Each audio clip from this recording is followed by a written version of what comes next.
It's week 3 of the National Football League, and all eyes are on the dual threat Lamar Jackson. He got his reps in a week ago, over 400 yards through the air. It's the Ravens and the Raiders coming up next. With Chesapeake Bay gleaming in the distance, we are inside M&T Bank Stadium near the Inner Harbor in Baltimore, Maryland. Today it's week 3, and we've got a good one in store, as it'll be the Las Vegas Raiders taking on the Baltimore Ravens. Alongside Charles Davis, I'm Brandon Gaudin. And Charles, you look at this Raven team as they get ready here. And losers their last time out, so they'll look to make amends here. And one of the best ways you can do that is to be at home, and they are. They're going to try and ride that home crowd and that wave of emotion to a victory in this one. On the other side of the field for the visiting Raiders, an early...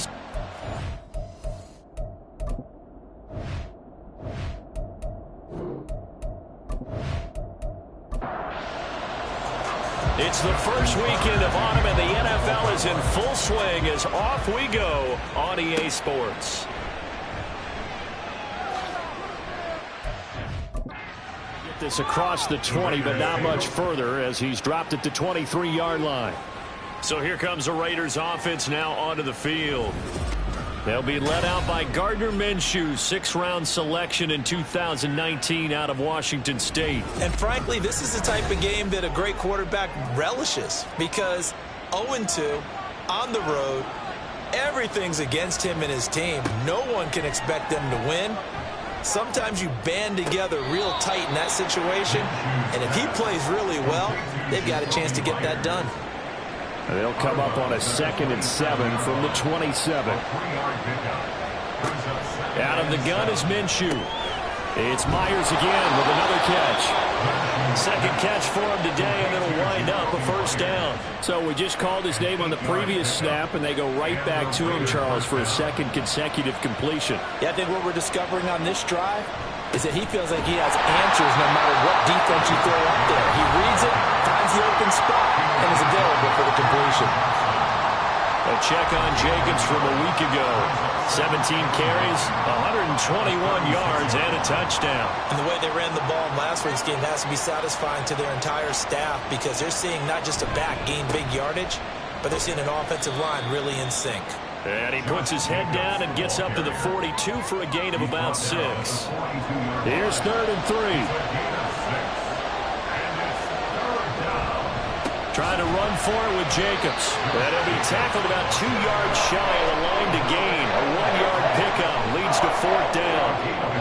We talk about defenders, specifically linebackers, keeping their eyes in the right spot. He had that eye down the entire time. And you know that's not easily done, because they throw a lot of misdirection at you. They try and fool you and get your eyes in the wrong place. But you're right about that one. He correctly figured that one out and made a really nice play. And we'll see what he can do on the return. We'll call that a punt of 38 yards officially. And the Ravens, they'll take over. A number 8, Lamar Jackson, trotting onto the field at quarterback, ready to lead this Ravens offense. And I think if you're handing out hardware through 2 weeks of the season, he might be your MVP. Already 7 touchdown passes in just 2 games. As we do know, though, in real life, they don't hand you out anything this early. A lot of games left to get through between now and the playoffs. The throw down the field, caught by his running back. And they'll get this well past midfield before being stopped just before the 35. 39 yards there, a big one. And the offense is saying to itself right now, only they were all this easy, because he was wide open. And once he made the catch, plenty of room to work his way downfield. That was a breakdown on the defensive side of the ball, one that they want to fix immediately. So how about that for a chain mover? They're all the way down inside the 40 now for 1st and 10. Now Jackson taps this forward jet sweep. And he is met at the line of scrimmage, and he goes down right there. The Ravens are 1-1 through 2 games thus far. It's not a start that's going to set the world on fire, but they've been pretty solid nonetheless. And the first thing that crosses my mind, it certainly beats the alternative of starting 0-2. I do think that this is a team that's going to take a little time to find its footing. Hard to navigate the always tough NFL. In need of a conversion on third down. They had the big play to start the drive. Not much sense. Jackson will throw again. Work in the middle of the field, and he's got a man complete. And he will have the Ravens first down as they're able to get the third down conversion. Well, on third down, he wanted to go to one of his most dependable targets, and that's who he found, his tight end there, to pick up the first, Charles. And you use the proper word there, dependable, and sometimes spectacular, because tight ends nowadays, they can do it all. But they're the guys you trust, especially across the middle of the field where there's traffic. He delivers, and they pick up nice yardage. They'll run for the first time with Breece Hall. Fighting through, and now spinning away. 9 yards on the play there, and it sets him up first and goal. For a lot of guys playing this game, there's no better feeling than running right through a tackle. He's able to lower his center of gravity and churn his legs for a really nice pickup.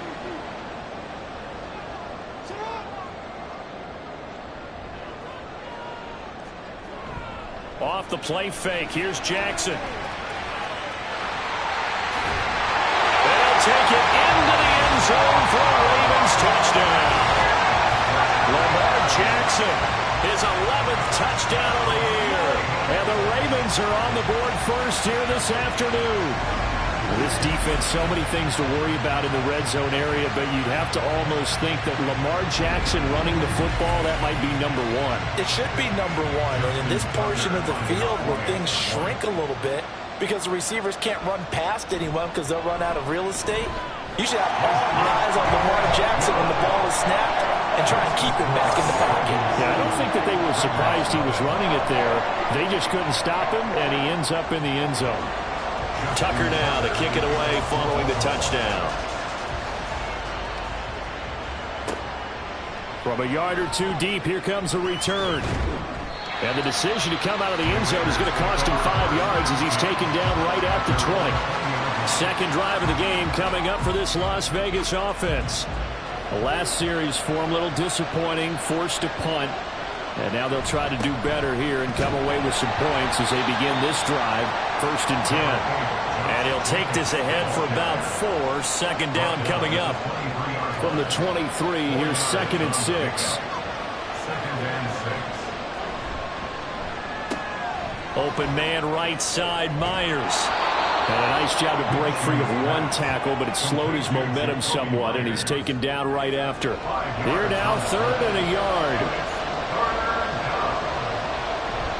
Off play action, it's Minshew. He's going to get that to his running back out of the backfield. And he is going to have the Raiders first down as they get 5 there on 3rd and 2. From the 34 now, here's first and 10.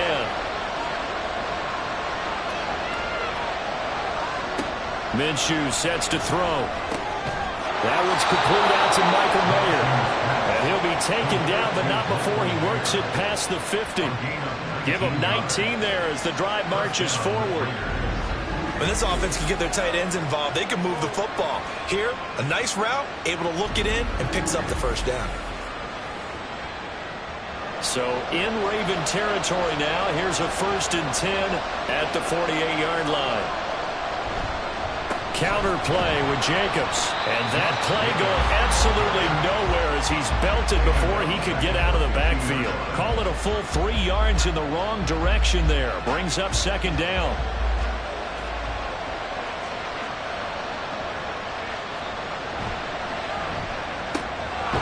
Now a quick throw out wide to Myers. He'll be taken down at the 48 for a pickup of 2 yards. Now play number 7 of the drive as they're looking at a 3rd and 10. They'll go play action here with Minshew. That's going to be knocked away and incomplete. Zone coverage there, and they were playing deep. That makes it obviously a little bit harder to run by guys. And that time, there was not much of a window to get the ball in there, and it winds up incomplete. On 4th down, the punt team is on as this is sent away. Baltimore set to take over here for their second possession of the game. Just 2 series in here, Charles, but everything's gone to script so far. They got a touchdown on their first drive. Their defense holds, and now they've got a chance to take a 2-score lead. And to co-sign with you, exactly the start they scripted up. And really, that kind of start, that can set the tone for the game for them. And they'll get it up just short of the 45 at the 44. Solid way to start the drive. 13 yards, picking up the first. Well, he is certainly dangerous when he spots a lane, and he keeps it himself there and worked out well. And how about the moving parts on a play like this? You know you have to practice it over and over because it's almost like a ballet that has to be choreographed. But how about once he made the decision to go, he committed to it and went. Let's face it, most teams are going to defend the running back much more than the quarterback on that type of a play. 14 yards that time and a first down on the keeper.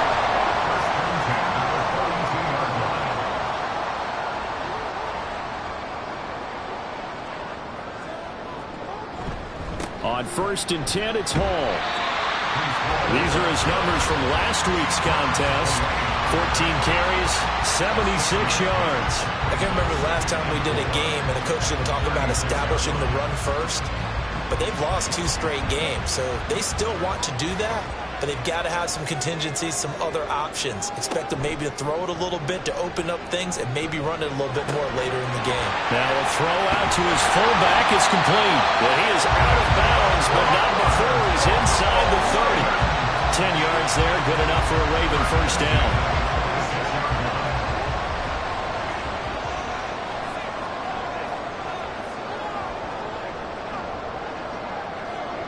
Throwing is Jackson. He's got his man. It's Andrews.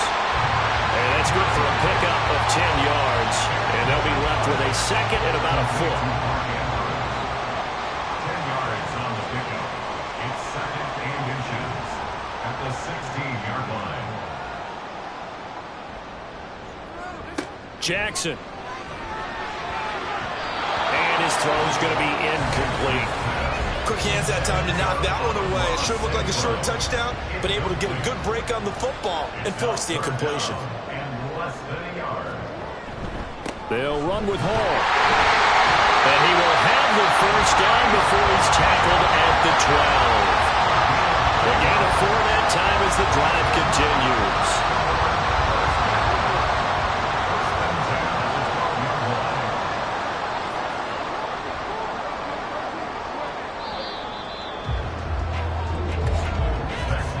After 7-0 on EA Sports.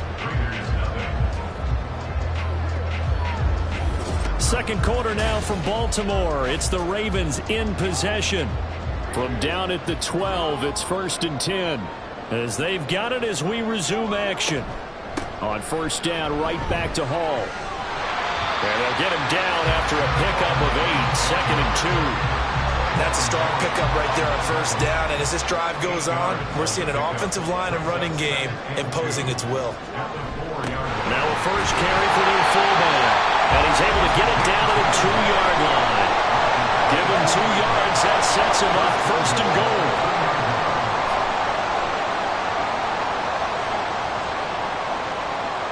They'll run with Hall. And he pushes forward but comes up short of the goal line as he'll get a yard down to about the 1. 2nd and goal from the 1.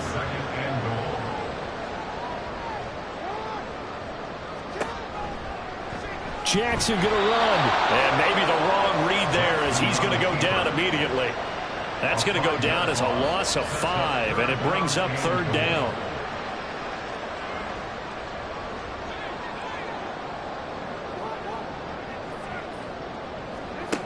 Now it's Jackson. And this is caught. Touchdown, Baltimore. Tylan Wallace from 6 yards away. And the Ravens go up by 2 touchdowns.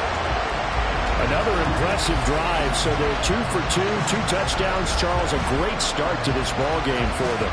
And one of the words that's really worked its way into our lexicon is stacking. They've stacked momentum each time out, not only on offense. Between those touchdowns, defense held, forced to punt to get the ball back, and they've played awfully well in this one. Both sides playing at optimum level. Tucker with the extra point, and that'll make the score 14-0.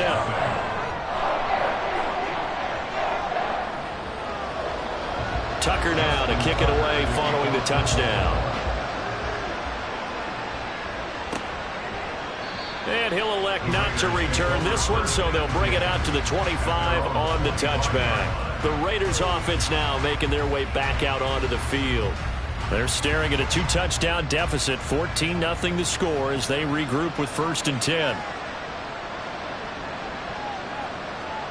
Here's Minshew. They're unable to connect, but a late flag comes in. And the contact may have come too early.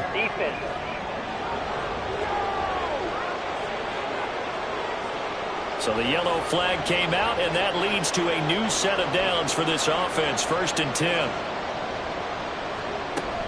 Here's Jacobs from the gun. Give him 5 on the carry there, and it'll be 2nd down. That's a really nice, tough run inside, and they gained 5 yards on it. And to be frank about it, most offenses don't expect to get 5 yards on a play call like that. So when they do, they go back to their huddle under a heavy rush, and down he goes. Odafe Oweh showing off the pass rush skills. And when you're down a couple of scores like this, CD, you can't afford too many plays that go in the wrong direction like that one. Yeah, when you take a good look at it broadly, sacks are better than giving up an interception. But where they are on the scoreboard, they've got to get rid of all of that and just create positive plays for themselves in order to have a chance. And that's well executed there on 3rd down. And I love the confidence that they had to let their tight end try and find some space in the middle of the field, right in their quarterback's line of vision. And QBs love to make that easy throw, and they hooked up there for a 1st down. Here's Jacobs on 1st and 10. And the result here, a pickup of 8. Leaves him with 2 to go on 2nd down. Even though they gave up more than they wanted to on that play, it actually illustrates how well they bottled him up throughout the game, because that was his longest run of this contest. And this one's going to go the wrong way. Losing yardage back at the 42. That's a big loss of 3, and it brings up 3rd down. The running lanes have definitely not been there for him here in the first half, and I don't think it's all been his fault. His offensive line hasn't given him much space. A loss results there. Looking to throw it. Minshew. He had him. He was open, but he couldn't get it to him. It's incomplete. And based on my math, they've only converted 1 time thus far in this game, so you can see the frustration starting to come out a little bit. 3rd downs, they've been a problem for them all game. They've got to start becoming solutions. And no return possible here as they angle this one out of bounds. Breece Hall helped leading out this offense for another series. And no doubt he's come out of the gate strong. Only in week 3, and you see the numbers thus far. And we always talk about identity, setting a tone, you know, getting the groundwork laid for the season or for a game. And that's what they've done with the running game so far. It reminds me of when I first went to the University of Tennessee. And believe it or not, I was a quarterback for a day and a half. And the first practice session, the first play we ran was 28 pitch, which is a toss sweep. And I remember the offense coordinator saying, that's our identity, that's our bread and butter, that's the basis of our offense. We got to get that down right here, right now. And I think we're seeing some of that in this running game here. So did you not get that down, and that's why you were moved to the defense, or what? I don't know for that reason, but I do know I saw a couple of guys throw, and immediately they were saying, you know, you need to learn how to back that. You turned into a heck of a DB, though, Parker. But things are definitely going right for them here in the first half. Pick it down, any down, even 3rd down, no problem. They get a connection there and pick up a fresh set of downs, continuing to move the ball. Ball up to the 35 now as they come up on 1st and 10. They'll give to Hall. They'll get this to about the 38. Give credit to the defense for stringing that play out, and they gave up no cutback angle. You know he was trying to dart through. No place for him to go. A nice job there, only giving up a 3-yard gain. And he is going to be stopped cold behind the line of scrimmage. A yard in the wrong direction makes 3rd down tougher. 3rd down and 9. Play action. It's Jackson. And he will not be able to hang on through the contact. It's incomplete. The coverage strong, and now it's 4th down. 4th down, and out comes Jordan Stout here to punt. He punted 4 times in the loss last week as he gets this one away here. A 41-yard punt there with no return. And it'll be Raiders football, 1st and 10. The Vegas offense ready for their next possession. The results for them so far not that great. Well, not good at all. 3 drives, 3 punts. Yeah, and now what you're doing is you're looking at your play sheet. You're trying to figure out what you're going against defensively. I wonder, are they showing them something they haven't seen or anticipated in practice, and maybe that's throwing them off? Or do they just have to go to a different play calling section and try and run some offense that way? Well, if the goal is to get back into this game, the offense is certainly moving in the wrong direction. This is certainly a case where one team needs big splash plays right now, but unfortunately, it's the other team that's getting them. Got to imagine the pass rush will be equally intense here on 2nd down following the sack. It's 2nd and 18. Now Minshew.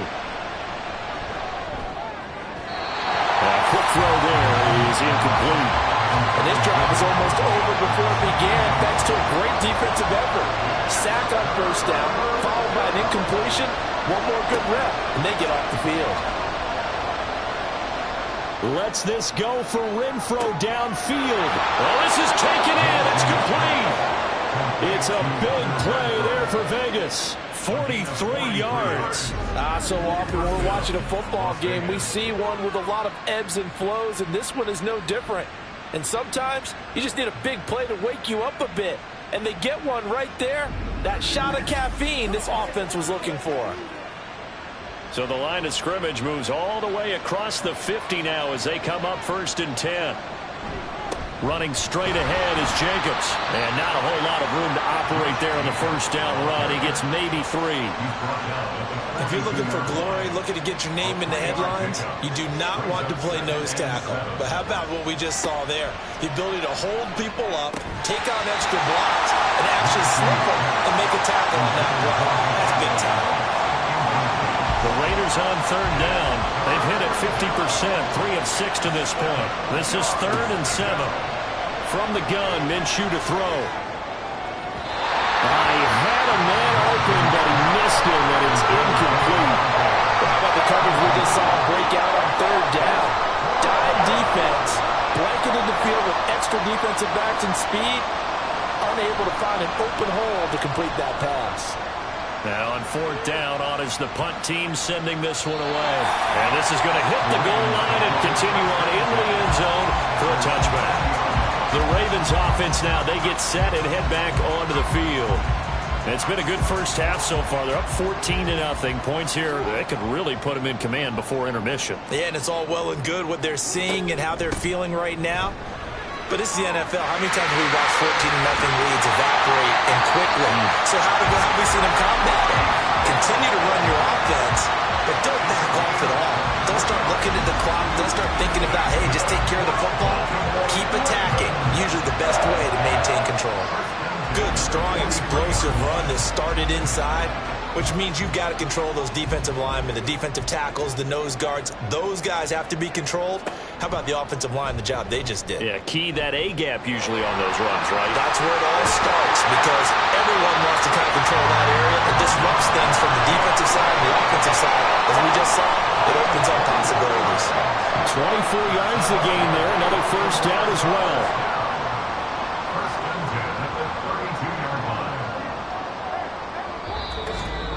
2 minutes to play, 1st half. It's 14-0. And we'll remind you that coming up at halftime, we'll join Jonathan Coachman and the gang in Orlando. Coach will have stats and scores from the early games going on here around the NFL. Now, meanwhile, a pass that should have been intercepted, but it winds up falling incomplete. Here's 2nd and 10.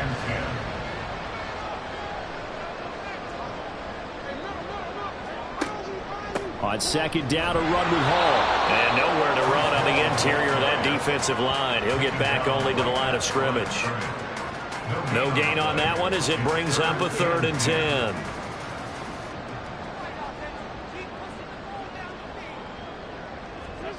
To throw is Jackson. They'll set up the screen for Hall. And his bid for the first down coming up short as he's tackled at the 25. The Raiders going to use one of their timeouts as they'll head to the sideline and talk over what to do next. Tucker's kick is good, and that will extend their lead even further. So a nice kick there as they are able to add on to their lead. And that's exactly what you're looking to do. Maneuver yourself into range. That way, if your drive stalls out, you're able to get something out of it. And they do so right there. And they'll put up the stop sign there as his guys will get it at the 25. The Raiders offense ready to go.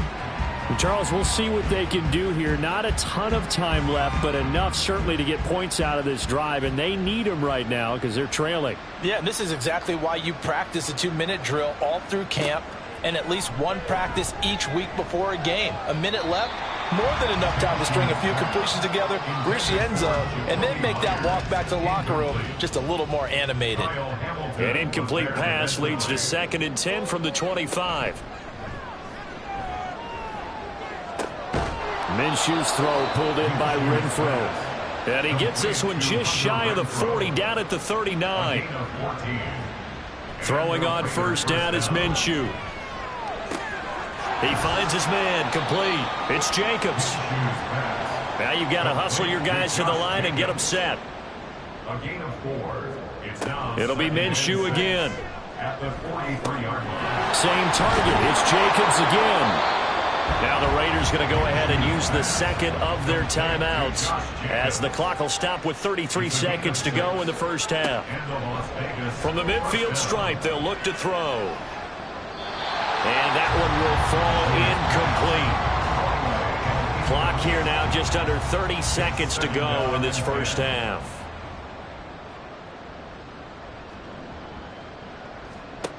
Throwing on second down now, Minshew. And he'll slide to a halt here, still a little shy of the first down marker. Now the Raiders going to burn their third and final timeout. And with halftime on the horizon, they'll be out of timeouts from here forward. And he goes down. The Ravens able to get to him.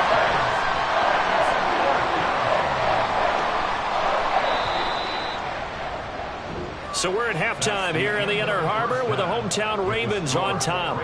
As we'll send you down the coast now to Orlando, that's where we find Jonathan Coachman ready with our EA Sports Halftime Report. Coach. All right, Brandon, thanks. And welcome in everybody to our EA Sports Halftime Report. Time for a look around the NFL here in Week 3 of the new year. We'll get started up at FedEx Field in our nation's capital. And it's the Steelers who are out in front. Kenny Pickett with a couple of touchdown tosses. From there, let's head over to Minneapolis to check on the Vikings at home at US Bank Stadium. And they've got the lead over the visiting Arizona Cardinals. Jordan Addison, a touchdown reception. Lastly, we're off to the Rocky Mountains, Denver, Colorado. See what's happening with the Broncos. And they were losers in that ball game to the visiting Cleveland Browns. The Browns get back over 500 as they win their second in 3 tries.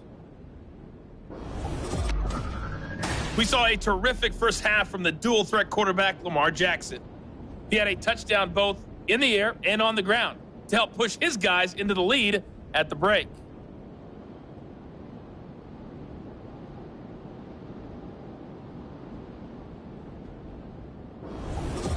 Okay, Coach, thanks as always to you and the gang in Orlando as we welcome everyone back in for quarter number 3. A very one-sided first half, 17-0 our score as we get going in quarter number 3. And here comes a return from just beyond the goal line. And ultimately cannot get this out to the 25-yard line as he's dropped at the 23. The Raven offense set to start this third quarter. But Charles, for them, pretty good first half on the ground. They had some success running the ball in quarters 1 and 2, and they've got the lead now, a chance to expand upon that lead here with their first drive in the third quarter. Yeah, believe it or not, you and I have noticed that this great game of football has shifted towards pass first, run second.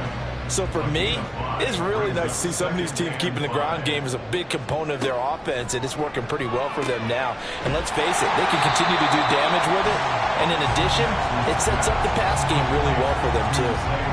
Third down and 1. That's a gain of 4. Brings up 3rd and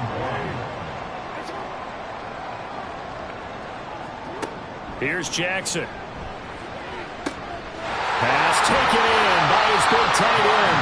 It's a big play there for Baltimore. 42 yards. Another big play right there. And this is where, as an offense, you can really put the hammer down. You've got a double-digit lead, but those other guys, they've been hanging around. A touchdown here could put this game out of reach, and that's a strong step towards getting it done. So now then, the big play has him all the way inside the 30 now, 1st and 10. Yet again, targeting and finding Mark Andrews. And he'll be tackled at the 23 after a gain of 3. They'll come up 2nd and 7. At the Raiders' 23-yard line. Here's Jackson to throw. And that'll be incomplete. They don't get the hook up there, but you really have to marvel at how precise he's been throwing the football these last couple weeks. Oh, that's the perfect word for it, precise. Because if you're at 70% or better 2 weeks in a row, yep. He rifles one, and that's going to be intercepted. Picked off by Deshaun Elliott.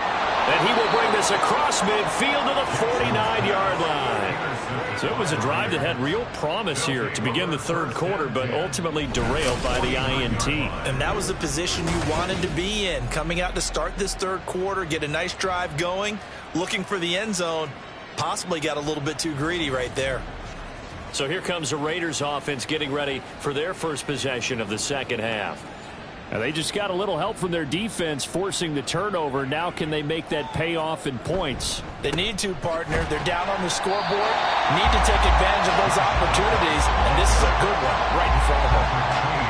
Calling no gain on the play, and it'll be 2nd down. Brings up 2nd and 10 at the 49-yard line. They'll stay on the ground with Jacobs. And he's going to get this one down to the 45. 4 yards the gain, and it'll bring up a 3rd down. 45-yard line. A gain of 4. And it's 3rd down. Looking to throw. He gets this to Devontae Adams. And he is going to have the Raiders' 1st down as they're able to get the 3rd down conversion.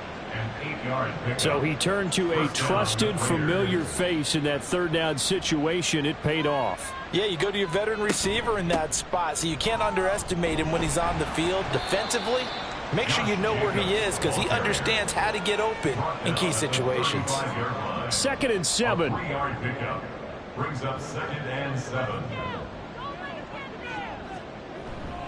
Off play action, it's Minshew.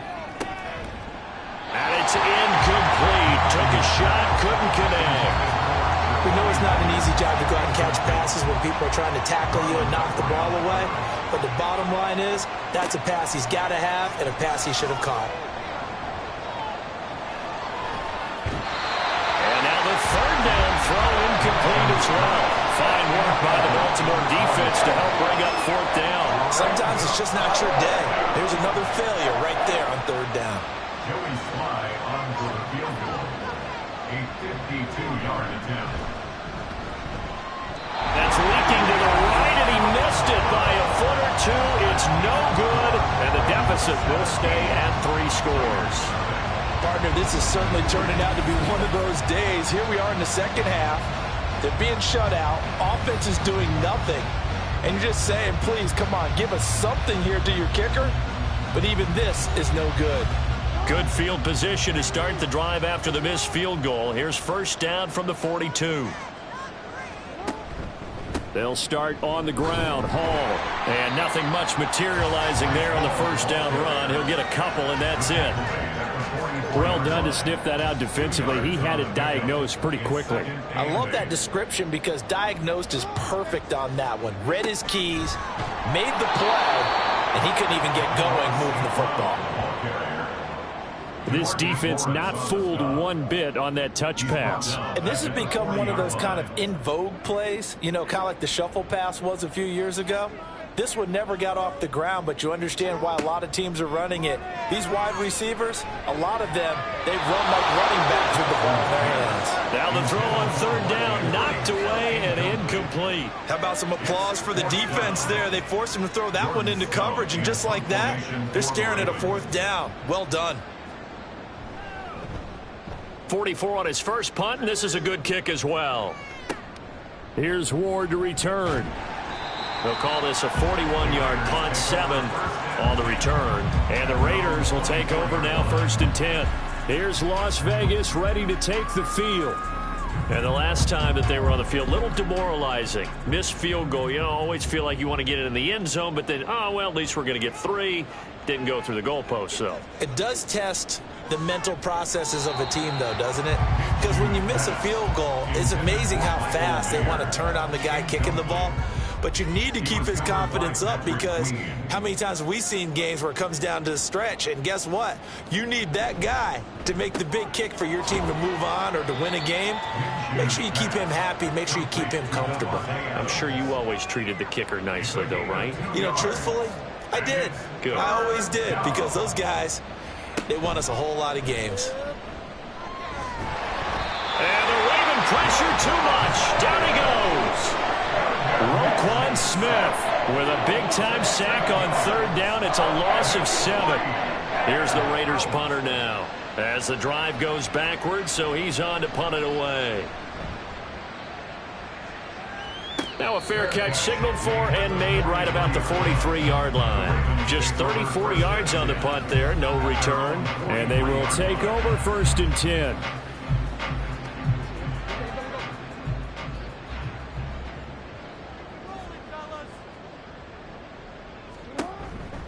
Now Hall to start the drive. And he is going to lose yardage here.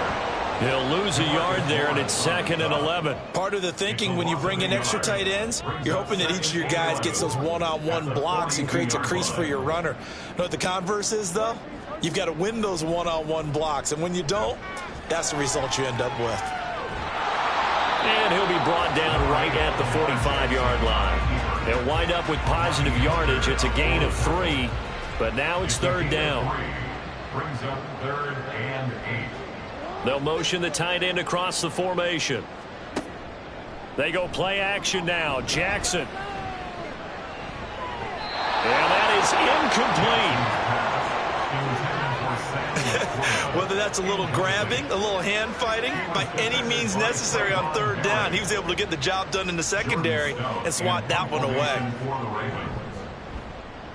And the kick's away as he angles this one for the sideline. And this one will not be returnable as it sails out of bounds. The Raiders offense coming back out onto the field. See if they can put this drive in the end zone, Charles, because it's been a little bit of a rough go at times. They've had to punt the football a ton in this ball game because of stalled out drives. So are you saying that you're kind of tired of seeing the punter run out there and do his thing during this game? Is that what you're trying to say? Well, I mean, I'm okay with it. I have a feeling that this offense, they don't want to see the punter again. And frankly, the punter doesn't want to run out there anymore himself. He would love to see his offense put together a drive and give his leg a rest. 2nd down, Jacobs once more. Looking for a seam, but finding none. He'll get back to the line of scrimmage, and that's it. Not enough there for a first. No gain, as a matter of fact. And it leaves them at 3rd and 1. Now whistles here, and I believe one of the Raider linemen might have been moving. Ball start, offense. The offense knew it. They were already starting to walk back as that one is accepted. Well, that's a tough, costly penalty, because now it makes it 3rd and 6 after the false start. Minshew sets to throw. And that will be incomplete. Obviously searching for their first touchdown this game, partner. That quick 3 and out, that's not going to achieve that at all. Give victory to the secondary there. They brought out tight coverage on that 3rd down snap. So they're forced to punt on 4th as this one's away. 39-yard punt, 6 yards on the return. And that will come the offense as they take over. And Baltimore's offense set for this next possession. This crew had to punt last time they had the ball, but when you've got a lead like this, you content to play the field position game? You are to an extent, especially if you like your defense, because you have the lead, you've been controlling the game. But why put them in a tougher spot? You want to get out there and get something done on offense and maybe take command of this game yourself. Now it's Jackson. And it's knocked away and incomplete. They decided the opportunity was there and launched a deep ball, but he was unable to get away from the defender. Couldn't create space, couldn't uncover at the end of the route, and that one winds up incomplete. Work in the middle of the field, and he's got a man complete. And he will have a Ravens first down by about 3 yards or so as they wind up getting 7 there on 3rd and 4. First and 10 at the 48-yard line.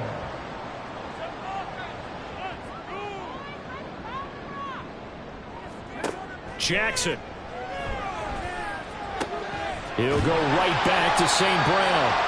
He's tackled a yard short of the marker. Good gain of 9 on first down. From the 43, here's 2nd down and a yard. At the 43-yard line. Hall on a give up the middle. Oh, that one well designed as he'll take this down to the 30-yard line. That one good for 13 and a Raven first down. I think they like this drive a little bit better there, partner. Running game helping out, picking up some of the slack. Because remember, the last drive they went 3 and out. Off the play fake, here's Jackson. This is caught. And all the way in for a Ravens touchdown. Mark Andrews, 30 yards. And the Ravens will add on to their lead here in the final minute of the 3rd. For good reason, quarterbacks want to get the ball to the perimeter to their wide receivers for big plays. But in this situation, it felt like, based on coverage, he knew that he wanted his tight end to have the football, and for good reason. Tucker now to add the point after. And the lead is now 24. A drive that time of 6 plays. And it's Mark Andrews who finishes things off with a touchdown reception.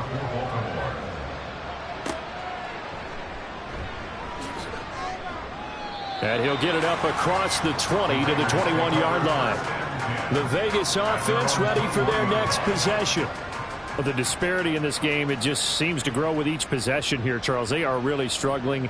They have not put up a single point, and on the other side, the points keep piling up and up and up. So you know the frustration level has to be rising, right? So they've got to find a way to quell that, because otherwise they certainly won't get anything done in this one. Keep diving deeper into the offensive playbook, but bottom line is don't quit competing.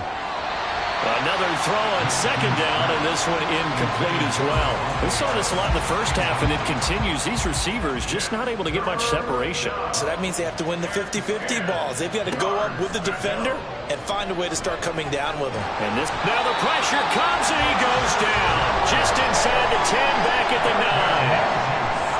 Travis Jones picks up his 2nd sack of the afternoon. Before they can get the punt away, whistles as we've come to the end of the 3rd quarter of action. We'll return with more after this. This is the NFL, and it's on EA Sports. Back now in Baltimore.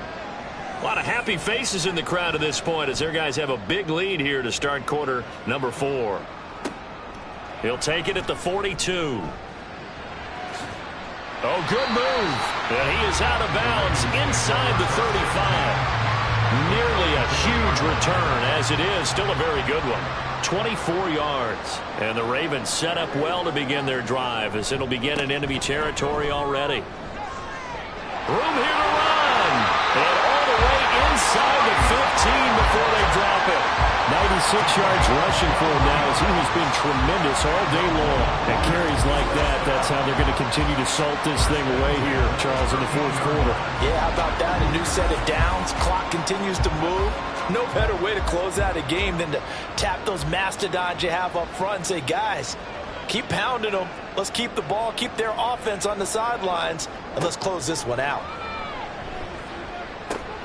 This pass out wide to Hall. Down to the 6-yard line on a pickup of 6 as he gets halfway to the goal line. 2nd and 4. They can still get a first down without scoring. Jackson now. This is caught. And in for the Ravens touchdown. Amon-Ra St. Brown. His first touchdown here of the new campaign. And the Ravens look like they're going to get back in the win column as they extend their lead here in this fourth quarter. So still throwing here in the fourth quarter with a pretty sizable lead, and now that lead even more sizable. And if nothing else here, CD, a chance to pile on some stats before this one wraps up, and he did just that. Brandon, convention tells us it's time for them to get off the gas a little bit, right? But you and I both know the receivers don't want them to because, as you noted, this is their chance to pile on the stats. If they got their way, they try to get every single spot in the depth chart points before this game is over. Justin Tucker to kick off for Baltimore. Well, now how about this return? And he's all the way up across the 40 and down at the 42. Great return. Las Vegas' offense back out there ready to go.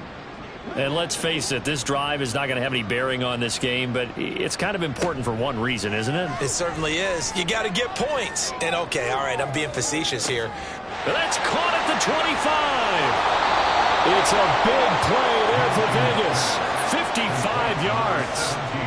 We know he's good at catching the football, but then after the catch, he's got escapability. Not only that, he's got some toughness as well because you know he's coached very hard to make sure he battles through, breaks tackles, and then they finish with, but don't fumble the football. It's a loss of a yard there, and it's second down. I think this offense, specifically this running game, they're going to have to find a way to turn the page because they haven't found a way to run it effectively thus far, and it's cost them. Jacobs again. A strong running. And he is in. Touchdown, Raiders. Josh Jacobs, his second rushing touchdown on the year. And the Raiders are finally into the end zone here in this fourth quarter. So they will get on the scoreboard here. Give them credit for that. Too little, too late, but no zero. Oh, you're going slow clap on me. Not very nice, is it? No, but they haven't been very nice on offense. It's been a struggle. Joey Sly now to kick off after the touchdown. Joey Sly set to kick off.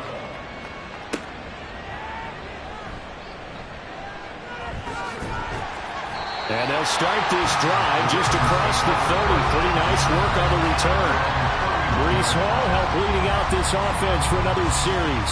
He's toppled the century mark already receiving the football, closing in on that on the ground, too. They've really had trouble handling him.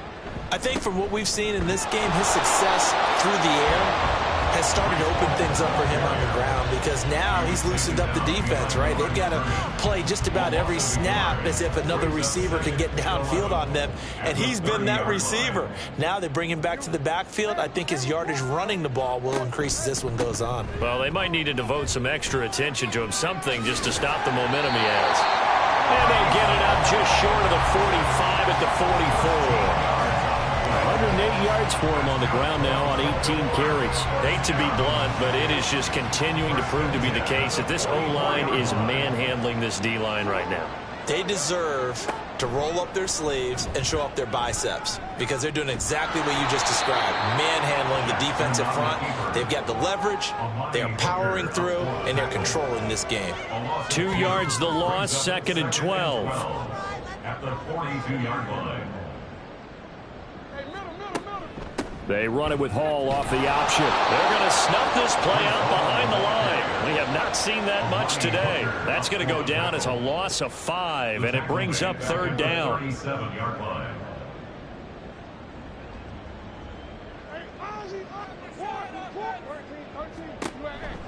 Option play, here's Hall.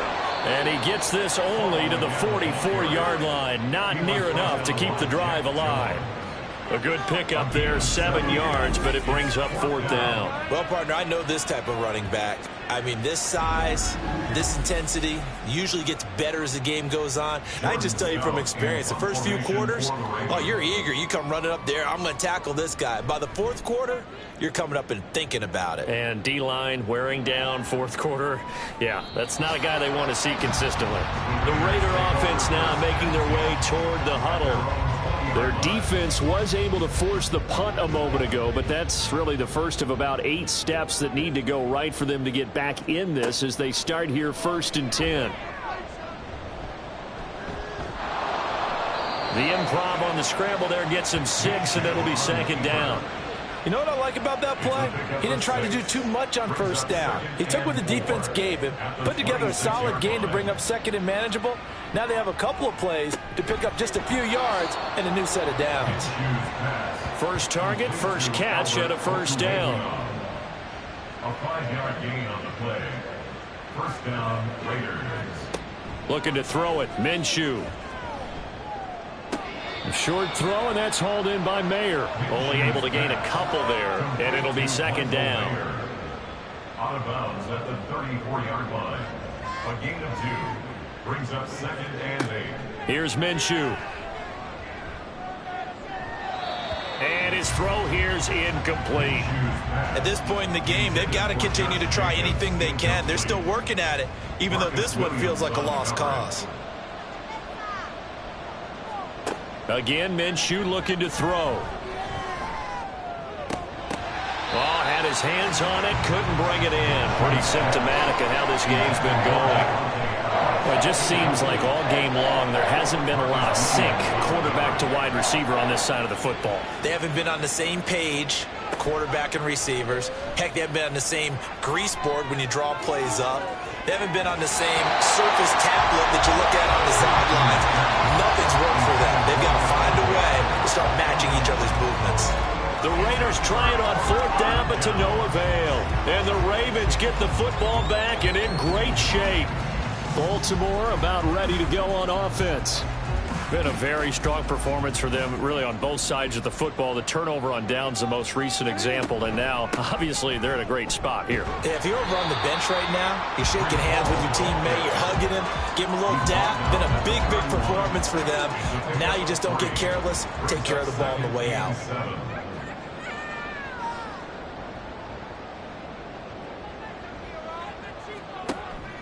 Play action. It's Jackson.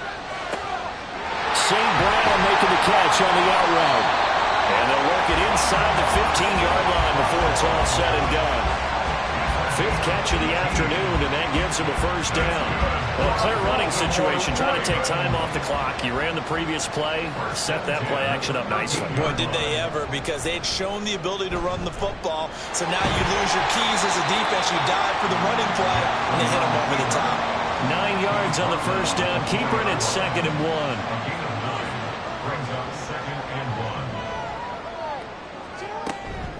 1. Out of the gun, they run it with Hall. And he is into the end zone for a Baltimore touchdown. Breece Hall Taking it in for 4 yards out.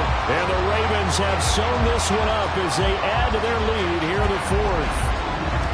Well, this offensive line has really stepped up to the challenge here because those Mastodons, they've been sensational clearing holes all game long. And this is great work down here near the goal line to give their back the space he needs to work his way into the end zone. Tucker able to connect on the extra point. And this one was over a while ago as they just add on to that big lead.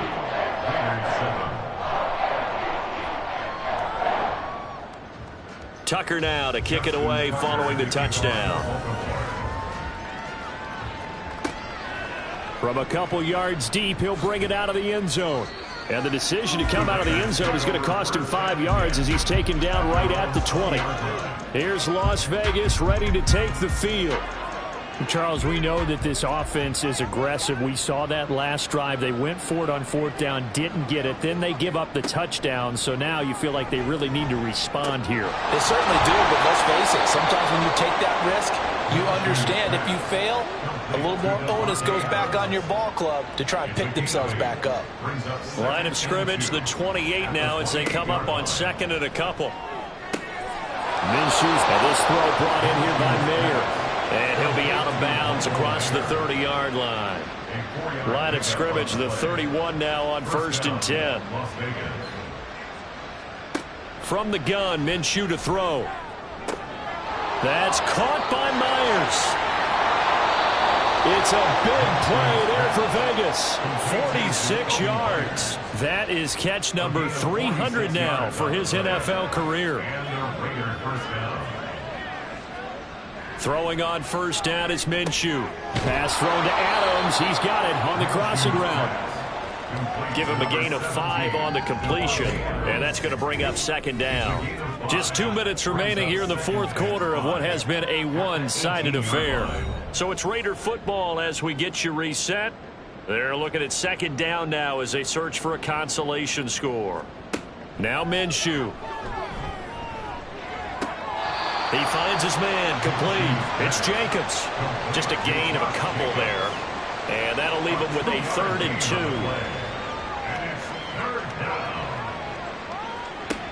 They'll look to throw again. He's got his target. That's complete. And the Raiders are going to have 1st and goal coming up as they're able to convert there on 3rd and 2. 1st and goal at the 6-yard line. It'll be Minshew again. And he's across for the touchdown. Too little, too late. But he does get in for 6. No wonder you're grinning. You just beat me in our fantasy league. Indeed I did, my good man. And that touchdown there, it's not going to get him a win. It makes things a little more respectable. Yeah, a little more palatable going out in this ball game. A little something to build on going into the next game, but it won't alter the final score. The extra point by Sly is up and good. And the lead is down to 24. So it would no doubt be a miracle comeback from here, but let's see what they can do starting with the onside kick. And this one recovered by the hands team for the Ravens.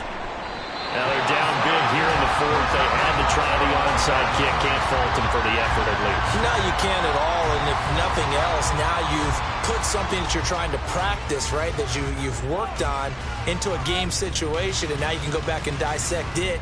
So if you need it again sometime, maybe you'll find a better way to do it. But, yeah, this game's pretty much done for them. And now Baltimore gets set to take the field. And a few kneel downs should just about do it. Now, defensively, they do have all 3 timeouts, but very little reason to use them at this point. They'll start on the ground here on 1st down. And he takes this one down almost all the way to the 30. 137 yards rushing now on 23 carries so far. This defense, Charles, they have unraveled here in the 4th. In a sense, it's like they're being pressed, like in a basketball game, and they just can't get the ball over half court. I mean, no matter what they do, they can't get off the field. They can't slow them down. They're just going up and down the field against them. Yeah, unraveling would be a perfect word for them. Paul again.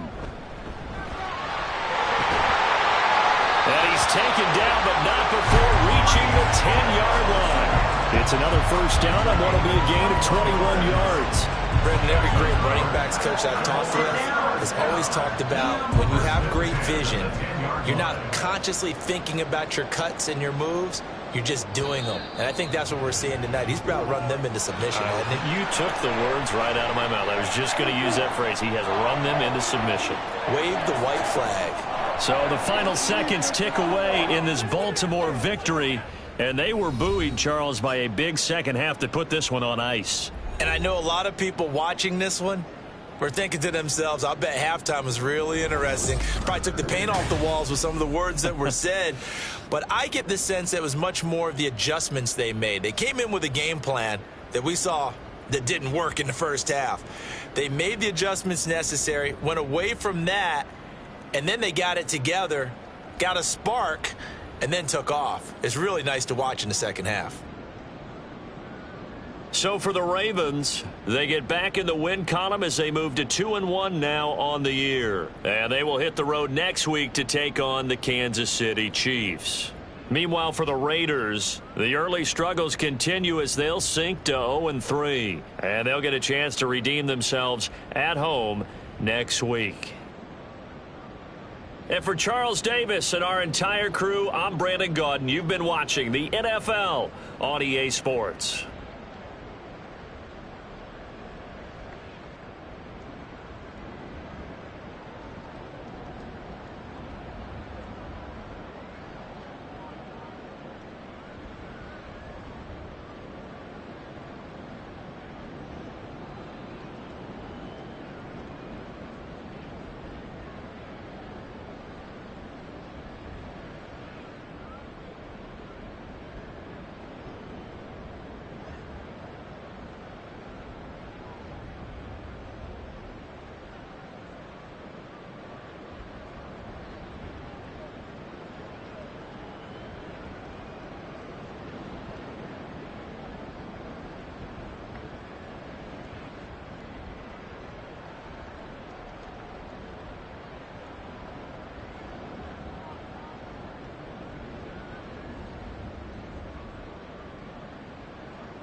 It's week 3 of the National Football League, and we've got C.J. Stroud. He's coming off a nice week throwing the ball. 4 touchdown throws. It's the Texans and the Dolphins, next on Madden Football.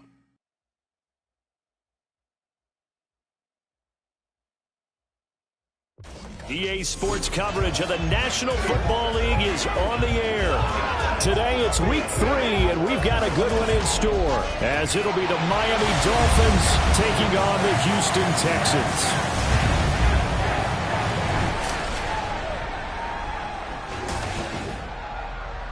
Hi again, everyone. With Charles Davis, I'm Brandon Gaudin. And, Charles, we look at this Texan ball club entering play here. They were winners last time out, so they'll be looking, Charles, to make it 2 in a row. And what I enjoyed when I watched their game tape and their victory last week is they put it together in every phase. Good offense, good defense, and some key plays on special teams. Let's see if they can get that set.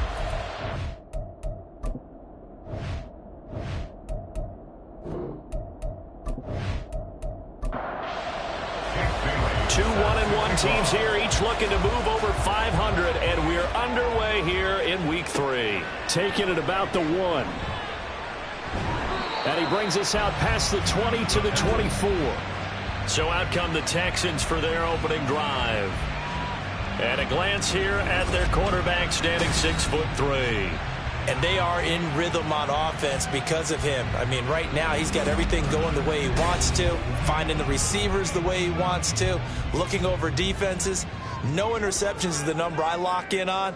Before a touchdown pass isn't so bad either. Yeah, what a game he had last week.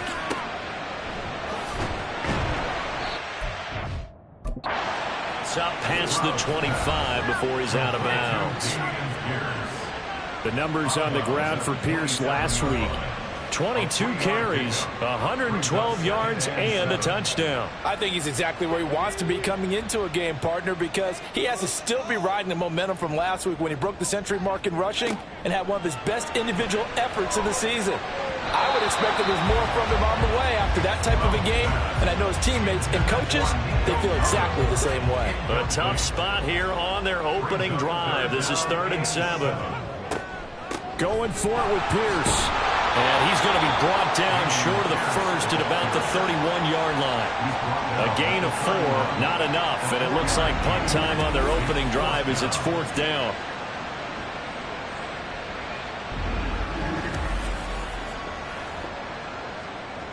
To punt on 4th down, here's Rigoberto Sanchez.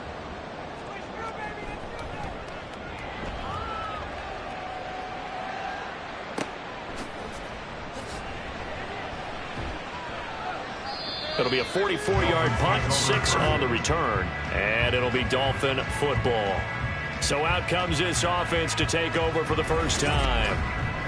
And they will be led out by a guy certainly still trying to prove himself here in the league, the young rookie quarterback. And it felt like in watching the game tape, he got everyone involved last week. He was a manager. He really was. That's a great way to put it because they ran the ball some, they threw it accurately. 1 touchdown pass. He didn't, break the bank doing that, but he didn't throw any interceptions. Look at this, middle of the field, a breakaway. And all the way in for a Miami touchdown. Devon Achane, his 3rd rushing touchdown on the year. And the Dolphins will jump on top with the game's first score here this afternoon. Both sides of the football in sync early. You force the 3 and out, and then you take it down, score points. You know what that tells me? They sold their game plan really well. Head coach said, listen, we're just going to stop them on 3 and out. We're going to take the ball downfield and score.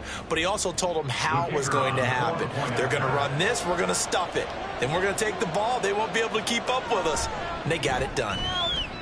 Extra point splits the uprights, and it's now a 7-0 game. So they hit pay dirt on just one play. The long run, the scamper, and a very nice scamper into the end zone for the touchdown.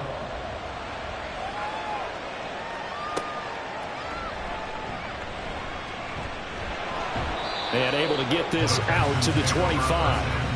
So now we get set to see Houston for their second drive of the ball game. And they'll certainly be trying to do better than that first drive where they went 3 and out.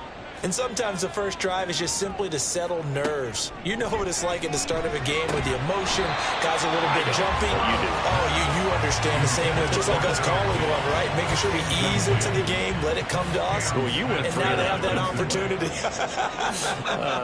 No, you didn't go 3 and out. I went 3 and out on that first drive. I'll try to do better here. A second down pass play there, but it's incomplete. John Mechie was his intended target. And it's 3rd down. You talk about this Miami defense. They were terrific last week against Buffalo in that victory. And what I saw on film was nearly an unstoppable pass rush. They had 5 sacks last week, plenty of hurries. So now do you just max protect on offense, keep everyone in and run, 1 or 2 receiver routes to make sure your quarterback stays up? We'll soon find out. You ask tight ends about their favorite routes to run, and surprisingly, this will pop up as one of their staples because they run so many routes in the middle of the field. How about this one? Starts downfield, bends it to the corner, great touch on the football, and they turn that one into a big play.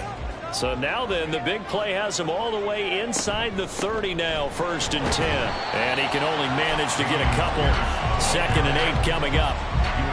This defense for the Dolphins much improved from week 1. They were terrific last week in getting their guys their first win of the season. And what I saw on film was a nearly unstoppable pass rush. 5 sacks last week, plenty of hurries given up. So now what do you do on offense? You just max protect, keep everyone in and run the ball, or maybe just 1 or 2 receiver routes in order to try and keep your quarterback upright? Oh, it's time to give a little credit there to the defense. They played that very well because it was a drag route, and he ran a little shallower than normal as he worked straight across the field. He was hoping he'd get lost behind the defensive line. But once he made the catch, nowhere to turn upfield and gain any yardage. Nice call by the defense there on 3rd down. Just flood the field with extra defensive backs in their dime package. Nowhere to go with the football. Forces the incompletion. Santos' kick is up and through, and they are on the board, but still trailing. It's 7-3. So the 3 points there, and CD, that helps them inch a bit closer. Yeah, partner, when you're losing, any points you see go on the board in your favor, you're happy to take them. Out of the end zone comes Smith. Now a crease here as he's past the 30. And it'll be an excellent return as he's all the way down inside the 25-yard line. Well, whatever the relationship was between the special teams and the offense, it's gotten a heck of a lot closer after a return like that. The special teams just keep setting them up. The offense thinks they'll go out there and knock them down.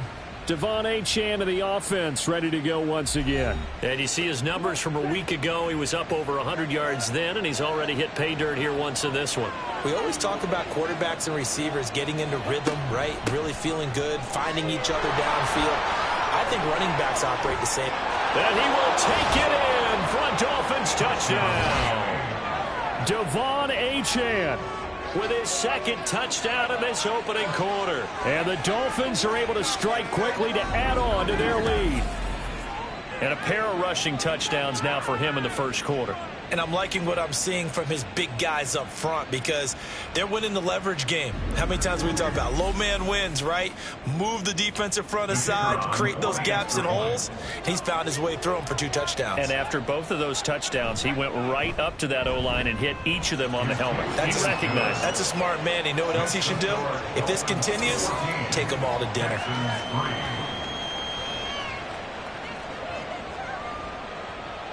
Bailey now to kick it away after the touchdown.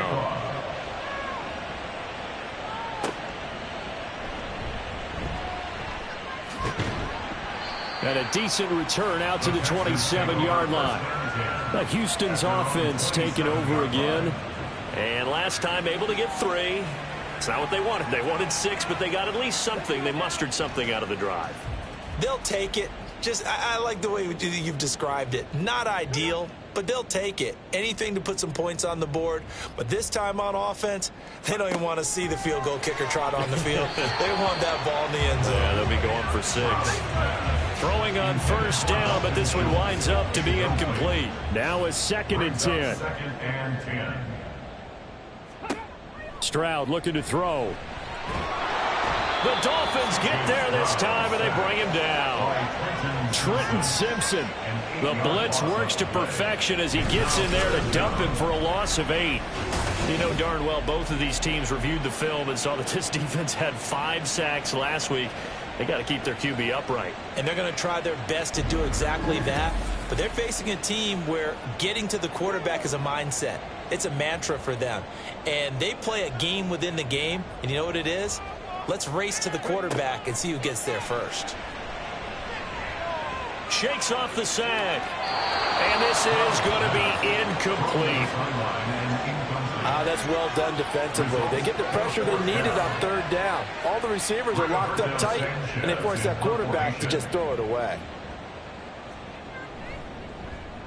As Sanchez on to punt here as he sends this one away.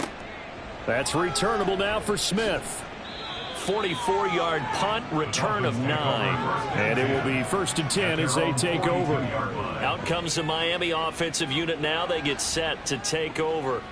And right now they're saying, hey, let's keep this going. 2 drives, 2 touchdowns. Yeah, can't ask for a better start than that, can you? I mean, this is the way you practice it. This is the way you rehearse it. But right now, the play calling, they're locked in really well. On 1st and 10, Tyler. Left side here, taken in by Metcalf. And he's able to take it across midfield before going out of bounds. 2nd down and a little more than a yard here. Brings up 2nd and a yard. A give left side. Here's Achane. And this time he's able to take it down to the 42. 101 yards rushing for him now with a couple of touchdown runs to boot. And it is still early, just the first quarter. But you start prorating the numbers, and we might be in for some history. I mean, that last run puts him over 100 yards already, and we've still got 3 quarters to go. On a nice burst there as he'll take this inside the 30 to the 28-yard line. That one good for 13 and a Dolphin 1st down.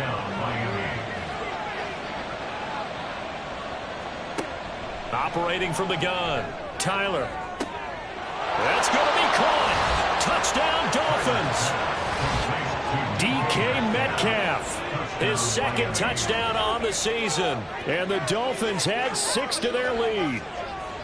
Boy, still in the first quarter, and look out. I mean, they are on pace for over 80 points in this game. I don't know that they'll get there, CD, but this has been impressive to watch so far. That certainly would be history in the making, wouldn't it, partner? I'm glad we're here to actually watch and see if it actually happens, although, like you, I have my doubts, but they are firmly in control of this game.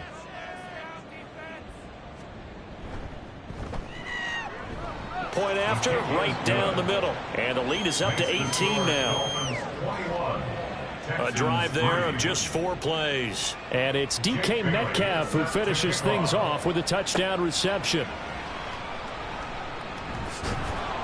And he'll be tackled just shy of the 25. Out comes the Houston offense as they get set to take over here. These guys definitely hoping for a better showing than their last appearance. They couldn't really even move the football much beyond the shadows of their own goalpost, Charles. We'll see if they can get a better, more sustained drive going here. Yeah, and every team that we ever talk to says the exact same thing. When you start a drive from that deep in your own territory, the goal is a minimum of at least 2 first downs, because even if you have to punt then, you change the field position, right? You flip the field a little bit. They didn't get that done. This time they want to string together a nice drive and help themselves out. They try to throw on 2nd down, but this one is incomplete. You talk about this Miami defense. This unit, they've struggled a little bit against the pass, ranked number 21 in the league. And even though that's not the greatest ranking in the world, one thing... They get to Stroud, nowhere to go, and he goes down. It's a loss of 10 on the sack, and it leads to 4th. 3 scores down, not even a halftime yet. They are not getting much generated offensively. They've got to figure it out. It's tough because this defense just seems to be playing with so much confidence right now. They really are. They are on their toes, and they're getting at them. Out is Rigoberto Sanchez on 4th down to punt this thing. And he's getting a workout here in this first quarter as he gets it away. Here's Smith to return it. 45 yards, that's what the punt goes for. 5 on the return. The Dolphins offense now working their way back onto the field. And Charles, they're really stringing these possessions and scores together early. We're still in the first quarter, but if they can score again here, look out. Yeah, and as you taught me when we're broadcasting games, one word we're supposed to avoid, and that's blowout. But that's exactly what's going on here. Down 3 possessions just the first quarter. That goes beyond any worst-case scenario we might have thought coming into this game. And another touchdown here, that should eliminate any hopes for any type of a comeback. This is taken in by McBride. And he's brought down. First time they've hooked up here. Good for 17 and a first down.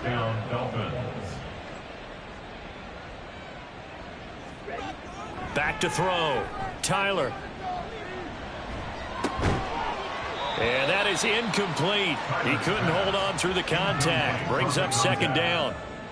It leads to 2nd and 10.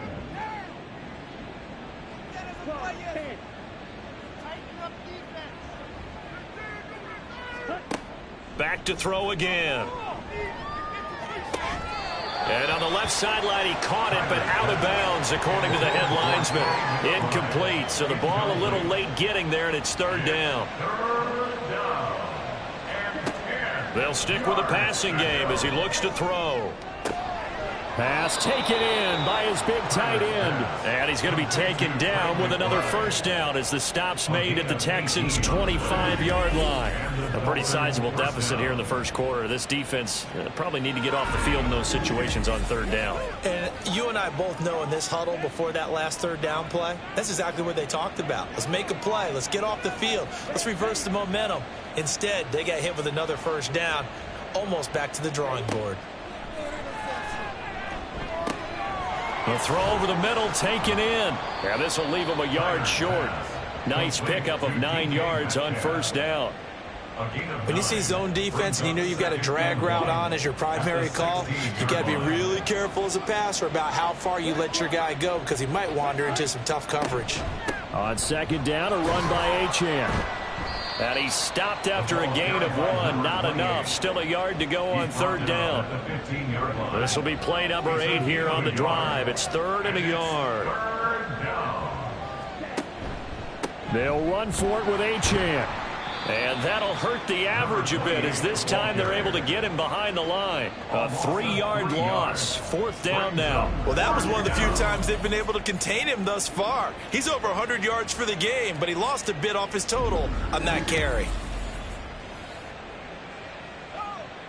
On now the Miami field goal unit. From the right hash, it's a 35-yard attempt.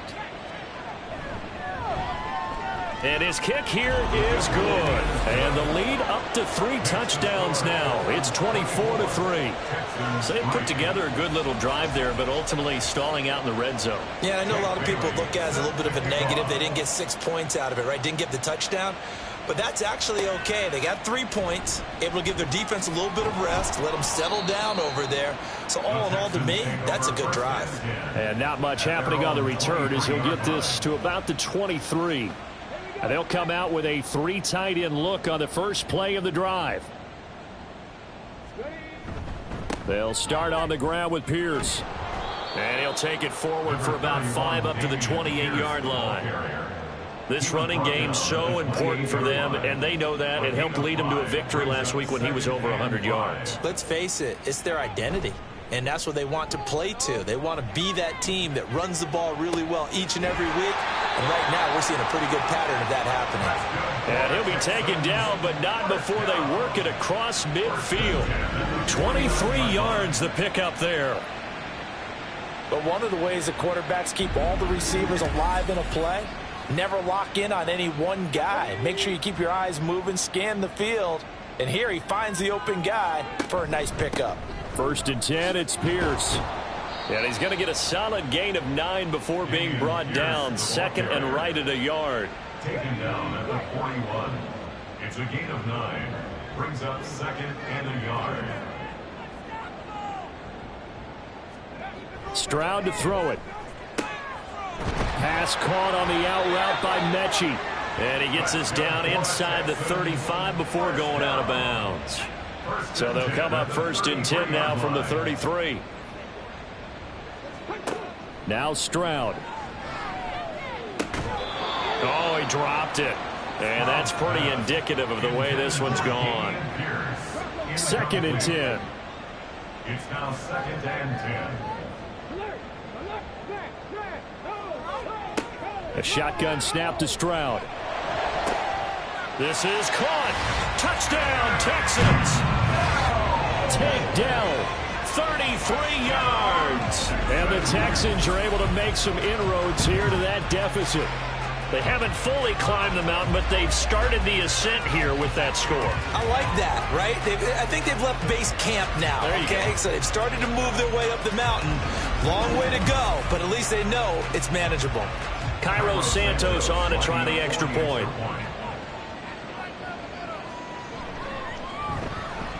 And this is up and good. That'll make it a score now of 24-10. So the drive there took 6 plays. And the result, a Houston touchdown. Now after the touchdown, here's Santos to kick this one away. And Smith chooses not to return it, and they'll bring it out to the 25. First down Miami as they get set to start the drive. And they split the uprights last time for 3. They've got the lead. They're not going to play this conservative. They're not hoping for another field goal. They're hoping for a touchdown. I'm with you on that one. I like where your head is. I like the way you're thinking because you're exactly right. Trying to sit on a lead and play that way, that doesn't work too well for most teams. Run your offense. Run what you do best. Exactly. Put it all the way down and try and increase your lead in a big way. And the best way to do it, touchdowns. To throw on 2nd down, Tyler. They'll swing this out wide. Here's Achane. Yeah, that's good for a gain of 6. And now we've got a 3rd and 3.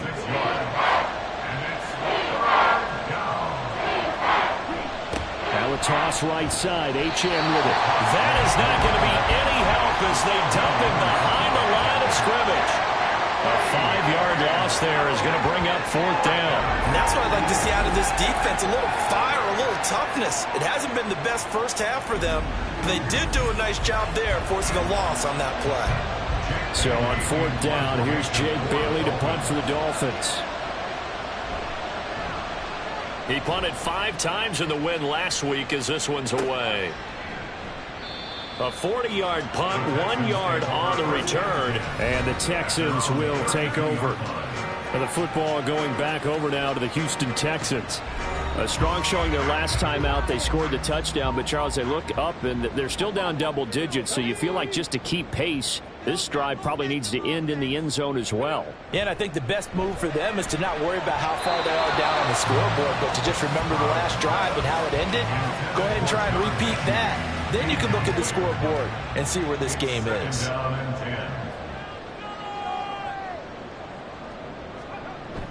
Now they'll go play action here with Stroud. And he finds his target. It's Schultz. And he will step out of bounds here inside the 30. A huge play there for Houston. 41 yards. We always talk about the guy who paid off the play, don't we? Guy who caught it or ran it. But how about the elements that go into making a big play? This one in particular, able to scan the field, pocket held up nicely. What a terrific job by the offensive line. The route, well run, and the football, right on the money. On 1st down, here's Stroud. That's caught again by Schultz. And they will eventually get him down, but he's inside the 5 all the way to the 3. Back-to-back receptions for him, and it's another 1st down.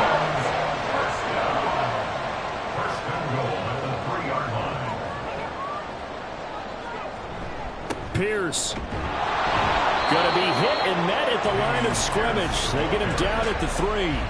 No gain on the play that time, and it sets up 2nd and goal. Leads to 2nd and goal at the 3-yard line. And they'll let the fullback try and take him home. And he'll keep working toward that end zone as he's down to about the 2-yard line. The Miami defense trying to keep him out. They haven't let him in yet. Can they hold again here on 3rd and goal? They'll bring a tight end in motion. They'll run for it with Pierce. Well, they hit him in the backfield, and he will not escape.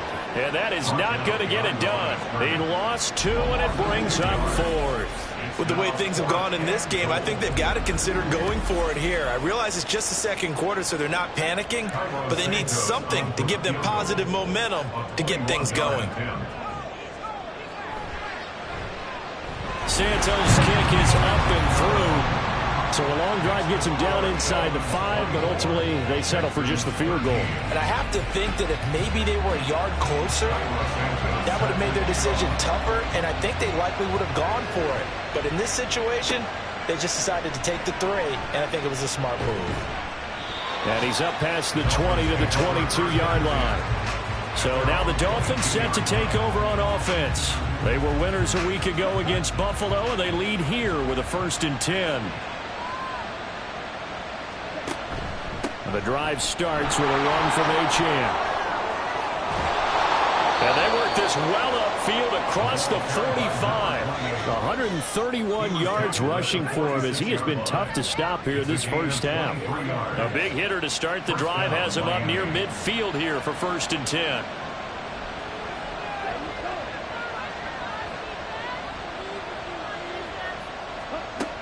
Out of the gun, they'll look to throw. He'll dump this off to Achane. And he got blown up. Losing yardage on the play back at the 44. That one unable to develop, never got going. A loss of a couple, and it's 2nd down.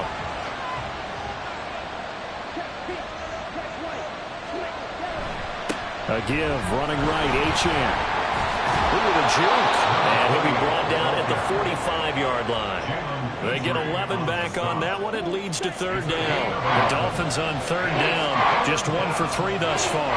They need just a yard here. It's 3rd and 1. Well, meanwhile, a pass that should have been intercepted. But it winds up falling incomplete. Coverage is awfully tight there on 3rd down. They actually closed off all the passing lanes, forcing the incompletion and bringing up 4th down. And the punter Bailey on now as he sends this one away. And this will hit just beyond the goal line as it's into the end zone for a touchback. The Texans back out there and ready to go. Their drive last time, it stalled out. They were forced to take the short field goal. And the key phrase, you nailed it. Forced to, because you know coaches look at these short field goals as a last resort, right? To them, that's not how drives are supposed to end. You're supposed to put 6 on the board. That's a consolation prize. Like going to the county fair. You don't get the big stuffed animal on that one, do you? No, you don't go top shelf. That's bottom shelf material. Stroud. He'll get this into the hands of Nico Collins. His first catch, good for 8 and a 1st down. Well, if you do read man coverage, Brandon, the drag route's a pretty good one to run against it because you're running away from people on it. Pierce now up the middle. And taken down just shy of the 40. I feel like I could see what he was thinking on that carry. Wanted to follow that big tackle through the hole. Ended up only getting 4 yards on the carry. I think he had designs on that one being bigger. And Pierce gets it again on 2nd down. And he'll be taken down at the 46-yard line. 7 yards there and a 1st down. It was a good, nice, crisp run for a 1st down. I wonder if the defense might have been loosened up a little bit, maybe anticipating a pass instead of the run that they got. They go again with Pierce. And he is met in his tracks behind the line of scrimmage. 2 yards the loss, 2nd and 12. That was well played there defensively. 2 tight ends in the formation, which essentially gave them 7 blockers up front. Hard to imagine with all that size and beef that they could let a tackler through, but that's exactly what happened. A loss resulted. Now a nice throw here right side. He hauls it in. 27 yards there, a 1st down. I do have to admit, I like it when it all comes together. When the top part, catching the football, right, whether you're catching it with your hands or cradling it, comes together with the legs, in this case the feet, doing a little toe tap to stay in bounds and complete the catch. And a great job by our crew on the camera shot. Love when you see the grass or on the field turf, those rubber pellets flying up. Great catch. Flush to his right. And he can't find a receiver, and he's brought down. That one will set him back nearly 10 yards here on 1st down on the sack. Sacks a growing theme in this first half. This is 2nd and long. Stroud. And he's going to get it down to the 33-yard line here. That's a good job there by the corner. We do talk about this a lot, that a lot of corners see their job as simply covering receivers. Tackling isn't everyone's thing. But in this case, he came up quickly and made a nice, sure tackle. And he's got another first down as he's brought down at the Dolphins' 12-yard line. Able to convert on 3rd and 14. A terrific play call. Yeah, these are the types of plays they're going to need to hit on if they're going to get back into this game. It hasn't been the greatest of first halves, but this is a nice throw here on 3rd down, and they keep the drive going. From down at the 12, it's 1st and 10. Pierce takes it straight ahead. Down to the 6-yard line on a pickup of 6 as he gets halfway to the goal line. Back to throw. Here's Stroud. Toward the pylon, caught. And the Texans are looking at 1st and goal as he's tackled all the way down at the 2-yard line. 1st and goal, and they got to be thinking a chance to get right back into this football game. They'll run here with Pierce. And he'll take this one in for a Texans touchdown. Dameon Pierce taking it in for 2 yards out. And the Texans are back within a score. So the toss play effective, even down here near the goal line. Yeah, and you're hoping the defense commits too many men to stop the run in the middle of the field, and that your blockers can gain a little bit of an advantage. And when they do, foot race to the pylon, and this time, he had the speed to win that race. Santos with the extra point, and the lead is down to 4. So that drive, 12 plays in length. And it was Dameon Pierce closing things out with a touchdown run. Now after the touchdown, here's Santos to kick this one away. On the return, here comes Smith out of the end zone. And they'll get him down right around the 25, actually the 26 officially, so a net gain of 1 there. Miami's offense set and ready to go. And now with still more than a minute to go in what's been a tight game, you figure we'll try to see them move the ball downfield. And remember, they get the kickoff to start the second half, so this is a golden opportunity for them to go down there and put up a couple of 6s back-to-back. What a momentum swing that would be. Yeah, you might be able to get a 2-for-1 without ever even giving up the football. The first down screen pass, good for 5. Creeping up on a minute to play in this first half. A run straight ahead with Achane. And all this Texans defense, they're all charged up now. They stop him behind the line for the second straight play. To throw on 3rd down, Tyler. That is caught. And he goes out right around the 39. Well, they brought the pressure, and that meant man coverage behind him, so he's still able to complete the pass. Even as he took the hit. And that's what you have to do, because I was just talking with a coach the other day, and he said, look, it's not always going to be pretty back there.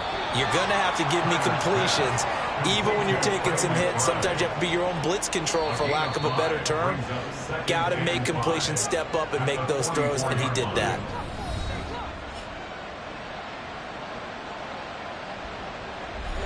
Second and 5.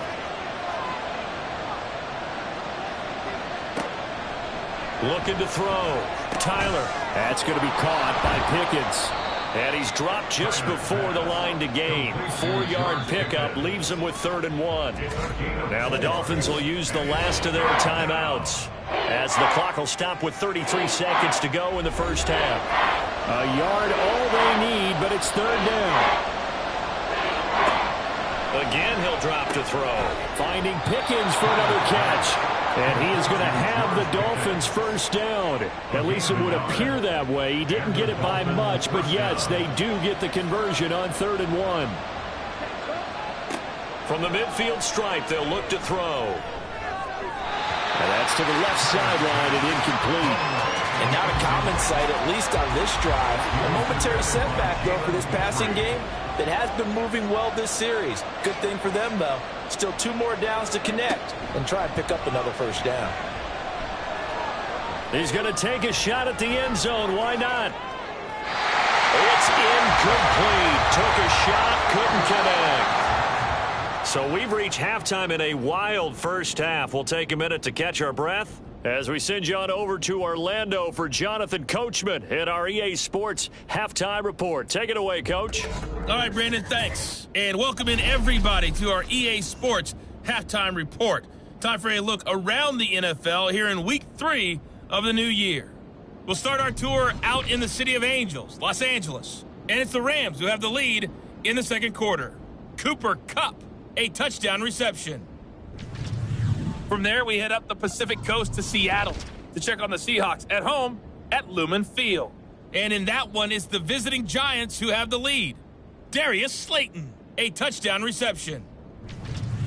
Lastly, we head to Gillette Stadium in Foxborough to check on the Patriots. And it was the visiting Jacksonville Jaguars that go home with the victory. Trevor Lawrence leading the way in the victory with 3 touchdown passes.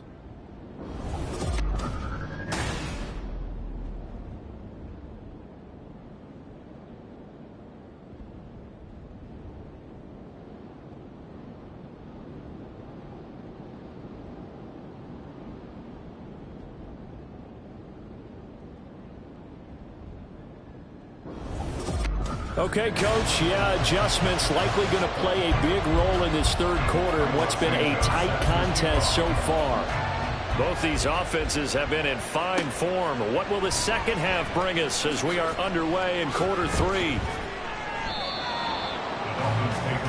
Out comes the Dolphins now. They'll go on offense first here in this third quarter.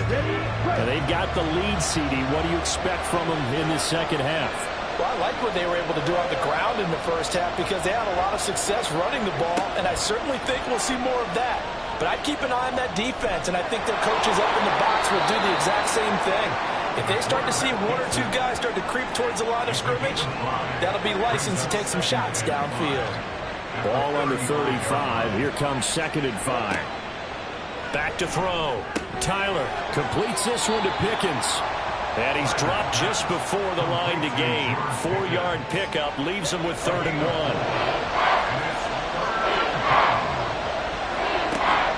From the gun on 3rd down. Tyler working the middle of the field, and he's got a man complete. And he is going to have the Dolphins first down as they're able to convert by plenty there on 3rd and 1.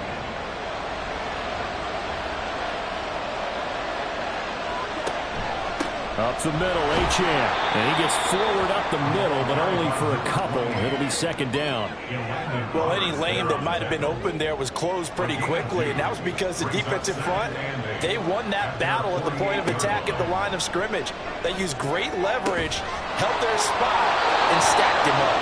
And he takes us just a few yards shy of the red zone before going out. 27 yards there, a first down. Well, that certainly has to feel good. And it's not all the time that the play caller should get all the credit. Sometimes I think in the huddle, the quarterback just says, hey, who's going to make a play for me? I just need something right here. And the end result there, nice first down. Drive keeps moving. Now Achane on 1st and 10. And some determined running there as he'll pick his way down to the 12-yard line. 155 yards rushing for him now as he's carried it 13 times. From down at the 12, it's 1st and 10.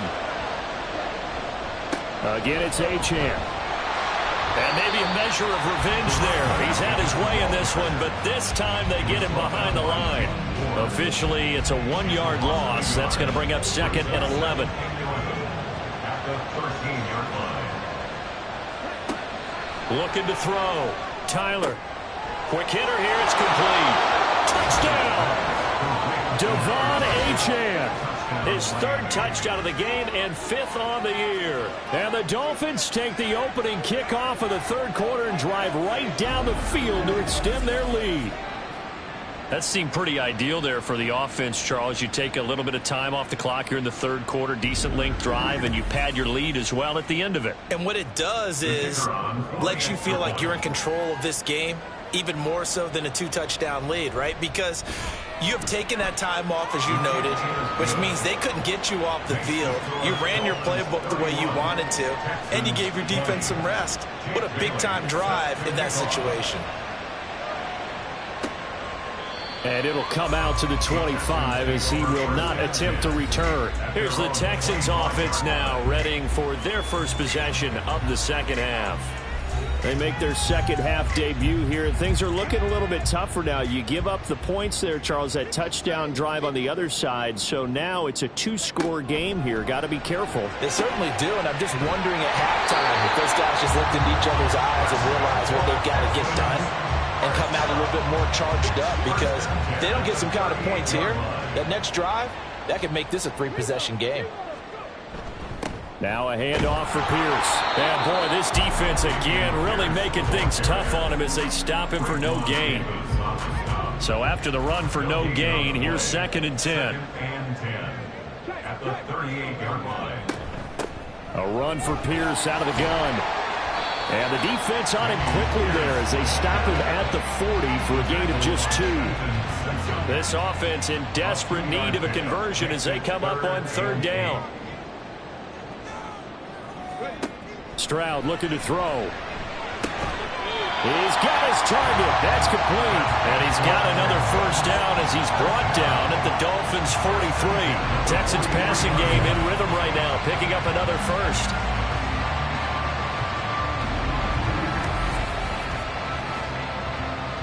So now 1st and 10 as they've crossed into Miami territory at the 43. Here's Stroud. Throw over the middle is taken in by Dell. So give him 5 yards there on the pitch and catch. And it'll be 2nd down. At the Dolphins' 39-yard line. Throwing now is Stroud. This will be complete to Mechie. That'll put him at 66 receiving yards now for the game. And he's got a first down. 32-yard line.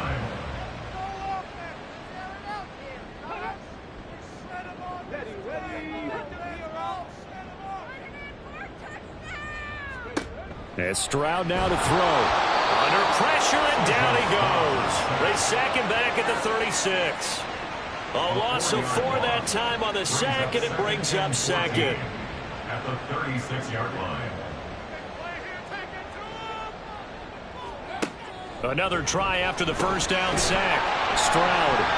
That's good. The completion there for 7 yards. And that's going to lead to a 3rd down. So 7 yards from the first down here as they come up to the line of scrimmage. Stroud on 3rd down now. Under pressure, and down he goes. They sack him back at the 36. Taken down for the 5th time this game. Multiple defenders there to get him. So on comes Cairo Santos now for the field goal try. From the left hash, this from 53 yards out. Santos' kick is up and through, and that'll make this an 8-point game. So that's 3 field goals for him now, but heck, he's not even halfway to his career best of 7. Seems like the 7 field goal games are the kind of games I always get assigned to in my other job. Let's hope for this offense's sake they can start cashing in on a few of these drives. And out a little across the 25 to the 27.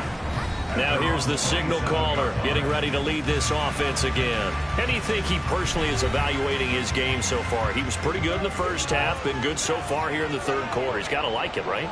Not looking for the dramatics here. Not trying to set the world on fire in terms of stats. It's almost like you're driving. Hands at 10 and 2, alert for anything out there, watching for trouble on the road, and making sure you get the team home. The bus driver. See if he can drive the bus here again on this drive. On 2nd down, a run by Achane. And he'll get about 3 here as he's out to the 30. Well, that's a good start to this drive on the defensive side of the ball. Forcing completion on first down, and you're able to shut down the running play on second. Yeah, I wouldn't be surprised now. A little bit of pressure going at the quarterback in an expected passing situation. Able to find the open man. That's complete. And he is going to have the Dolphins first down as they're able to get the 3rd down conversion. Whenever we talk about moving the sticks and controlling the football, there's a great example right there. Those are the 3rd downs you need to convert to win football games. We're in the 3rd quarter of this one, and this is a tight one. In order to maintain pace, keep the ball away from the other team, and put points on the board, those are the plays they need to continue to convert. Knifes his way forward here, but just 3 yards on the play. 2nd down. Here's 2nd and 7. Brings up 2nd and 7. Operating from the gun, Tyler. Oh, he tries to force it in, and it's intercepted. Desmond King picks it. And the Texans will take over possession here up at the 44. That's not one that he's going to want to remember, but he had to get it out of the way at some point. His first career interception. And if he's the guy that they think he is, he's not laughing it off, but he's also not going to let it affect him as the game proceeds. He's going to go back out there, still be the same confident kid, the reason that they drafted him, and go out and play. Houston set to take over. They'll start in excellent field position following the INT. First and 10, it's Stroud. And now the ball's out, fumble near midfield. And he'll be taken down, but not before he gets into enemy territory. So it goes as a fumble, but the key thing, not a fumble loss. Yeah, that stat's big, isn't it? I mean, I remember watching teams play. The ball might be on the ground a number of times during the game, but if the other team doesn't get it, that's a huge difference in the ball game. And in this case, they were able to retain possession. 2nd and 10. Thanks for tagging along with us here from Houston, Texas. Stroud's throw complete into the hands of Schultz here. That'll leave him with a 3rd and 2 coming up. They got 8 yards there. Brings up 3rd and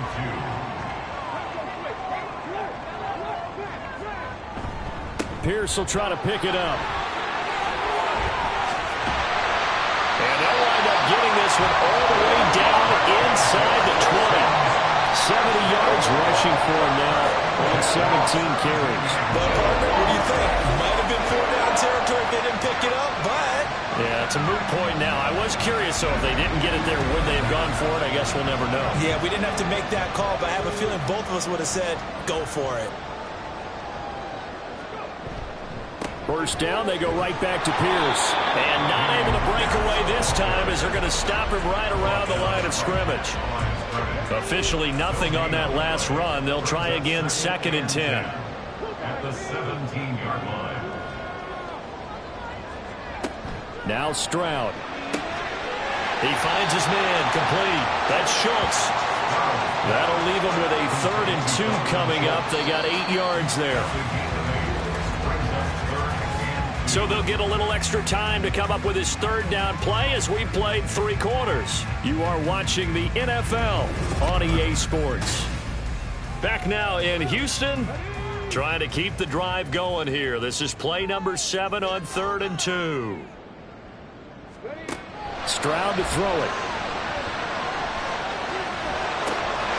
He's going to get that to his running back out of the backfield. And the Texans are going to have 1st and goal coming up as they're able to convert there on 3rd and 2. I'm not sure that was necessarily a safety valve or a check down throw on 3rd down. Sometimes just try and find the open guy and get him the ball. He did exactly that and found a way to pick up a 1st down. Now here's Stroud. And that is caught. Touchdown, Texans. Brevin Jordan. His first touchdown of the new season. And the Texans have a chance to tie things up as they trail by 2 here in the 4th. So part 1 of what they needed is done. They get in the end zone. Now you have to imagine we'll see a try for 2. And that's what the book says, but defensively, they can't hang their head right here. They still got a chance to come out with the lead if they make a play. Stroud's going to try to throw for the conversion. And he's got it. The conversion good, and we are tied in the 4th. Still time to work with on the clock, but they wanted the tie now, and they got it. And I love their aggressiveness. Go ahead and get it done, get the game tied. Now your team has the momentum, and you're staring across the field saying, let's see if you can match us.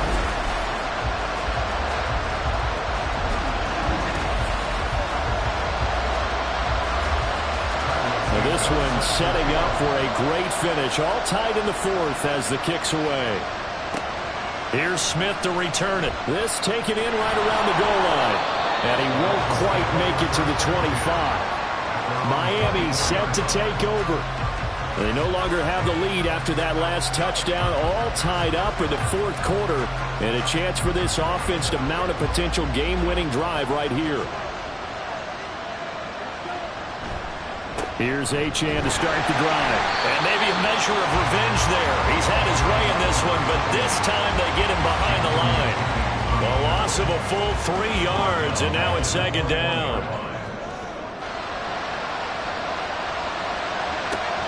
Back to throw. Tyler. Open net is Waddle, complete. And he'll be tackled at the 23 after a gain of 3. The Dolphins on third down. They've had good success, 5 for 8 to this point. This is 3rd and 10. Looking to throw. Tyler.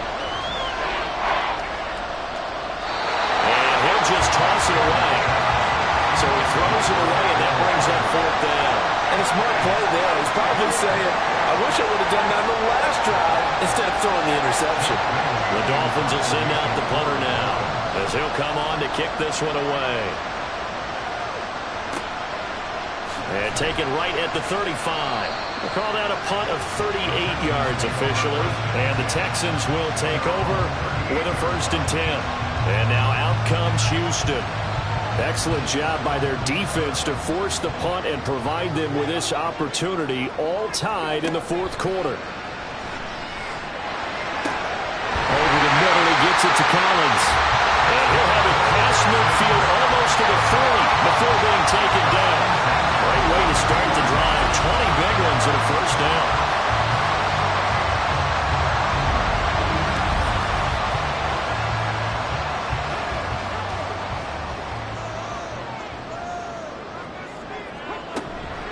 Running it out of the gun with Pierce. And he'll manage to pick up about 4. It's 2nd down. Nice chunky yards on 1st down. It really opens up your options for what you want to do on 2nd. You go right back to him and hope he explodes, or sucker the defense in before throwing over the top. And that one blown up quickly, as he's going to be stopped before he could even get started. That 2nd down play nets a -4. Well, partner, I guess sometimes it's just a matter of philosophy. Some say run it until they absolutely stop you, and others say, well, when you think they're about to stop you, fool them a little bit. I guess they should have tried to fool him on that play. Got his man complete over the middle. That's Collins. And he's stopped up short of the 1st as they tackle him down at about the 36. It'll go down as a gain of 6, and that'll bring up 4th down. On for the field goal. A 53-yard attempt. Santos' kick is up and through, and they have taken the lead here in the 4th quarter. So the drive here ends with a field goal. It does give them the lead, but this one's still certainly a long ways from over. It definitely puts a lot of pressure on your defense to hold the lead, right? They're happy to have it and happy to be out there trying to do so. But I know as a former player, in the back of their mind, they're thinking, why don't you score the touchdown and seal this thing? And that decision to bring it out ends up not being a good one. Costs him about 5 yards as he's tackled at the 20. Out comes the Miami offensive unit now. They get set to take over. And now they find themselves trailing following the field goal. Still a good amount of time in this 4th quarter, but this drive very well could determine the outcome of this ball game. Throwing to start the drive. Tyler. That's going to be caught by Waddle. And he's going to get 7 out of this before being taken down at the 27. Operating from the 27 now. Here's 2nd and 3. Back to throw. Tyler. Right back to Jalen Waddle for another catch. And Waddle going to have a Dolphins 1st down as the tackle made right at the 30-yard line.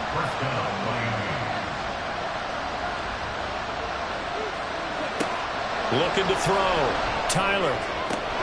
He's got this to Pickens. And he'll be taken down, but not before they work it across midfield. A good pick up there of 20 yards. And here we are in the 4th quarter, partner, and watch them drive for what would be a go-ahead touchdown. And you and I both know this is where you need a quarterback who can keep his cool back there. Not just for himself, but to keep the rest of the team relaxed too. Back to throw again. This pass nabbed by Waddle along the sideline. Back-to-back nice plays, 12-yard. Plenty of shouts from this crowd as they watch the replay. They want a challenge, and they're going to get one. Did he keep those feet in bounds? That's the question they've got to decide. And I got to say, watching it in real time, it was awfully close. Yeah, it certainly looked like a heck of a catch because he didn't appear to bobble it, which could complicate things. But even with the benefit of replay, that's pretty tight. Well, here's the call. So the challenge there does not go their way. This will indeed remain a completed pass. Now left side, a completion to his tight end. Hey, let's face it, you can put any Halloween costume on him. You're not going to be able to disguise him because for a tight end of his size, difficult to sneak him anywhere, but that's what they tried to do. Lined up on his right, tried to work his way back to his left, but just a minimal gain as the defense was able to react quickly. Throwing again on second down, but this time it's incomplete. He already came through for them on this drive. No surprise that they were hoping he could do it again.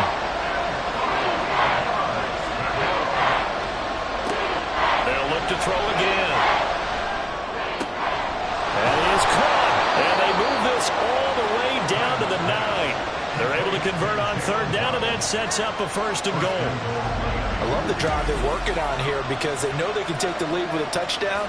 And so far on this drive, so good. They've moved the ball down the field with very little resistance defensively. But they better be prepared for some adjustments to come their way now. Only way to get the lead here, of course, with a touchdown. And that's what they're gunning for on 1st and goal. Again, he'll drop to throw. And this is going to be intercepted. Picked off Byron Jones. And the Texans are going to get the football here as the ball will come out to the 20.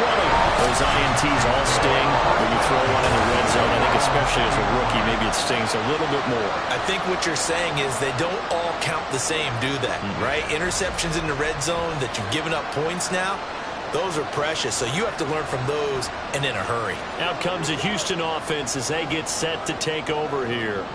Another important fourth-quarter series coming up. That last INT helping to maintain their slim advantage. And he stopped right at the 25 after a gain of 5. Here's a 2nd and 5 now from the 25. And they'll go right back to Pierce. And not much to speak of. Call it a 1-yard gain up to the 26.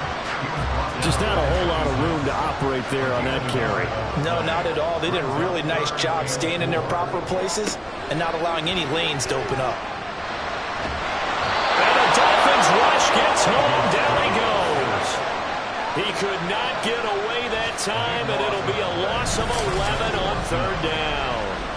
I don't know what else can be said about this pass rush. They have been sensational. CD, that is now 6 sacks for them. And how many times do we talk to offensive coordinators and they say a sack as a result of everyone on offense not doing their job? But let's be honest about this one. This is the offensive line unable to counter the pass rush. They've been teeing off all game long. And on 4th down, on is the punt team sending this one away. So a change of possession here on the punt. And out will come the offense as they take over. The Dolphins offense now ready to go back out onto the field. Their defense accomplished step 1 of the mission. They forced the punt. Now they'll look to erase that deficit and take a 4th-quarter lead.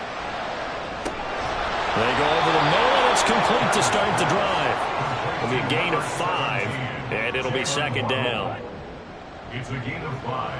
Brings up 2nd and 5 at the 43-yard line. Operating from the gun, Tyler. And that'll be off the mark, too far out in front, and it's incomplete. Just a little beyond the reach there of his receiver. That's probably one he wishes he had back. He wishes it had been 7-on-7 in practice, or maybe even routes versus air, because that's a completion he makes, 9.9 times out of 10, just missed that one. That is certainly one way to frustrate a quarterback. When there's extra defenders on the field, dime package, lots of speed, no space to fit in the football. So they're forced to punt on 4th as this one's away. Fair catch called for and collected right at the 10-yard line. So possession goes over here on the punt. And the Texans are going to have the football with a 1st and 10 deep in their own territory.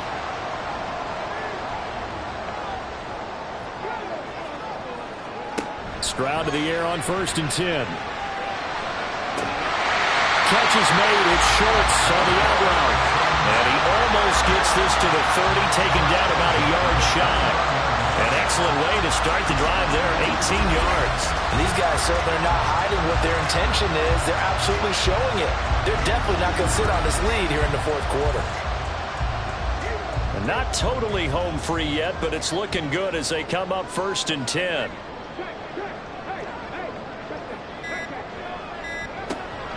Hand off left side, Pierce. And I think this defense knew what was coming as he is smothered behind the line. Tackled back at the 26-yard line.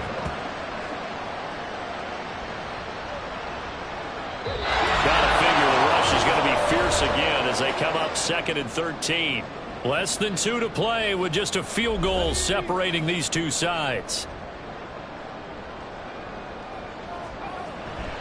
Another run on 2nd down, trying to cover up. And now right out of the 2-minute break, we'll get a timeout used defensively with 1:56 to go. Going for it with Pierce. And he'll fight forward to about the 27-yard line. The Dolphins going to take their 2nd timeout. That'll leave them with just 1 remaining in this 4th quarter of play. Fair catch signaled for and taken just shy of the 30-yard line. So the Dolphins now down 34-31, 1:47 on the clock. They need at minimum 3 points out of this as they come up 1st and 10. To the right side and complete to Metcalf. And he's going to get out of bounds with the 1st down. So an ideal set of circumstances there. They move the chains, and they save that final timeout.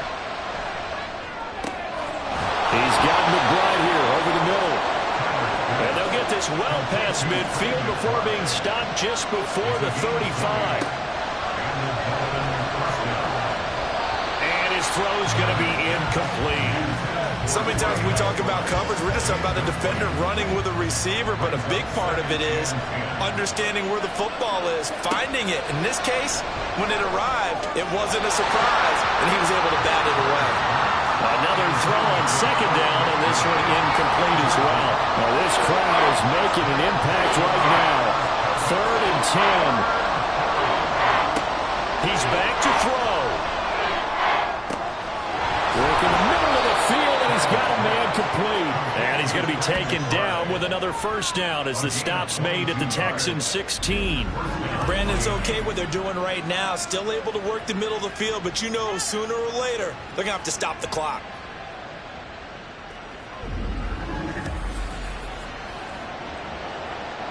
Final minute, 1 timeout remaining. 1st and 10. Back to throw. And this is caught. Touchdown. And they've taken the lead here in the final minute.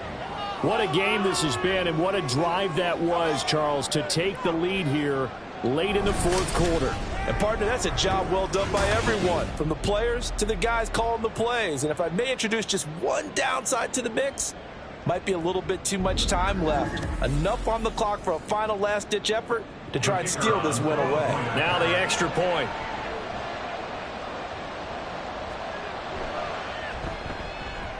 And that will make this a 4-point game. That time a 6-play drive. And it was capped off by a touchdown reception from Trey McBride. Bailey now to kick it away after the touchdown.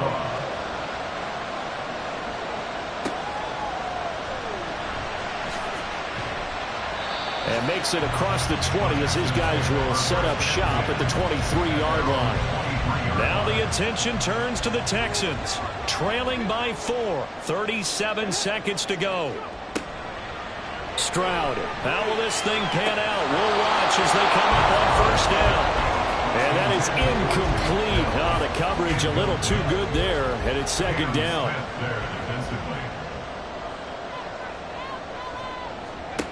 Here's Stroud. Oh, he dropped it. They were looking for him in the middle 3rd. He couldn't catch it. Now 3rd down. He was covered by Patrick Surtain. Stroud to throw it. And that is incomplete. Partner, they've got one chance left to keep this one going, and I think for you and me, let's think along with their offensive coordinator now. Has to think back, cycle through every play of this contest, and remember what's worked and what hasn't. Because right here, he needs the best play of the game in order to keep this one alive. Now the Texans will use one of their 2 remaining timeouts as they get it with just 19 seconds left on the clock. Now here's a pass on first down that's knocked away and incomplete. As a corner, you have to be able to run with guys step for step downfield in man coverage and make up ground quickly in zone. You have to put yourself in position to make plays, just like that one we saw there. Stroud. That's underneath to Pierce. And a timeout coming in. This will be their final one with 10 seconds remaining. Now Stroud. Throw right side here, going to be incomplete. Down to their last chance now. This is going to have to be a heat for the end zone and just hope for a miracle.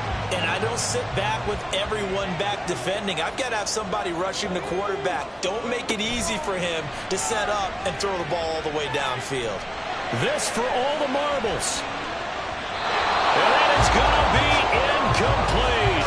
Boy, they got the tip they were looking for but couldn't secure it. And this one's over. So a victory here for the Miami Dolphins. And it was a game where they were off and running in the first quarter, Charles, and never looked back. You know, partner, after a while, we always say the same thing, don't we? They set the tone early, right? They started fast. So I asked a few of my horse racing friends, do you have a term for me that we can use to cover that? And they said, yeah. When a horse breaks out like that, you say he caught a flyer out of the gate. And that's exactly what this team did today. I mean, they jumped out there, jumped on them, and were never headed. So for Miami, it's back-to-back victories now after the Week 1 defeat as they move to 2-1. And they'll get another road test next week as they head to Arizona to take on the Cardinals. Meanwhile, for Houston, they'll fall to 1-2, and they'll get a chance to redeem themselves at home next week. I'm Brandon Gaudin. Certainly have to thank Charles Davis, my broadcast partner, and our entire crew. We'll catch you next time right here. It's the NFL on EA Sports.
It's Madden NFL 24 on EA Sports, and we've got the Chargers' leader at quarterback.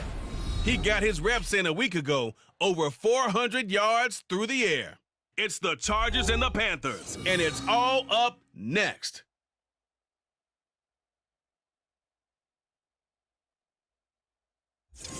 The Carolina Rains have arrived as we are inside a soggy Bank of America Stadium in Charlotte. Today it's week 3, and we've got a good one in store, as it'll be the LA Chargers taking on the Carolina Panthers.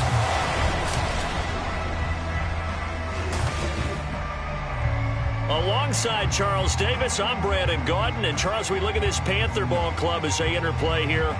They come in losers of 2 straight, so they're trying to right the ship here a little bit.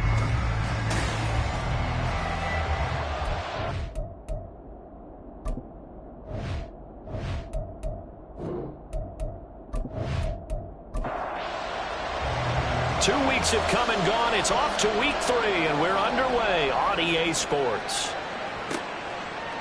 From a yard or 2 deep, here comes a return. And he'll be brought down shy of the 20, so the decision to bring it out of the end zone, not a good one. So here's the Charger offense making their way out. And they will be led out by their signal caller in his 2nd year in the NFL now. And while he won't admit it because his team lost the game, he had some fun in the last one. He threw for over 400 yards. I mean, there's no getting around it. As a QB, yeah, okay. We lost the game, but boy, that felt good flinging it around. Now he's got to figure out how to do the exact same thing, yet turn it into a win. And he's got it past the He's hit and dropped. That's a gain of 13 and a very solid opening play for this offense. Line of scrimmage, the 31 now on 1st and 10. Now they'll throw here out of the gun. Oh, his first throw of the game going to be intercepted. It's Shaq Thompson here with a pick. And he'll bring this one back to the 29. Brandon, I wonder if someone's down there checking on the head coach right now because he might be in a little bit of shock after what just transpired. Instead of a lengthy opening drive to deal with, his guy stepped up and stole that drive away. Momentum on their side now. How will they attack on offense? So now here are the Panthers with excellent field position to start off. And they will be led out by their 2nd-year quarterback. Would you say that last week's performance by him, workmanlike in terms of numbers? 1 touchdown, 1 pick, but obviously a loss. Yeah, and that's the bottom line for him. All he cares about is how do we find a way to win the game. Maybe leans on a few other parts of the offense, and hopefully springs a receiver or 2 free. They're going to get about 3 here out of this first down run, and that'll bring up 2nd and 7. Ball at the 26, 2nd and 7. Not a big run on the first play of the drive, but that doesn't necessarily mean it was a bad play. Sometimes you're just trying to settle in, get your guys a little bit of contact, and get things moving.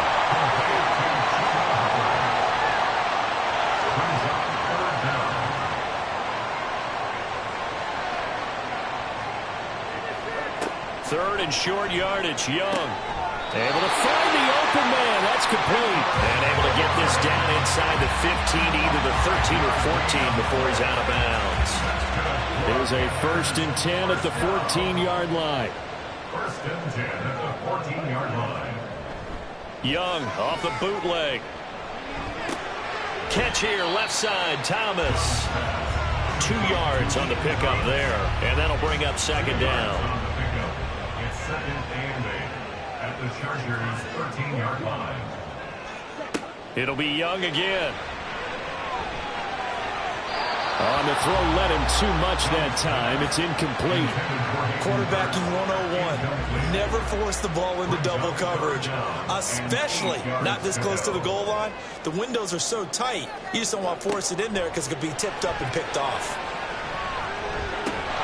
And Young's throw there incomplete. Oh, that's going to hurt a bit because they needed to come through with a completion there. Now a drive that started with great field position is facing 4th down. Cade York on for the field goal. A 30-yard attempt. York able to send this one through. And the Panthers stake claim to a 3-0 lead. So a pretty good opening drive. That'll make the home fans somewhat happy. They wanted 6, but they got 3 in the early lead. And they should be happy. The guys look good getting down the field. That's got to give them a little bit of hope that good things are in store here today for them. And the tackle going to be made right there at the 25-yard line. The Chargers get set to go here for their 2nd drive. They threw an interception the first time they had the football, only gave up 3 points off of that, so it shouldn't be a difficult hole to overcome. It really shouldn't, as long as they're not listening to the chatter coming from the other side, because when you throw a pick, look, I know defensive backs, they have a tendency to be a little bit loud after they take one away. But they also have a tendency to gamble a little bit more, thinking they'll get a 2nd one. Maybe they can take advantage of that with some double moves. Brings up 2nd and 2 at the 33-yard line. On 2nd down, ETN once more. That one good for 13 and a Charger first. Usually we see runs like this as the defense breaks down later in the game, but this guy is setting the tone early, running through all types of tackles and putting the defense back on its heels.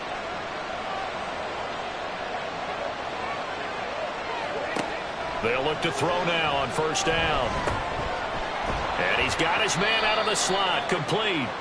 And he's going to be taken down. Plus, there's a penalty flag in the backfield. They may get 15 more on top of this. After the penalty, a fresh set of downs. It's 1st and 10.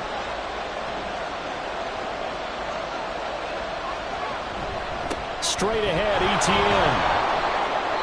The tackle made by Caleb-On Chason. The Chargers at 1-1 through 2 games thus far. Charles, they were losers last time out. What do you think they need to do differently here? Well, I don't think it needs to be as drastic as burning up last week's game tape or not watching it, but the attitude has to be what's done is done. Let's move on. Put that one behind them, galvanize themselves, and go forward and get a win in this one. Back to throw now on 1st down. And that one too far in front. He couldn't reel it in. It's incomplete. This could be the start of a nice stand from this defense now after getting walked backwards on this drive. Come through with another one here and have them staring at a 3rd and long, and that puts the defense in a position to dictate to the offense. And they do get him down, but not before he's able to slip it inside the 5-yard line. A good pickup there, 21 yards. And that's how you shake off the interception you threw on the opening drive, come back and throw another strike and gain nice yardage. And I give credit to 2 people on this one. The man throwing the ball and the person calling the plays. They're not shutting him down early in this game. Kelly. Touchdown, Chargers. And nothing special there. They show they were going to run the football. They ran it. They got it in. Like old-time football, right? Hey, this is exactly what we're going to do. Straight-ahead power, and they got it done.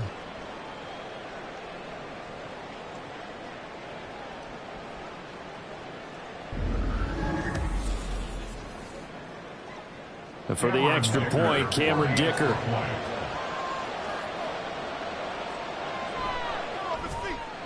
And we'll see if this rain affects the team's decisions going forward, but they kick it here, and it's good. The kick unit on here for the Chargers as they will send this one away.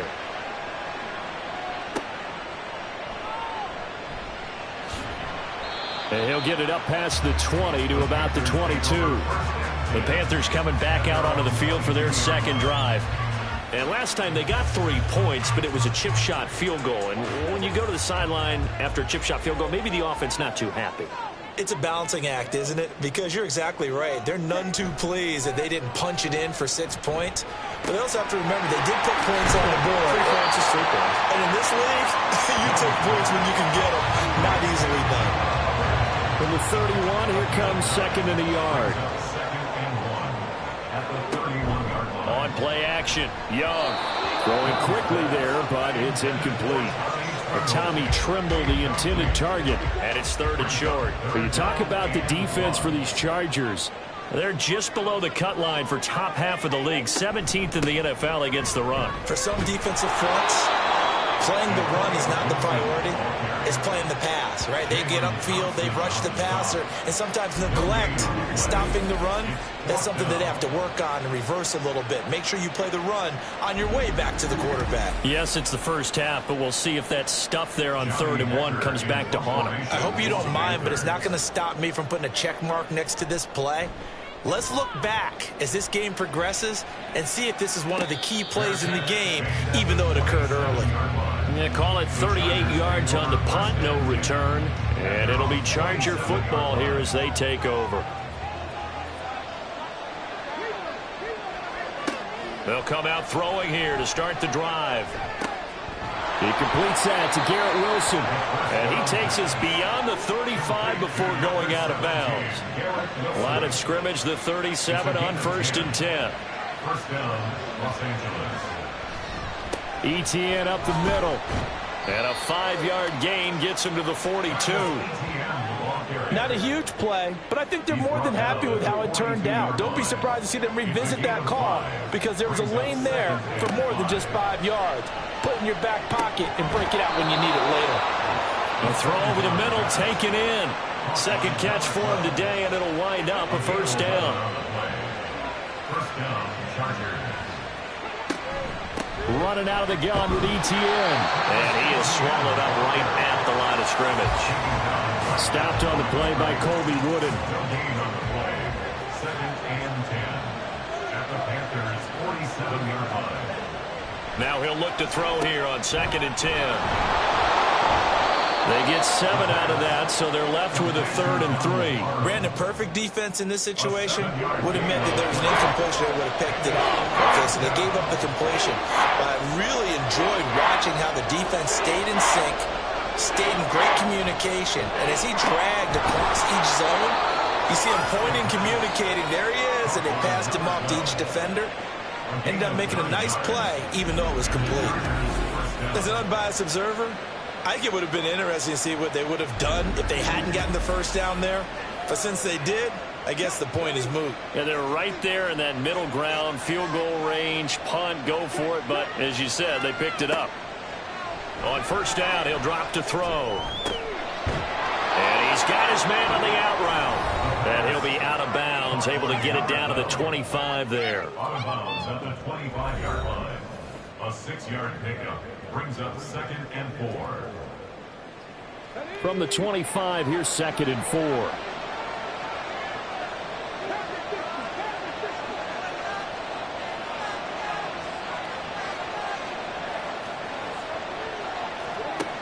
Back to throw again. Throwing the slant pattern here complete. That good for 6 as they keep this drive right on rolling. So here's a 1st and 10 now down inside the 20. Off the option, here's ETN. And he takes it in for a Charger touchdown. Travis Etienne, his 3rd rushing touchdown on the year. And the Chargers are able to extend their lead. A strong, determined run there, Charles, to get in for 6 points. This is why it's such a team game, isn't it? And I know it sounds really generic and it sounds almost trite, but the blocks were made up front. Offensive line, collective victory at the line of scrimmage and downfield. And how about the finish to the run all the way into the end zone? The point after through the raindrops, up and good. And that pushes the lead up to 11.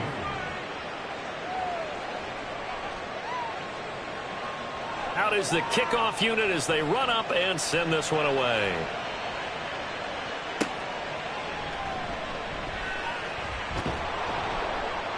And taken down just past the 20 at about the 21-yard line. Now the offense for the Panthers here getting the football back.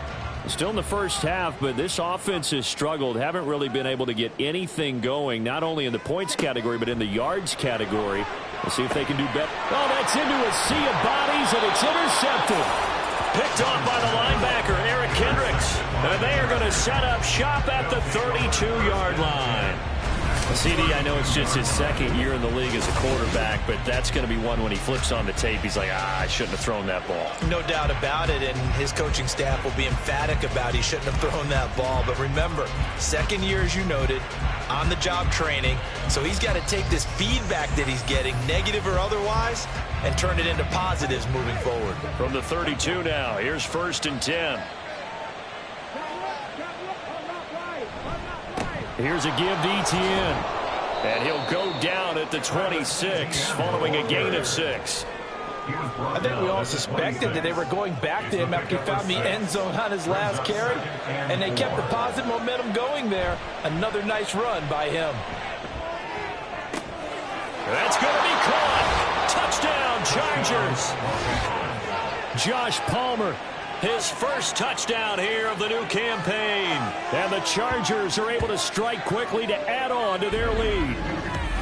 I think if you polled defensive backs, they would say the corner route, take that out, make it illegal, because that is so hard to recognize and so hard to adjust, because your first move is to not get beat in the middle of the field. And that's how they move you first before they break off to the corner. But then as the wide receiver, great job. It's tough to turn those upfield and go, but he did a great job with it there. Really good balance, really good body control. And how about the end result? A touchdown. Extra point up and good by Dicker. And the lead is up to 18 now. The kickoff unit is out on the field, and they will send this one away.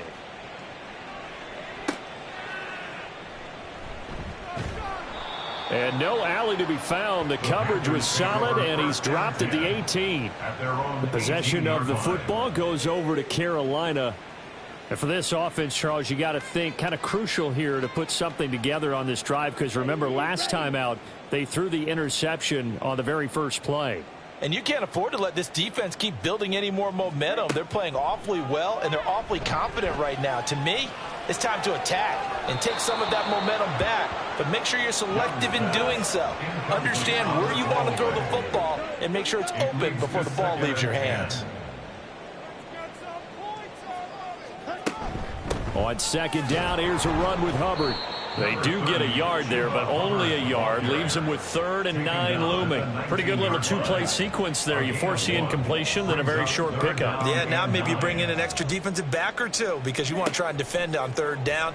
They like to play those nickel or sub packages, don't they? Young. Pass taken in by his big tight end. And he will finally be taken out of bounds as it's an enormous play there on the final snap of this first quarter. 21-3 is your score after 1. Second quarter now from Charlotte, and it's the Panthers with the football as they've got it with a 1st and 10. A give running right, it's Hubbard. It's a 6-yard gain on the ground, and that'll make it 2nd and 4. That play wasn't quite as big as the play that preceded it, but still, gotta like the way they're moving the football, partner. Absolutely. Pretty good room to run on that last play. Yeah, they didn't get a first down, but still, you'll take runs like that each and every time, won't you? And he'll get a little over 2, maybe a full 3 down to the 32-yard line. The Panthers on 3rd down. They've hit 2 for 4 thus far. This time they face a 3rd and 2. They'll try and run for this with Hubbard. And they needed 2. They could only get 1. 4th down. Well, they picked up a portion of it, but not all that they needed. Now that leads to a decision on 4th and 1. Let's see what they decide to do.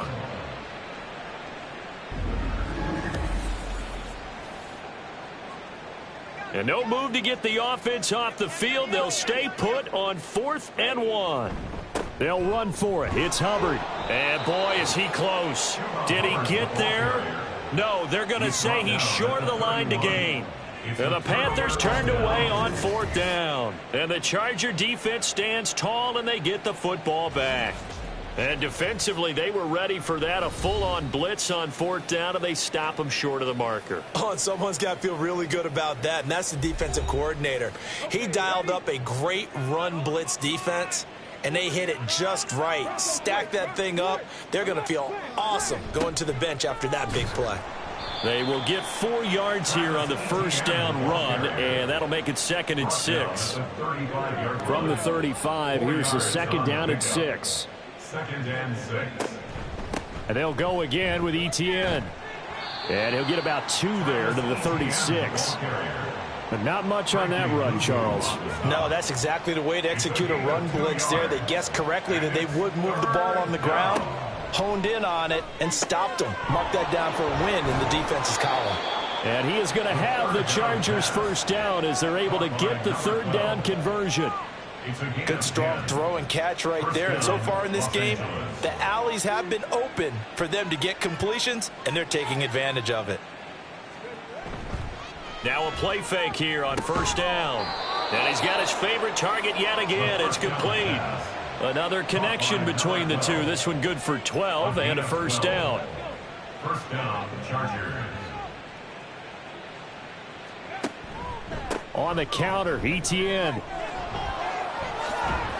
And he's tackled a yard short of the marker. Good gain of 9 on 1st down.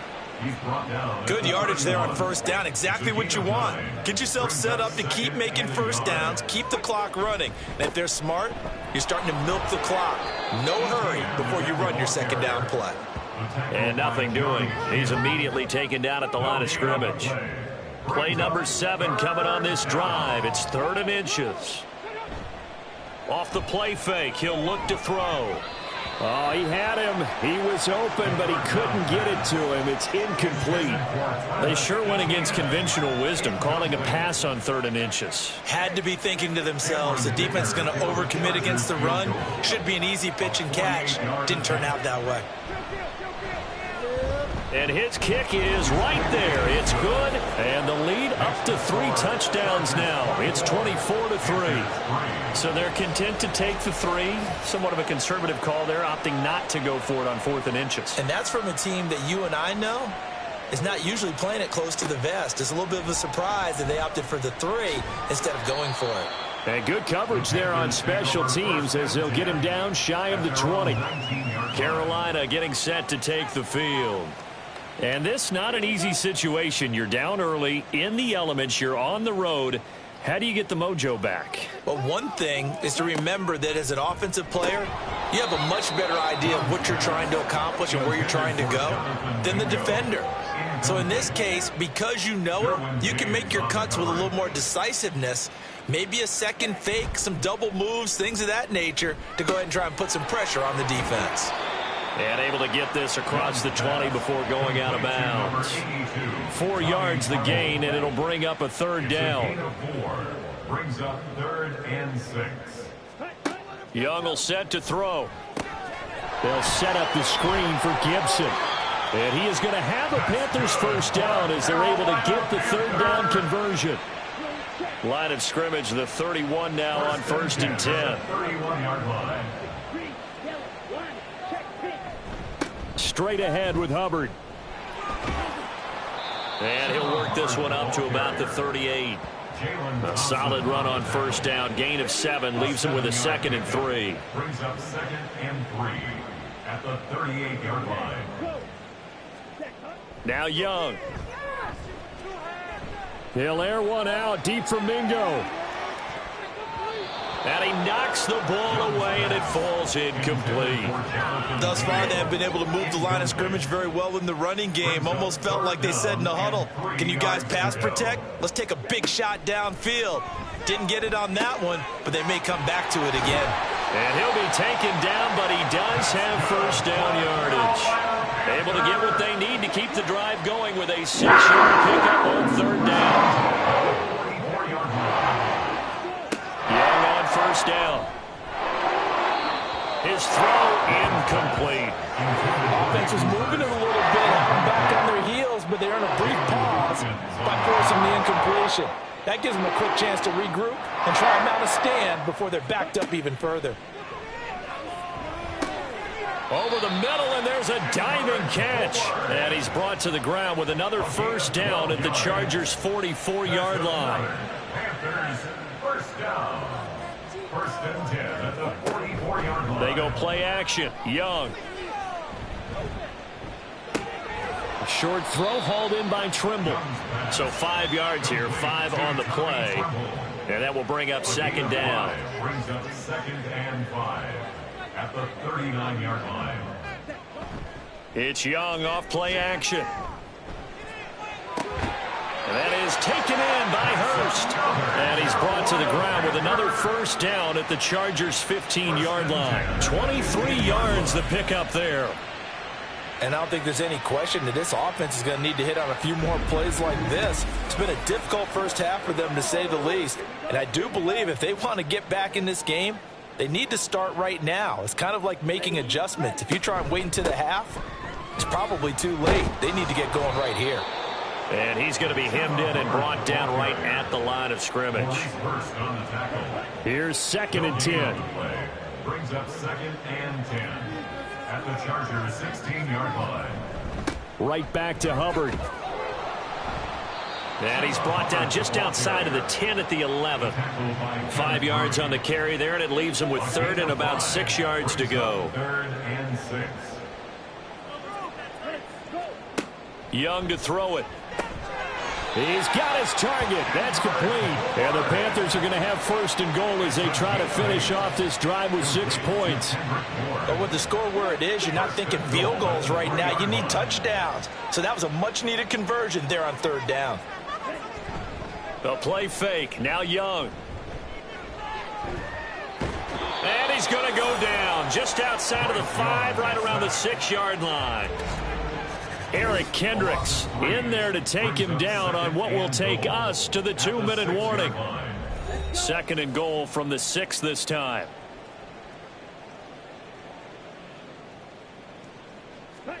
Out of the gun, it's Young. And he's got it. And he was able to shed 1 tackle but could not get away from there. 5 yards that time on the completion. And now it's third and goal. Third and goal.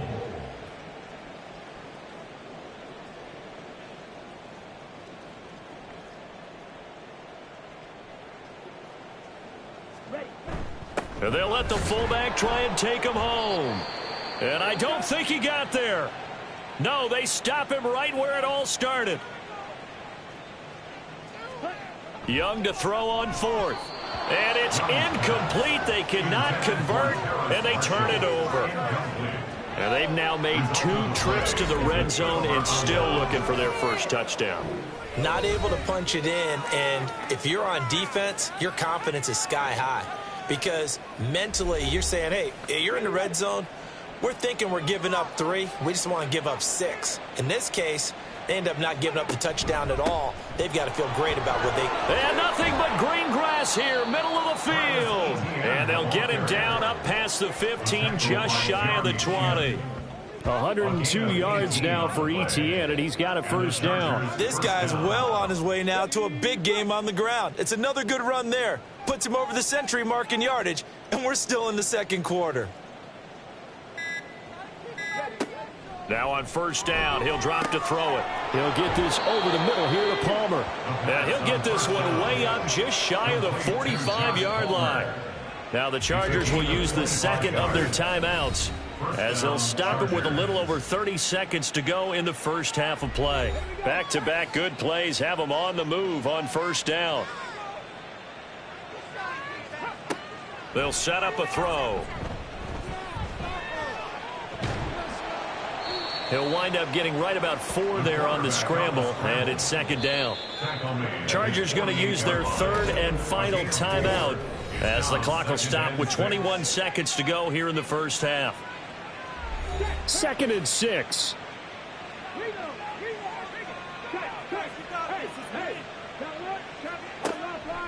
Back to throw here. It's caught inside the 25. So we have reached halftime. Intermission with the visiting Chargers on top. As we'll get you down the coast to Orlando for Jonathan Coachman at our EA Sports Halftime Report. Coach. All right, Brandon, thanks. And welcome in everybody to our EA Sports Halftime Report. Time for a look around the NFL here in Week 3 of the new year. We'll get started out in Denver, where it was definitely a game with some intrigue, as you can see by the scoreline. Nick Chubb closing in on 100 yards rushing on the afternoon. From there, we head up to the Pacific Northwest. Check on the Seahawks at home in Seattle. And in that one, it's the visiting Giants who have the lead. Darius Slayton, a touchdown reception. Lastly, we head to Southern California to check on the Rams at home at SoFi Stadium. As you can see the score there in the second quarter. Cooper Kupp, a touchdown reception. One of the top performers in that first half was the running back Travis Etienne. He's already over 100 yards rushing for the game and has a touchdown run as well. This was an extremely one-sided first half.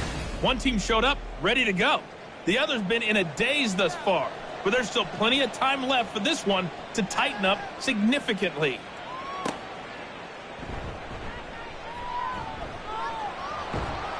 And up to about the 26-yard line, just across the 25.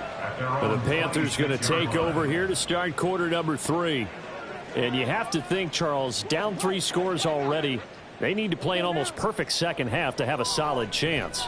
And that absolutely starts with finding some way to put together a touchdown drive here. They need to be smart, fast, efficient, get the ball to the end zone, and do it again multiple times in order to have a chance to win this game.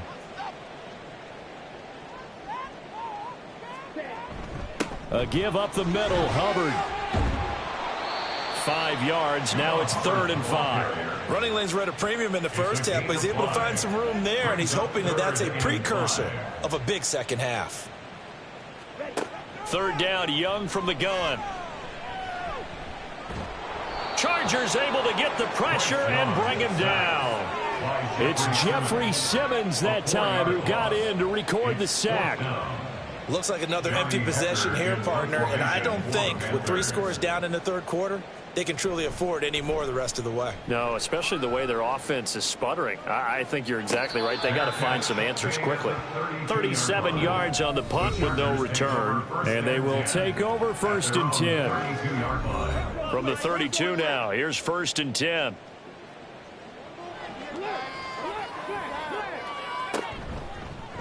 They'll start by running the option to the right.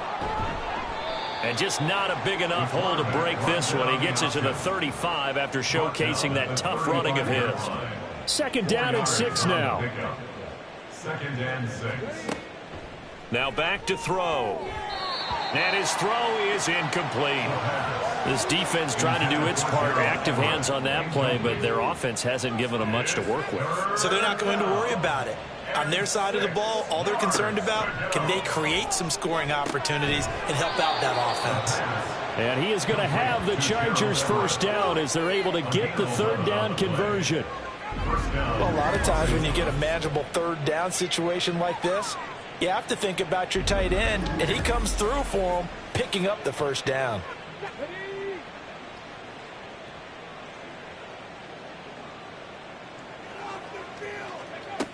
They'll look to throw here on 1st down. Throw right side is into the hands of his tight end, Everett. So the completion good for 6 yards. And it's 2nd down. It's a pickup of 6.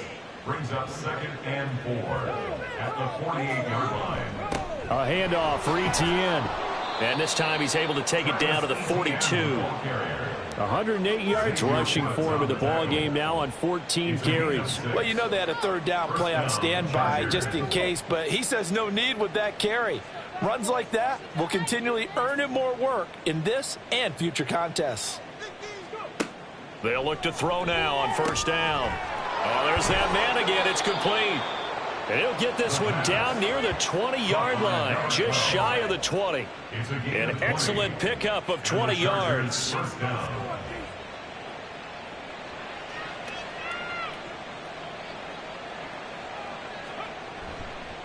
The play-action fake. They'll look to throw. And he fires one incomplete.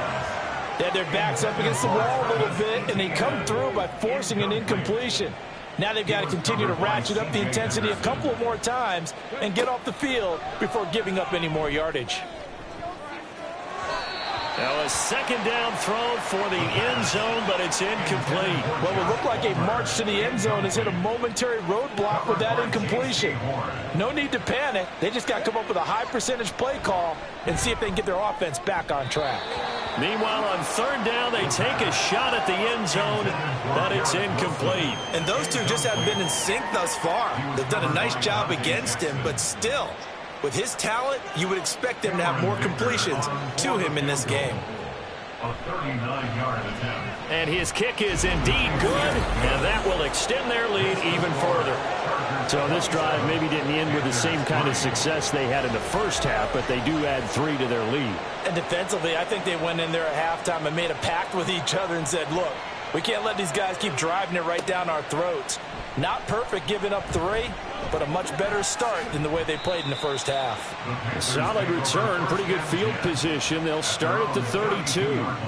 The Carolina offense about ready to go. I kind of feel like they've reached a do-or-die point in this game, Charles. If they're going to try to pull off an impressive comeback, it has to start right here, right now. Yeah, now they've got a final chance to get out of this situation, but they also understand they've got to move the ball and move it fast. In addition, they need to save as much time so they can get 2 more possessions. 2 yards the loss, second and 12. Brings up second and 12 at the 31-yard line. Now Young. Over the middle, complete. That's Marshall. And he gets this to the 35. Good for a gain of 5. This offense in desperate need of a conversion as they come up on third down. Young. And a throw there going to be incomplete. Well, this is just a continuation of what we saw in the first half. So much for the fresh start to begin the third quarter. Still off-target throws, no rhythm throwing the football, and obviously no touchdown scored in this game. On is the punter, Hecker, as he gets this one away. This is taken at the 23.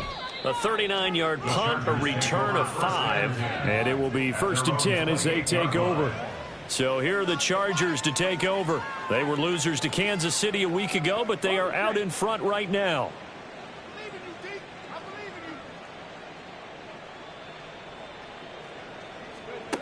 They'll try and start this drive in the air. They'll get this out to the flat for Etienne. A pickup of about 3 yards as he's taken down at the 31. Snap will come from the 31 on 2nd and 7. At the 31-yard line. He'll keep it himself. And they'll get it up just short of the 45 at the 44. And that one will go for 13 yards on the keeper and a first down. It looked like almost a miscommunication defensively because once he decided to keep it, he had pretty smooth sailing. Yeah, it became a question of, wait a minute, who's got the quarterback? And when you talk about miscommunication, it's supposed to be called assignment football on the defensive side of the ball. But the assignment gets mixed up. That's the end result. Partner, I know my grade school teachers never would believe this, but I can absorb a lesson. I think there's a lesson in this one. He's having a great day running the football, but occasionally they're going to find a way to stop you, aren't they? Yeah, this time the defense stepped up in what's been so far a tough game for them. A second down pass play there, but it's incomplete. Had an open man that time and ended up putting a little too much heat on it, don't you think, partner? Absolutely, just needed a touch more air under it. Instead, he fired an absolute bullet. On third down, he'll drop to throw. He's going to rifle one deep left side. He's got it at the 15. And all the way in for a Charger touchdown. A great effort there. His third touchdown now on the year. And the Chargers have opened the lead up to 30. All the receivers in the league are plenty good enough, otherwise they wouldn't make it in the NFL.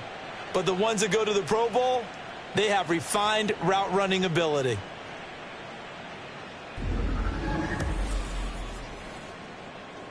Dicker down to tack on the extra point.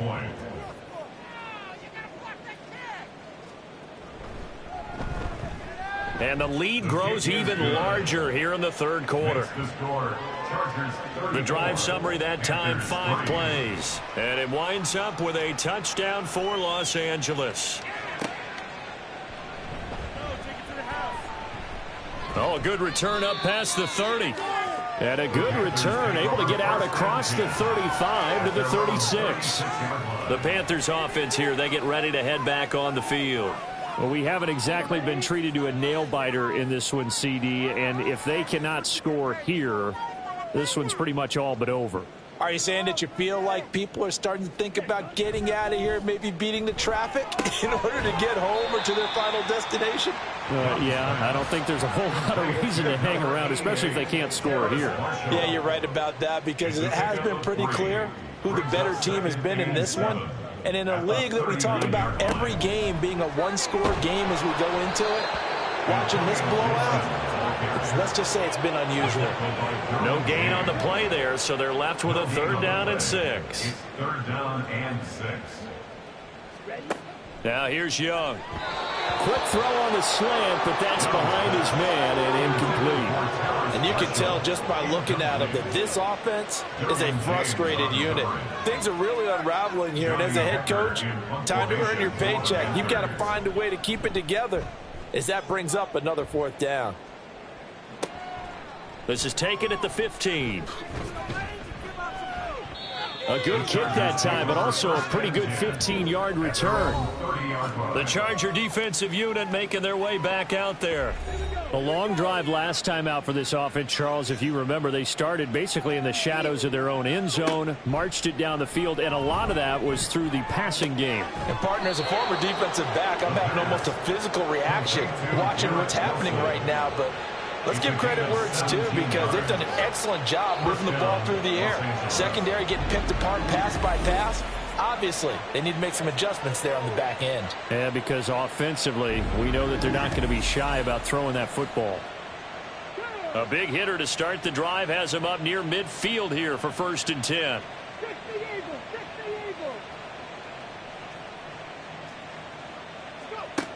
They're going to look to throw. He finds Wilson.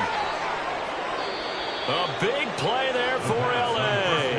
47 yards. Everything's been going right here in this one. This offense, they've been in complete control from the outset. And here's another big play. These kind of routes have been open all game long, and they continue to take advantage.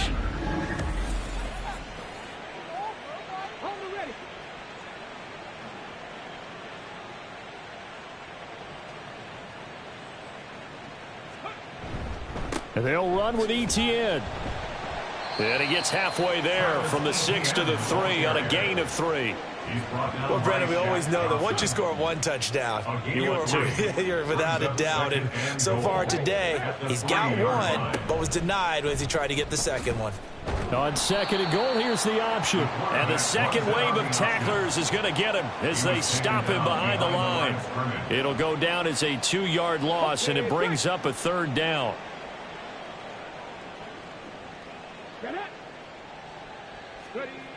Looking to throw. He's got his man. It's caught. Touchdown, Chargers. A great play there. With his 2nd touchdown of the game, 4th of the year. And the Chargers just continue to roll.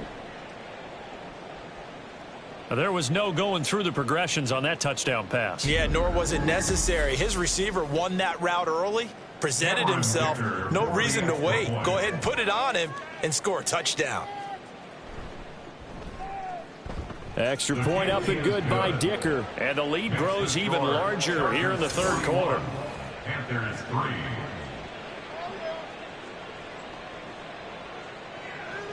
Set now to kick this one away, and off it goes.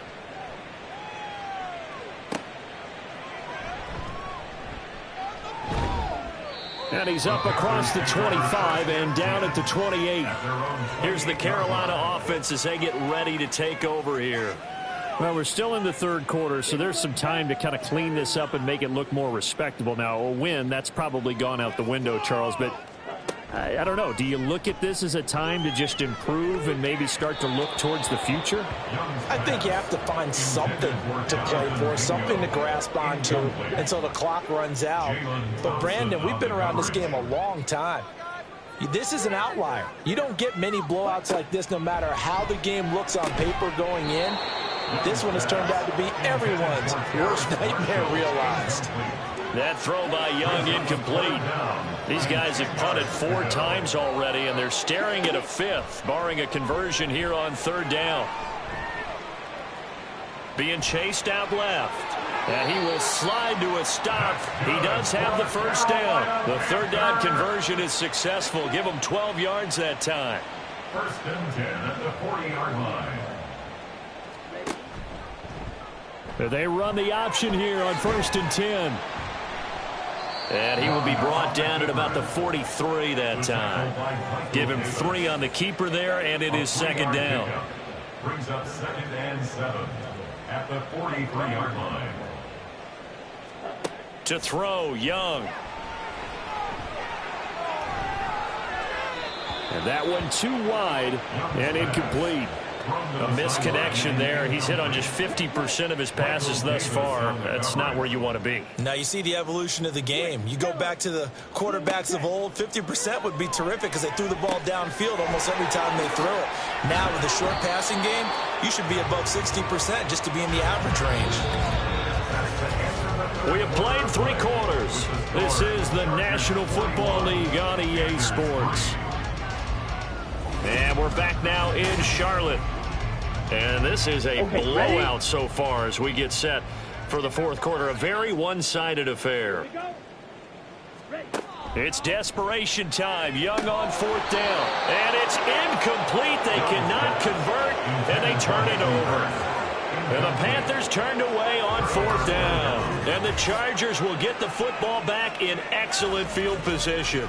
Now, they've clearly made a conscious decision here to be more aggressive in the late stages of this game here in the 2nd half. And I get it. In this situation, you know, if you want to be aggressive out near midfield, you feel good about your defense maybe, or just, hey, I thought I had a proper play call. But how about the guys that just stopped them? How good do they feel right now? Hey, you want to go for it here? We shut you down? They're over on the bench right now feeling great. And he goes down, but not before getting this inside the 25. A big-time gain there on the keeper, using his legs to hurt him. 1st down.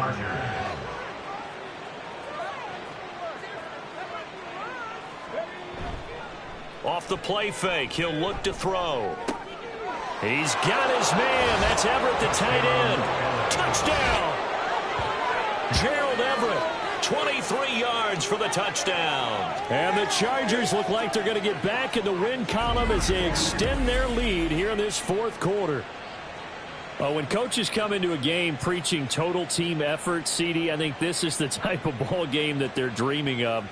It was pretty apparent early on that they were clicking in all 3 phases. It's been fun to watch. Yeah, sometimes in the NFL you end up with matchups like we've been watching here. And when you go back through the early drives, you can just see that one squad was on a different level in this game. Safe to say, we have been disappointed in watching their execution throughout this contest. The kickoff team on the field now as they will send this one away. And here comes a return from just beyond the goal line. And the decision to come out of the end zone is going to cost him 5 yards as he's taken down right at the 20. And the Panthers coming out now. And they unfortunately are staring at a mini losing streak developing, trailing here in the 4th quarter. This would be their 3rd straight defeat. The drive starts with a completion left side. And he'll go down at the 26 following a gain of 6. From the 26, they'll line up on 2nd and 4. At the 26-yard line. Here's Young from the shotgun. And he bats it away, and it falls down incomplete. They lead big, and a major part of that has been how they've taken their play to a whole new level this second half. No points allowed since the break, and you can add another incompletion to the total number that they forced in this runaway contest. Meanwhile, the throw by Young was knocked away and incomplete. But defensively, you look at the numbers. Another incomplete pass that we just saw, and they're under 200 yards passing for the game, so they've done their job on that side of the ball. Yeah, recently I was actually working a game where a quarterback had a streak of 5 straight games without a 200-yard game. And that was a big talk, both in his town and amongst his team. How do we get the passing game going? So big credit to them, holding them under 200 today. A 40-yard punt, 5 yards on the return. Possession switching back now to the Chargers. Well, they don't really need the points here, Charles, given what we're looking at on the scoreboard. But they've scored on 3 consecutive possessions, 3 consecutive drives, and I'm sure that they would like to keep that streak going here and continuing to pour it on. And things have gotten that way in the NFL, haven't they, partner? Because in the old days, people would, they'd get off the gas a little bit, right? But now, people continue to accelerate. But we'll see what they decide to do as they come out for this one. But the way this game has gone, they've got to be awfully happy with their execution overall. Now they're going to be dealing with a 3rd and 7. Is that one officially a loss of 1?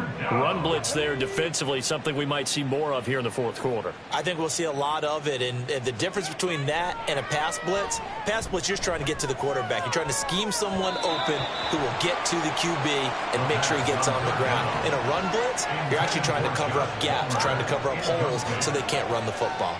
Here's J.K. Scott now. Always a good sign when your first punt comes in the 4th quarter. And last week in the loss, 5 punts as he gets this one away. This is brought in at the 21. It'll be 37 yards there on the punt. And the Panthers will take over now, 1st and 10. The possession of the football goes over to Carolina. Well, we said it at halftime that they would need a nearly perfect second half to erase that deficit that they were facing, CD. But unfortunately, the second half has pretty much been a carbon copy of the first. Yeah, that early lead was almost insurmountable the way their opponent was playing. And, partner, they do have some good news, though. This one is getting close to being over, and they can try and hit the reset button starting tomorrow. Young to throw again on 2nd and 10. Eluding the pressure right. And he'll slide to a halt here, still a little shy of the first down marker. The improv act there, good for 9, and now they'll be looking at a 3rd and short, 3rd and 1. Young to throw it. Work in the middle of the field, and he's got a man complete. And he is going to have a Panthers first down as they're able to get the 3rd down conversion. 1st and 10 at the 47-yard line. 1st and 10, Young. And incomplete on the deep ball. That's coverage you'd expect to see in a tie game late. Not in a lopsided game like this. They are not letting up. On 2nd down, Young. He'll get this complete to the running back, Hubbard. They get 6. That'll leave them with 3rd and 4. And we see another pitch and catch there to the running back. This position just continues to evolve. They become just as critical to the passing attack as a lot of receivers, tight ends, because their ability to make people miss in the open field can really generate big plays for an offense. And he'll be tackled about 2 yards shy of the line to gain. A 1-yard pickup leads to 4th down.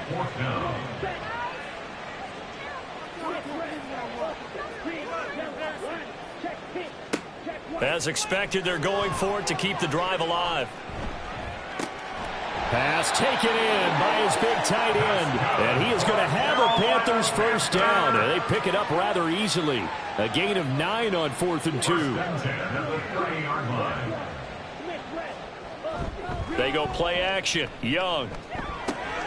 Again, that's Hurst. And inside the 20 before he's brought down. Back-to-back receptions for him, and it's another first down.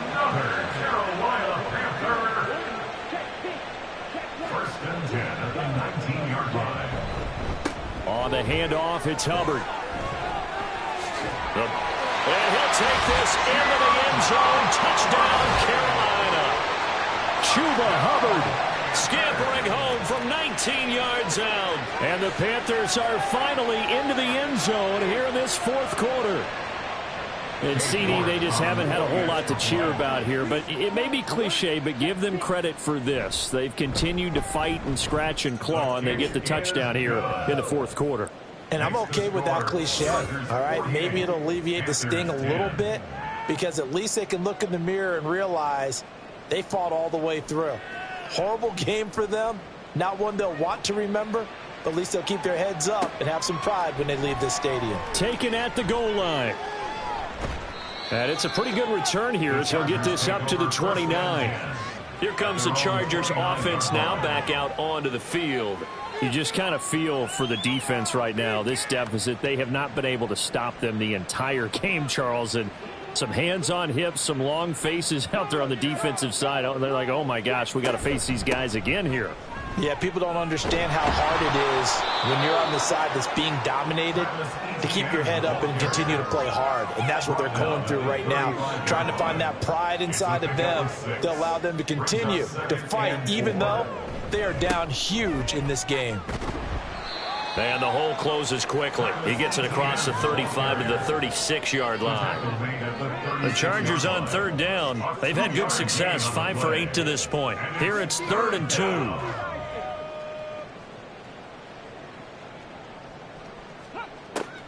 Back to throw here. Able to find the open man. That's complete. And he is going to have the Chargers first down. They needed 3. He doubled that. He got 6. When you have someone throwing it that well, that confidently, you don't have to call the game in fear at all, do you? You just go ahead and play. Yep, confidence with a lead to throw it here in the fourth, and boom, he's on the money. Yeah, you don't have to tuck your head in and go like turtle at this point. You can just go ahead and play. It's a pickup of 4, and it'll bring up second down. A gain of 4. It's now 2nd and 6 at the 46-yard line. Another tote for Etienne. And a gain of 4 gets him right to the midfield stripe. Back-to-back 4-yard runs. Now, look, if they just do that all the way downfield, ball ends up in the end zone, but that's a little difficult to do. Yeah, I think now 3rd and 2, that defense ready to stiffen up and stop that run. They'll run with Etienne. And he won't be close to a first down as he runs into a wall right around the line of scrimmage. No gain there on the play, and that's going to leave him with a 4th down. This late in the game, Charles, I think you maybe seriously have to think about going for it. Especially where they are in terms of field position, because this is almost like no man's land. Might hurt your punter because there might not be enough space, maybe too far for your field goal kicker. I'm like the old rule. Possession is 9/10 of the law. Possession is 9/10 of winning the game. Go for it. Get the first down. Close it out.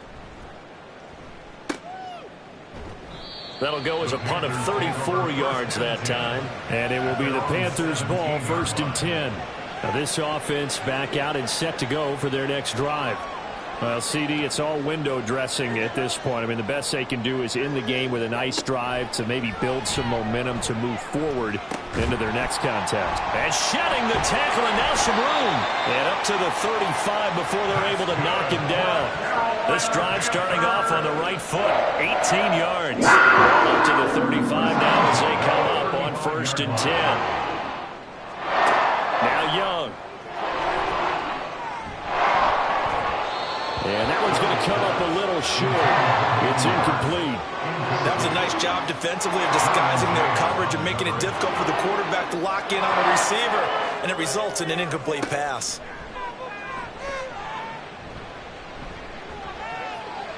And Young's throw there incomplete. I'll tell you what, partner, after he ices down, he's going to be a nice long soak in a hot tub after this one. He's been under duress the entire game. And once again, hit as he throws. Fortunate that one wound up incomplete. Again, it's Young. Now a desperation throw deep downfield. And this is incomplete. Oh, it looked like he had a pretty good line on that one. That would have been a big play, but he could not pull it in. Here's Johnny Hecker now as they're forced to kick for the 6th time today.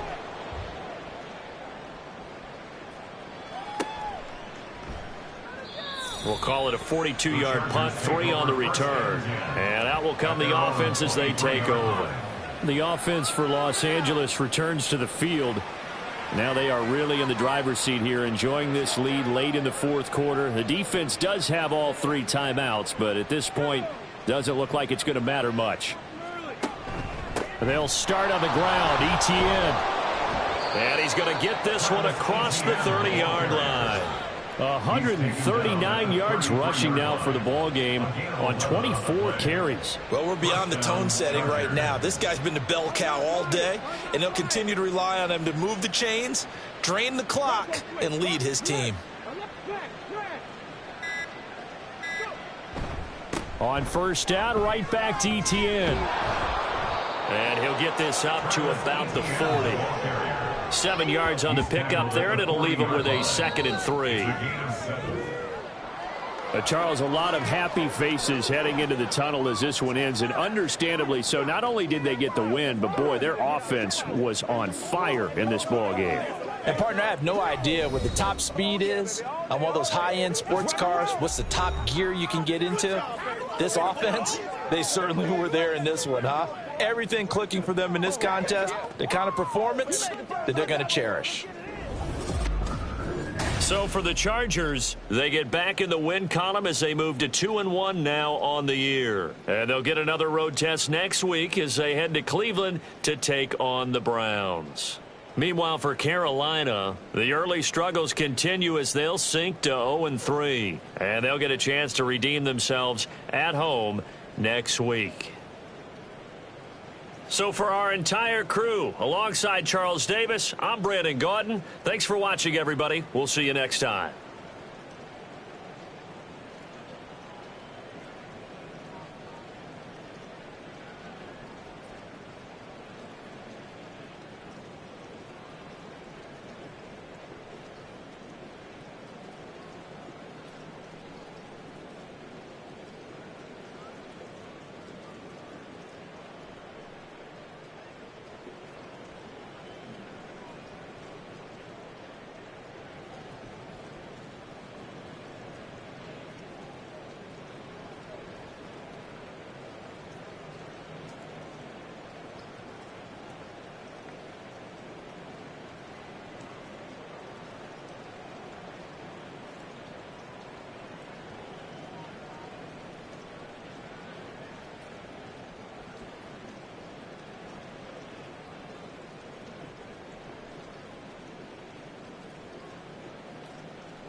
It's the NFL on EA Sports. And coming up, we'll see Justin Jefferson.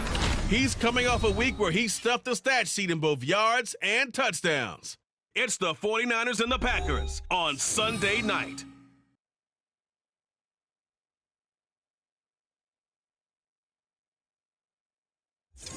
This place first opened way back in 1957. We are inside legendary Lambeau Field here in Green Bay. Today, boy, what a matchup. Two NFL franchises with so much history, so much tradition, getting set to do battle here. As it'll be the San Francisco 49ers.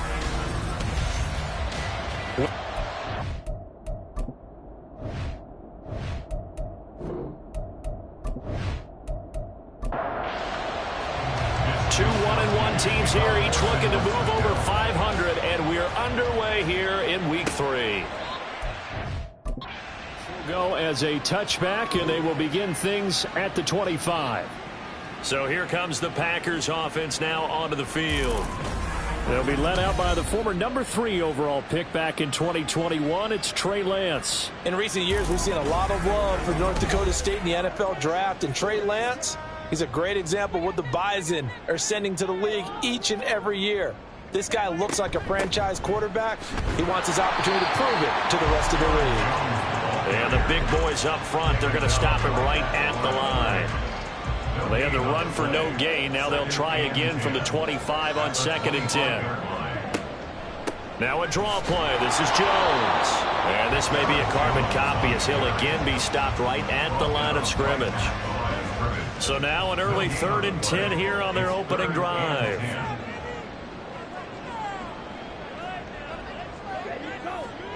To throw, it's Lance.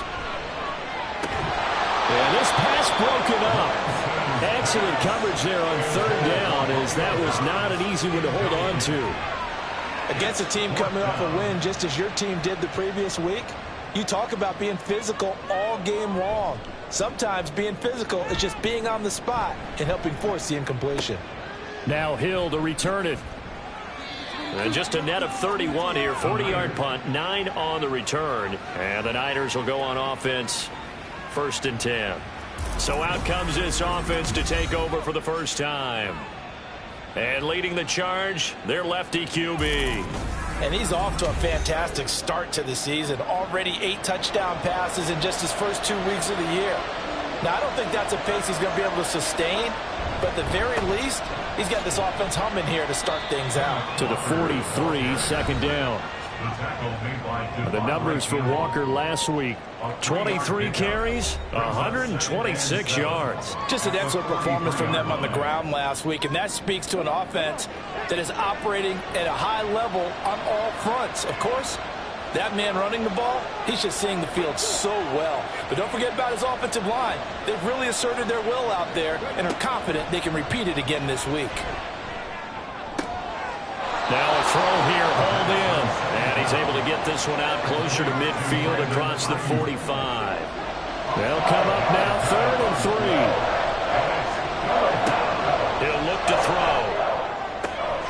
That is caught. Breaks the tackle. He's got room to run.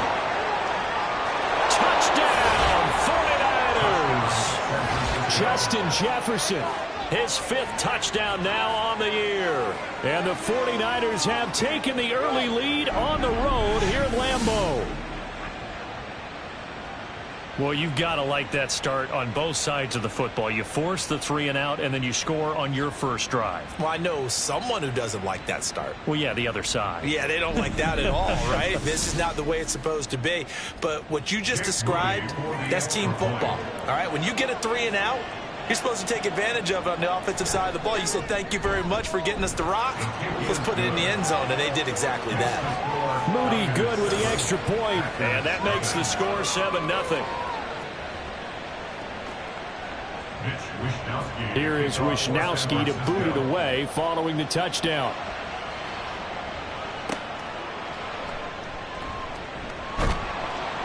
And beyond the 20, but not by much. In fact, just a yard pass there to the 21. The Packers offense here coming back out for their second drive. And the first drive, 3 and out. Second possession, see if they can get a little momentum. And oftentimes that first drive is just a feeling out process. You have some plays that you've got called and you want to see how defense reacts. It may not go terrific on the first one. Now they're ready to go. They've kind of got a look at them, got a sense. Let's see if they open things up a little bit. See if they open things up. Let's see what the defense does here, too, after a good stop. First and 10 at the 37-yard line. Now a first down carry by Jones. And fights through one man. And this will be good for a pickup of 9 to the 46. The numbers on the ground for Jones last week. 23 carries, 101 yards. And the way they ran the ball in last week's game has to be satisfying to their entire staff because they're seeing not just a back gain big yardage, but they're seeing an offensive line really in sync. Here's Jones again on second down. And he'll go down right around the 47 this time. Able to get the 1 yard he needed, but nothing more. First and 10 at the 47-yard line. Throw right side, hauled in by Dobbs. It'll be a gain of just a yard, and it's second down. This defense for the Niners much improved from week 1. They were terrific last week in getting their guys their first win of the season. And what keyed their victory? The pass rush. Got to the quarterback 6 times for sacks, and plenty of other turbulence in the pocket for him as well. Hard to throw the ball downfield when all you're seeing is opposing jerseys come at you. After an incomplete pass on second down, that'll leave him trying to convert on 3rd and 9. Lance looking to throw it. Forced out to his left. Excellent work there by Lance as he scrambles for the first down. He's a talented runner, and that means he's always looking for bigger gains when he takes off. Certainly found some bonus yards there beyond the first down marker, and this early drive will continue with that extra jolt from his legs.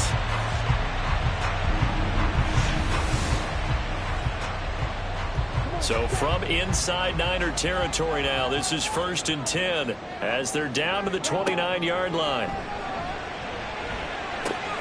Meanwhile, Lance's throw finds its target, Dobbs. That will go as a pickup of 7 on the 7th play of the drive. From the 22 now, here's 2nd and 3. At the 22-yard line. Here's Lance to throw it. This one swung out here to Jones. And he'll take it down here just shy of the 15 at the 16-yard line. 7 yards there and a first down. Counting down toward the midway point in quarter 1. Lance now on first down. That's a Packers touchdown. Rodeo Dobbs. A 16-yard touchdown. And the Packers are an extra point away from evening this one up. All drives that result in points hurt a defense, but when they are the sustained variety, play after play, and they just can't get off the field and stop them, that can be demoralizing. Anders Carlson now for the point after.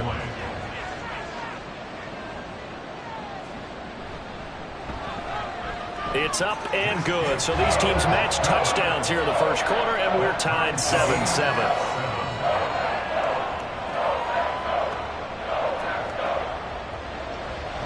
So all even at 7 now as they kick it away.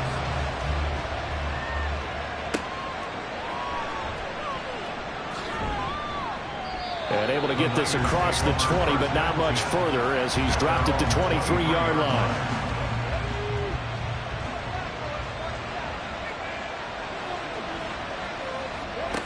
They'll come out throwing here to start the drive. Man open, that's Deebo Samuel. Give him a gain of 5 on the completion, and that'll make it 2nd down. It's a gain of 5. Brings up 2nd and 5. Straight ahead, Walker. And down right around the 32-yard line, 4 yards on the pickup. Well, they didn't get a whole lot out of that one, but I think you got to continue to try and run and try to keep the defense honest. You mean also just sit back, dare you to throw it on every down? Yeah, you get your quarterback hit a lot that way, too. They'll look to throw for it on 3rd and 1. Complete to the tight end, Kittle, over the middle of the field. Kittle's got his first catch, and it's also a first down. And the tight end is certainly a position built to move the chains because they can control space underneath. If they've got good hands, then, of course, they're a dynamic target. But one other thing is they're right in the sight lines of a quarterback on just about every play, and that makes it easier for the quarterback to pick him out and deliver. Ball spotted at the 45. Here's 2nd and 3. Sticking with Walker on 2nd down. And they'll get this just to the 47. 1-yard gain. You look at this Packers defense. And they've shown the ability to play tough against the pass, currently ranked number 9 in the NFL. And I'm struggling a little bit trying to really categorize this crew. They're top 10 in the league against the pass, but the bottom half of the league in sacking the quarterback. That doesn't make sense. Imagine if this group ever put pressure on the QB, they'd easily move into the top 5. I don't care how many times we say it, I still get a kick out of watching quarterbacks and receivers do the pass tree in pregame warm-up. But I always remember that when we go to practices, we see that after practices as well. They really tune it up, don't they? They tune it up. They know why they do it for these situations. First down. And they build that trust, and that's why they're able to find him in this type of a situation. And he works his way free all the way down to the outskirts of the red zone. Another strong gain on the last 2 plays. They've moved it a combined 33 yards.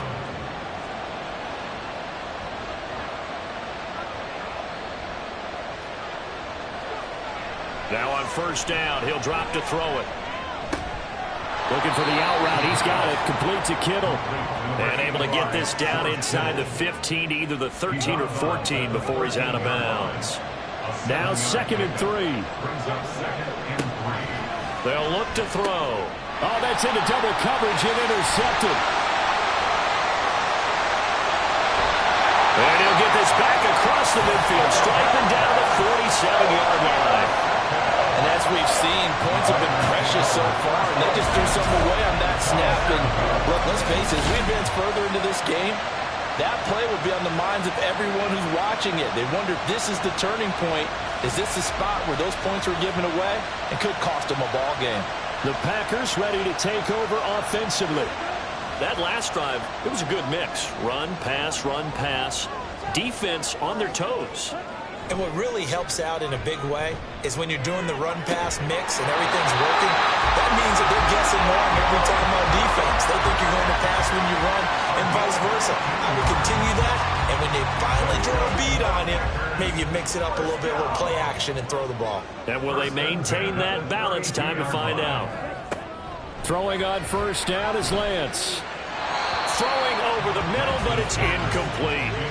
Not sure what happened out there, but it looked like the timing was a little off on that throw. Well, you know I'm a defender, so what am I going to say? Great defense. Darn right. They did something to disrupt that timing. Lance's throw complete to Freiermuth. 9 yards, not quite enough, and they'll be left now with 3rd and 1. Brings up 3rd and 1. And they'll try and run the option to pick it up. He's not going to get there. That won't even be close. It was blown up in the backfield. That'll make it 4th down after a loss of 1. This defense is a difficult one to prepare for, one of the best in the league. They'll come at you from all angles, and they did a nice job there stopping him for a loss. It would be a very makeable field goal try from here, but instead they're going to go for it. They'll go with Jones. And he picks up the first down yardage as he takes it down to the 16. And the drive stays in motion with a nice 8-yard pickup on 4th. 7-7, our score after 1. Back for the second quarter in Green Bay. It's the Packers in possession of the football. So the ball down to the 16 here for 1st and 10. Here's Lance. Touchdown, Packers! Jaden Reed. His first touchdown of the new season. And the Packers have taken the lead. Well executed there offensively. Defense looked a little confused, but he found his receiver, and that one good for 6 points. And the payoff we just saw there tells us how many times they ran this play in practice over the past few weeks, because They executed that flawlessly right here on game day when the situation arose. Carlson's extra point up and good. And that makes the score 14-7. Carlson back out there now to send this one away. Hill going to think better of bringing this one out, and the drive will start at the 25. San Francisco's offense returns to the field. That 7-0 lead of theirs short-lived as they've now given up 2 straight touchdowns to fall behind by 7. Yeah, but no cause for discouragement here. Yeah, they've fallen behind, but haven't they proven that they can go down and score? So what was the formula that got them down there the first time? Get back to something close to that, and maybe they can get this game tied up. 42 yards rushing for him now on just 6 carries to this point. So from the 39 now, they'll come up on a 1st and 10. Looking to throw. That's over the middle and caught by Ayuk. Short completion, just 4 yards, and it'll be 2nd down. 4 yards on the pickup. 2nd and 6 at the 43-yard line. He'll look to throw. This one brought in by Jefferson. His 2nd catch, and this one not nearly as electrifying as his first. And it'll bring up 3rd down now.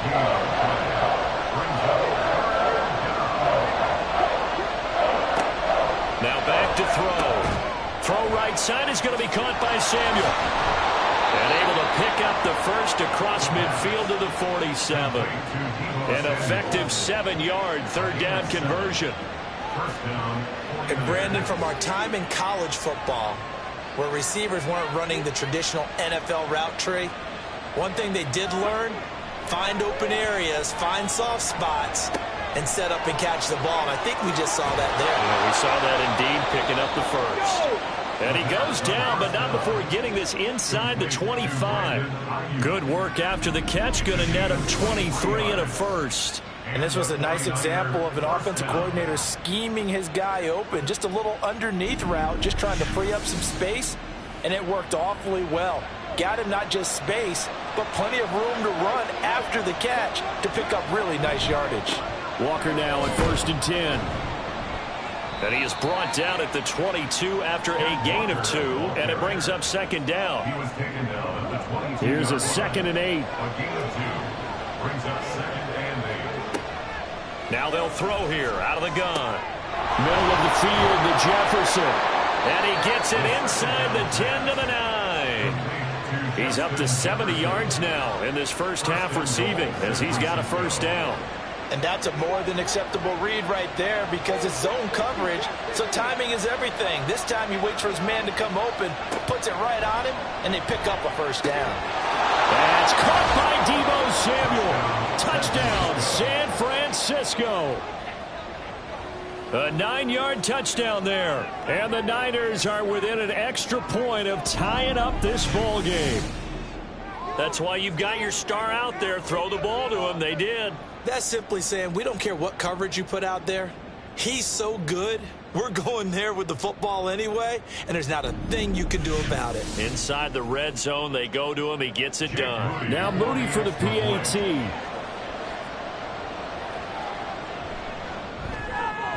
And we've got a good one brewing. We're all knotted up at 14. So that drive takes him down the field in 8 plays. And it's Deebo Samuel who caps things with a touchdown reception. This one tied at 14 now as he sends this one away.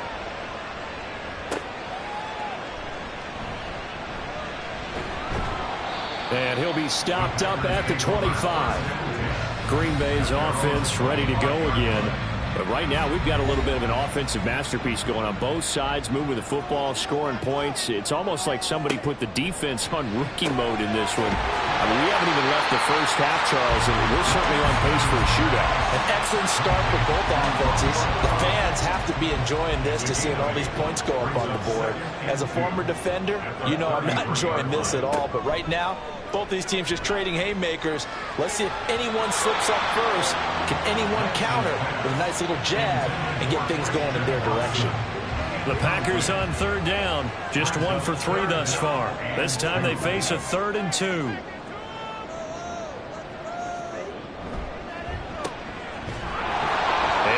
taken down, but he does have first down yardage. 3 yards there, good enough to keep the drive moving. You can absolutely feel the thought process there. They just gave up the touchdown. So in the huddle, they're telling each other, you don't want to give it back now on a 3-and-out. Nice job of making sure that they wouldn't, and they pick up. There he goes, left side. And he takes this one down almost all the way to the 30. That one good for 33 and a first. Pretty explosive run on that inside handoff, and when you're a runner of this caliber, you don't need a big crease. You really don't, but also what we're seeing is an offensive line that's taking charge at the point of attack, aren't we? Not only are they controlling the initial contact, they're actually utilizing what they call the strain, the next 2 to 3 seconds, to continue to move people. And they'll keep on the ground with Jones. This will be stopped about 2 yards shy of the marker. 8-yard gain, 2nd and 2. 8 yards on the pickup. Brings up 2nd and 2. Again, it's Jones. And he'll get a couple here down to the 22. Defensively, we always know that he is tough in run support, and I think the way that he gets there is he understands what an offense is going to do before the ball's even snapped. A great job of scouting prior to the game, then reading, reacting, and taking the right path to the ball carrier. He's got his target. That's complete. And he's going to have the Packers first down as they're able to convert on 3rd and short yardage with a gain of 4. They've been moving the ball well, but this drive was in danger of stalling out. Fortunately, this is a nice throw here, and they're able to pick up a new set of downs. Out of the shotgun, it's Jones. And here he'll get it down to the 7. The 71 yards for him on the ground so far tonight as he has been terrific in this first half. So not quite a 1st and goal just yet as they come up now 2nd and inches. They'll bring the tight end in motion right. 2nd down, another shot for Jones. And he's going to be brought down just shy of the 5 at the 6.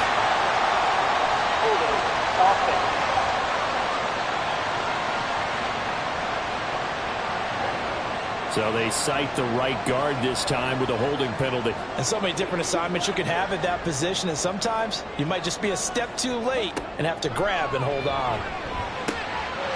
And it's a Packers touchdown. Christian Watson, a 16-yard touchdown. And the Packers have taken the lead. Well, on that connection, it looked like they maybe had some pre-play communication. Maybe one of them noticed an area that was open in the defense to get the pass to. When you put the time in, sometimes you have that great silent communication that you just noticed right there, because the best quarterback-receiver combos in the NFL, they know how to make those adjustments at the line of scrimmage when they see something pre-play, and they got it done there. Carlson's extra point up and good, and the lead is now 21-14. So after the made field goal, here's Carlson to send it away.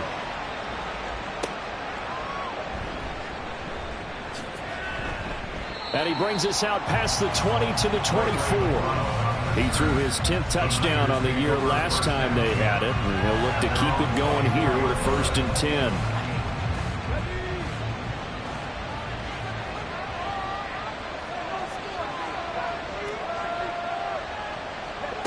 They'll come out throwing here on 1st down. Over the middle, complete to Samuel. And he'll be brought down on the 30-yard line after a gain of 6.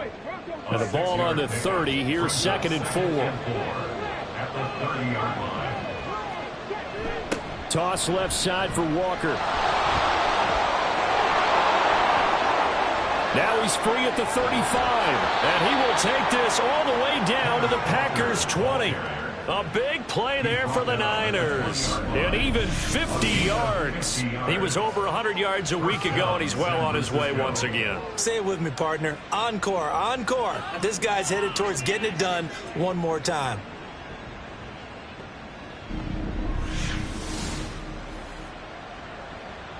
So a big play as it gets him all the way down to the 20 now for 1st and 10.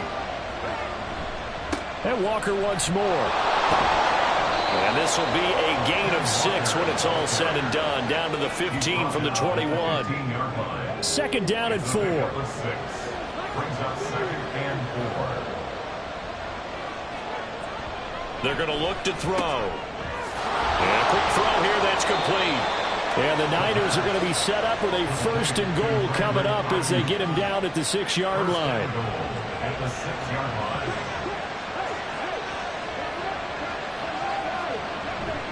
Now a play fake here on 1st down. Rolling to his left.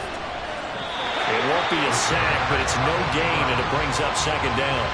Brandon, I think he's just grateful to get back to the line of scrimmage and avoid not just losing yardage, but a big hit on that play as well. That defense closed on him quick and forced a quick surrender out of bounds. 2nd and 6. Dancing to his left.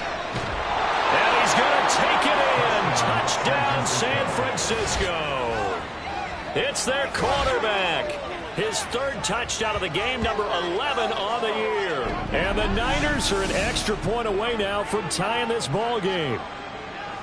This is a great decision right here. Out of the pocket to his left, and he knows if he waits too long, the defense is going to be all over it. So he makes a decision to go and wins the race to the pylon. Moody good with the extra point. And we've got a tie game here in a back-and-forth first half. A couple of teams locked into a good one here. 21-all the score as the kick's away. And he'll go down as this drive will start at the 25-yard line. Here's Aaron Jones in the offense trotting back out. And no doubt he's come out of the gate strong. Only in week 3, and you see the numbers thus far. And we always talk about identity, setting a tone, you know, getting the groundwork laid for the season or for a game.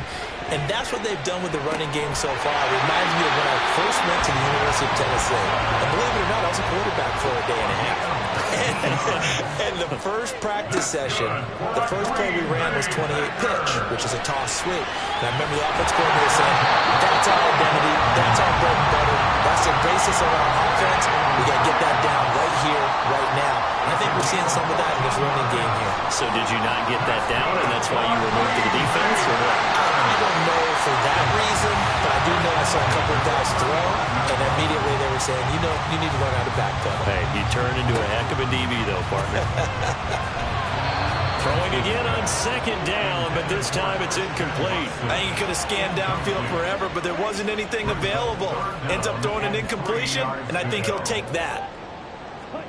Lance going to try and throw on 3rd down here. Pass taken in by his big tight end. And he's going to have the 1st down as they move into field goal range here at the 25-yard line. You're often hear the phrase sure-handed tight ends, and he certainly fits into that category. Plus, he's got a quarterback who knows to look his way when they need a big pickup.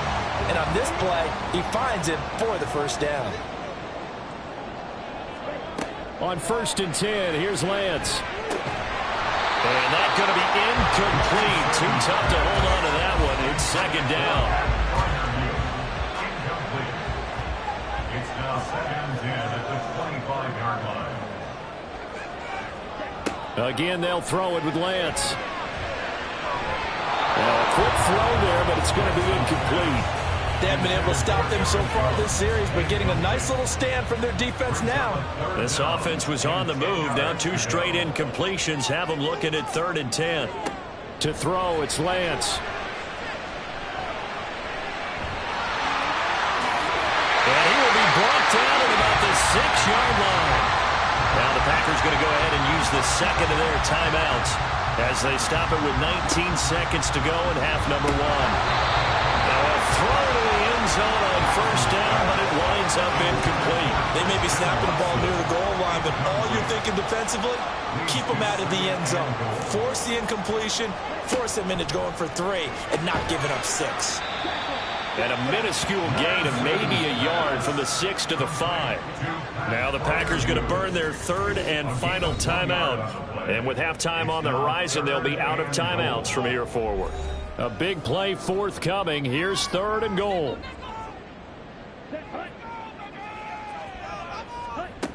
Now Lance. And he's got it. It's caught for a Packers touchdown. Romeo Doubs In the final seconds of the first half. And the Packers have taken the lead here in the final stages of this first half. These two teams in this first half, it's been fun. Back and forth, back and forth. Well, it's not fun for the defensive coordinators, but offensive coordinators are enjoying it. Yeah, they're having streaks here, aren't they? Being able to put scores together and really bunch them up, and we have a tight game here. You know, we often talk about having the right shoes for the right turf. Today it's track shoes, because that's what we've seen with these offenses. Yeah, it's been an absolute track meet so far. Fun to watch. Carlson's extra point up and good. And they will take a 7-point lead. And he'll be tackled just shy of the 25.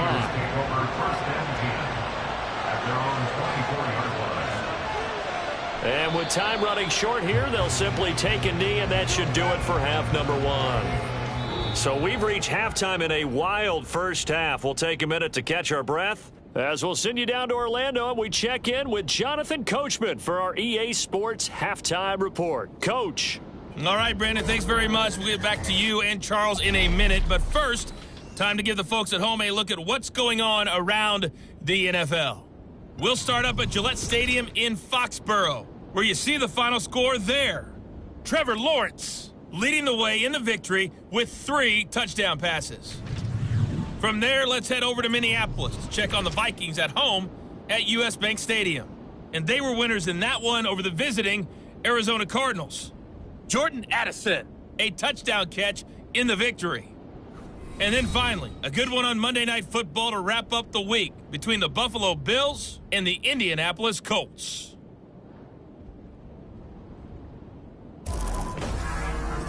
In that first half, we were treated to a stellar performance by quarterback Trey Lance. He was on point repeatedly, ultimately finishing with 4 touchdown passes in those first 2 quarters alone. Okay, Coach, thanks as always. This one's still anyone's game as we welcome you back for quarter number 3. It's been a shootout so far. We'll see which defense can make the adjustments as we get back underway in the second half. And not much happening on the return as he'll get this to about the 23. The 49er offense set to go to begin quarter number 3. Well, Charles, in that first half, we saw a fair amount of offense on both sides of the football, and now the team trailing here will start with it in the third quarter. And we both know this coach pretty darn well, don't we? Because his game planning is always on point. And now that he's getting the ball to start the second half, how about all the offense that you already referenced in the first half? He'll put that all together and come out with something really strong, I believe, to get things going here in the third quarter. And he'll get it up near the 35, right at the 34 here. From the 34 now, here's 1st and 10.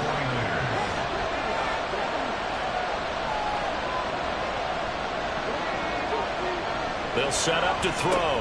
Complete. Jefferson to target. And he'll be brought down right around the 37. This a 2nd and 7 from the 37. Brings up 2nd and 7 at the 37-yard line. They'll look to throw here. Walker with a grab, left side. And he'll get up near the 45. They'll spot it at the 44. A pair of first downs gives them a 1st and 10 up at the 44. Back to throw here. Looking for the out route. He's got it. Complete to Kittle. And he's brought down. 1st down, San Francisco. The pickup, 14 yards. One of the advantages of zone defense, as I remember it, is being able to see the play develop in front of you. One of the disadvantages, when they find those levels where they can hit you with it. Sometimes behind the corner and in front of the safety, it makes it tough to defend. Out of the gun, Walker with it. And he'll take this ahead for about 4. 2nd down coming up. Well, at the end of all that hitting and hollering, it was a 4-yard run, so the offense is going to go back there and feel pretty good about themselves. Defensively, you have to feel okay because you didn't let it turn into a bigger run. But the goal, shut it down for 2 yards or less. That's when you start to feel good about yourselves. His 5th catch tonight, and it's good for a 1st down. 1st down, 49ers.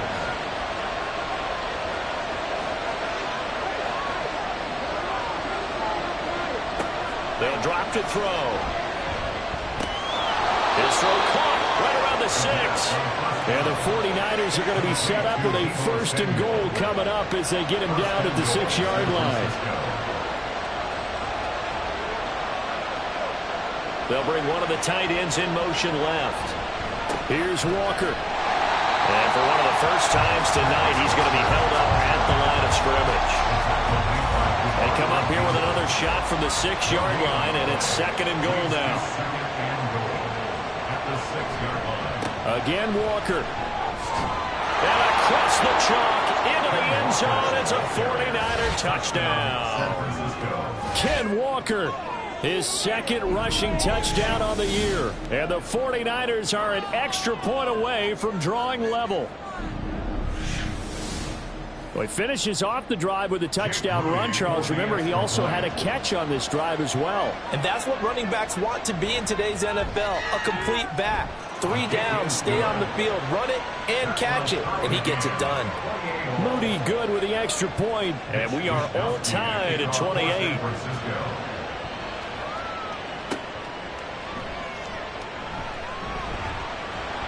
And he won't quite make it to the 25. Green Bay about set for another series. Here comes Romeo Doubs. He's been his typical solid and reliable self, hasn't he, Charles? When you have that go-to receiver that you can count on in the situation where you absolutely have to have him, there's nothing better for anybody who's throwing the football. But the best part is the payoff. 2 touchdowns already. That's the bottom line when you throw the ball to a guy. Absolutely. Not over 100 yards right now, but he does have 2 touchdown catches. Lance again here on 2nd and 10. Throw right side, hauled in by Doubs. They get 6. That'll leave them with 3rd and 4. One thing you're hoping for when you run drag routes, you're able to hit a receiver in stride, and he can pick up a lot of yardage after the catch. But in this situation, the defense was effective. Oh, he rifles one, and that's going to be intercepted. Picked off by Fred Warner. And his guys are going to take over at the 34-yard line. Boy, he had to fit that into a pretty tight window over the middle. And, Charles, I think they were in zone defensively, weren't they? They certainly were. Nice read on your part. And sometimes the quarterback isn't fooled between zone and man. Sometimes just fooled by the type of zone that he sees. Because oftentimes, those linebackers will vacate and run downfield with receivers. In this case, he played a pure zone and was in the wrong spot for the QB. From the gun, it's Walker. And just good downhill running there as he'll take this to the 15-yard line. 129 yards for him on the ground now. He has been a tough man to bring down all night. Line of scrimmage, the 15. It's 1st and 10. Looking to throw. Throw out wide to Walker. And they'll get him down after a pickup of 8. 2nd and 2. And a nice gain and a broken tackle along the way. And really, we shouldn't be surprised, should we? That's what runners do, especially the best ones. They break tackles and gain extra yardage. This is caught. The 6 yards on the pickup, and it leaves him with a 1st and goal. 1st and goal, San Francisco.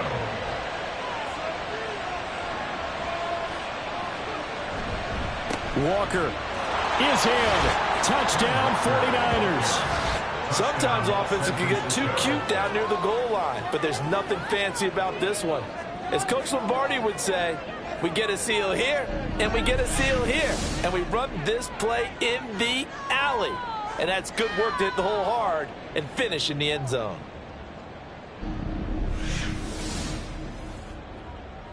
The extra point try now for Moody.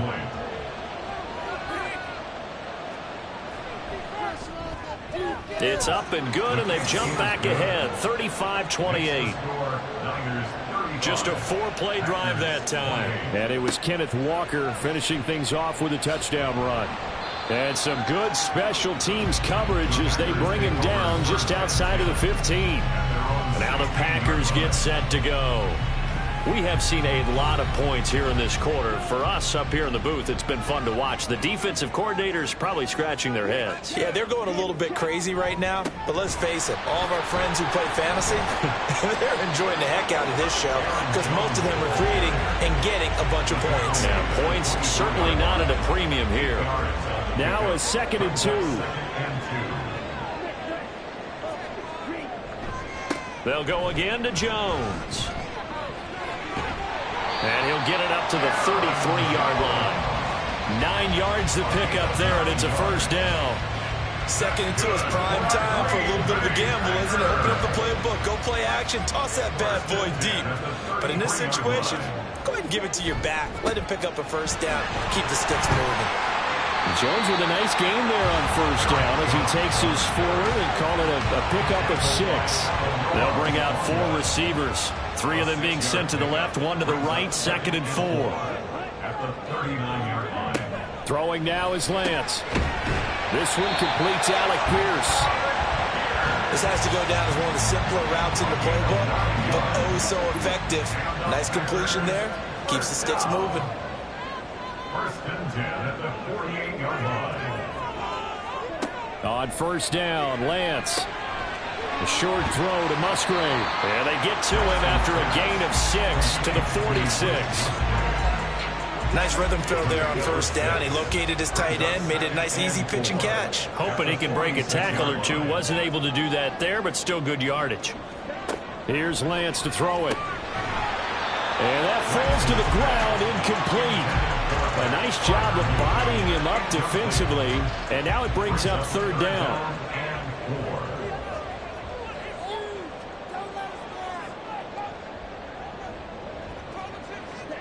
Lance looking to throw it.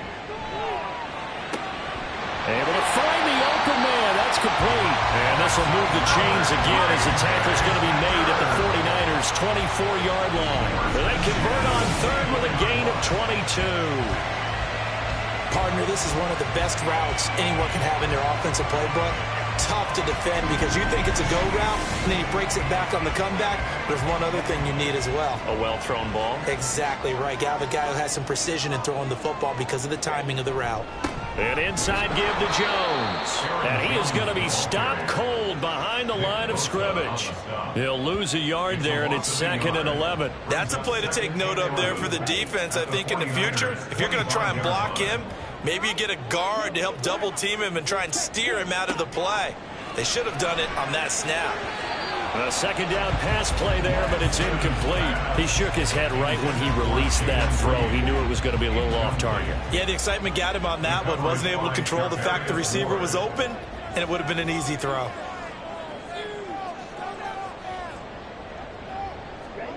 Throwing is Lance on third down. Touchdown, Packers! Pat Fryermuth, 25 yards for the touchdown. And the Packers are an extra point away from evening this one up.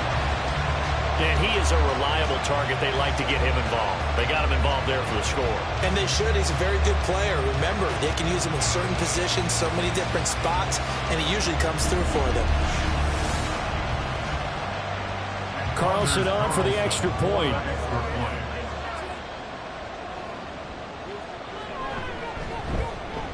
And things are getting good now. We're heating up, tied at 35. A 10-play drive that time. And it ends with a Packers touchdown. Returning from his end zone is Ray McLeod. And that decision to bring it out ends up not being a good one. Costs him about 5 yards as he's tackled at the 20. Kenneth Walker headed back out there. He's up over 100 yards, and he'll be looking to get in the end zone again. Has a tremendous nose for it, doesn't he? The ability to pile up yardage and find the end zone, that's the combination you want in your runner. That's a combination any coach wants, and we'll see if he can find that end zone once more. Give him a couple on the carry there, second and 8. 2 yards on the pickup. It's second and 8. Back to throw. This will be caught. It's Samuel. And they're going to get this beyond the 40 before he's taken down. 22 yards there, a first down. First down, San Francisco.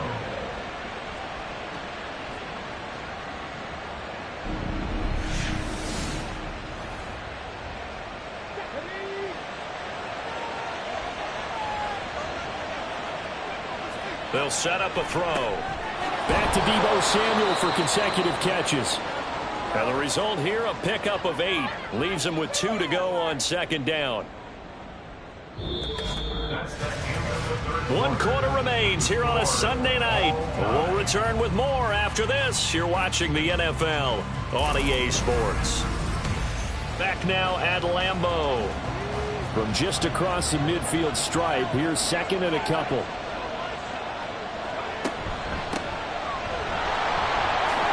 Shifts past him. And Mitchell going to have a 49ers first down as a tackle made at the 42. We use the word relentless a lot with guys who are aggressive on the field. In this case, it really fits, doesn't it? How about his ability to break tackles and his feet never stop moving?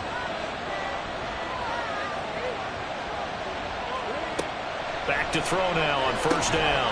He'll get this into the hands of Ayuk. And he's going to get this inside the 30.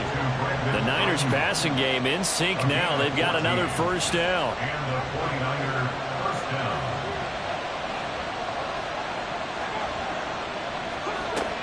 He'll look to throw. This one brought in by Jefferson. So give him 5 yards there on the pitch and catch. And that's going to bring up 2nd down. A gain of 5 brings up 2nd and 5 at the 23-yard line. Now to the ground. Here's Walker. And he'll get it down this time to the 17. 138 yards on the ground for him now as he has gotten better, really, as the night's going on. Another carry for their leader and a good one. It's crunch time. They'll need him to continue to be productive in both the run and passing game in order for them to try and snatch a victory. Touchdown 49ers! George Kittle from 17 yards out. And the Niners answer back with a touchdown of their own to break our tie and take the lead here in the 4th. So, Charles, this game feels like it has been punch, counter punch all throughout, and that touchdown breaks our tie here in the 4th quarter. You're making me want to get back in the gym and start training again. You're talking about those punches and counter punches. I also think this is where you and I start thinking to ourselves, who's going to make the play to change that, right? Who's going to get out of this little cycle that they're in right now and make a play and give their team a firm advantage? Moody good with the extra point. And they will take a 7-point lead. From a couple yards deep, he'll bring it out of the end zone. And the decision to come out of the end zone is going to cost him 5 yards as he's taken down right at the 20. Now trotting out there, the Packers getting ready to go. And now, after the touchdown a moment ago, they work from behind in a 7-point game in this 4th quarter. Plenty of time on the clock. They'll start out on the ground with Jones. And he is met in his tracks behind the line of scrimmage. 2 yards the loss, 2nd and 12. And that's exactly what offenses try to avoid by using motion and throwing different formations up. They hate when he can draw a bead on the play, get a running start, and make a big play behind the line of scrimmage as he did just there. Now a dump off here complete. And down he'll go at the 25. So they'll get 8 out of that completion. And that'll bring us to a 3rd and 4. To throw, it's Lance. And he will not be able to hang on through the contact. It's incomplete. The coverage strong, and now it's 4th down. On now is the Packers punter as he'll kick it away for the 2nd time.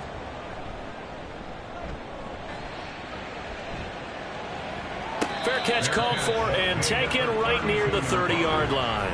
It'll be a 39-yard punt, no return. Kenneth Walker headed back out there. He's already hit pay dirt twice. He's up over 100 yards. He is feeling good. And he's just zipping along today. Everything coming together for him. It's that type of a day that you see a back just kind of have a grin on his face every time his number is called. Because he doesn't feel like there are going to be any lost yardage plays. Nothing but big-time positive runs. Making the sideline grin as well. At the 39-yard line. On 2nd down, it's Walker. And some pretty strong running there as he'll take this across the 50 and down to the 44. He'll get 17 on that one, and the Niners have a first down. First down, San Francisco. They're going to look to throw. There's Jefferson to pull that in. And he works it past the 30, almost to the 25. 17 more yards. They had 17 on the previous snap as well. Tell you what, he's been able to put the ball in some tight spots all game long. That throw, no different. Yeah, a lot of people would call it a gutsy type of a throw. I think he looks at it as, I can do it, so it's not that big of a deal to me, and I'm going to keep firing. They'll look to throw now on first down. A quick throw there is incomplete. To give you an idea of how accurate he's been throwing the football, we're in the second half. That's just his second incompletion. Well, if he's that locked in, that means everyone's locked in, because to me it's like throwing a no-hitter in baseball. The pitcher may get the credit. A lot of people making plays behind him in the field. That'll leave them with a 3rd and 2 coming up. They got 8 yards there. Let's not quibble about the gain there on second down. That was a positive play because that was a take-what-you-can-get situation. Got out to the tight end. Now it gives them much better opportunity to convert on 3rd down. And he will be very close to a first down, but I see the closed fist of the referee, and that means 4th down. He handed it off there, but I don't really know if he would have kept it or tried to do anything else if it would have mattered. Yeah, it's not always a wrong read when a play gets stacked up. Sometimes they're just at the line of scrimmage. There's just too many bodies to maneuver. And as a result, now they're looking at a 4th down. He'll look to throw. That is caught. And the Niners are going to have 1st and goal as they try to finish off this drive with 6 points. So 1st and goal, 6 points here would go a long way toward wrapping this one up. Now back to throw. That is caught by the tight end, Kittle. Touchdown, 49ers. A great effort there with his 2nd touchdown of the game and 5th on the year. And the Niners are looking to make it 2 straight as they add on to this 4th quarter lead.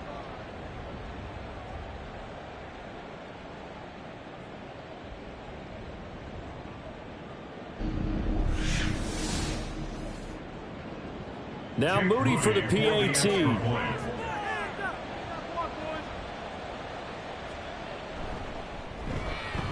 And the lead is up to 14. So that drive in total 8 plays. And it all ends with a George Kittle touchdown. Here is Wisnowski to boot it away following the touchdown. This fielded right at the goal line. And he had no room to run as he's tackled down inside the 20. The Green Bay offense ready to take over. These guys definitely hoping for a better showing than their last appearance. They couldn't really even move the football much beyond the shadows of their own goalpost, Charles. We'll see if they can get a better, more sustained drive going here. Yeah, and every team that we ever talk to says the exact same thing. When you start a drive from that deep in your own territory, the goal is a minimum of at least 2 first downs, because even if you have to punt then, you change the field position, right? You flip the field a little bit. They didn't get that done. This time they want to string together a nice drive and help themselves out. Lance now on first down. A lot of times it's that first read that you had. Maybe you get it in pre-snap. He locked in on his target, but he was covered quite well, and that one's incomplete. 2nd and 10 at the 30-yard line. Now Lance going to throw. The left side completion to Jones. That helps the completion percentage, but not much else, and now it's 3rd and 10. No gain on the play. It's 3rd and 10.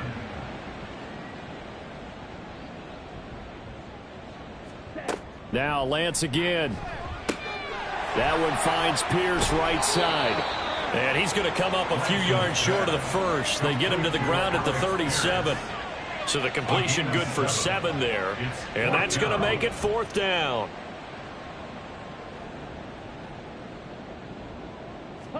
Desperation time here. Lance. And this is caught, but they say out of bounds.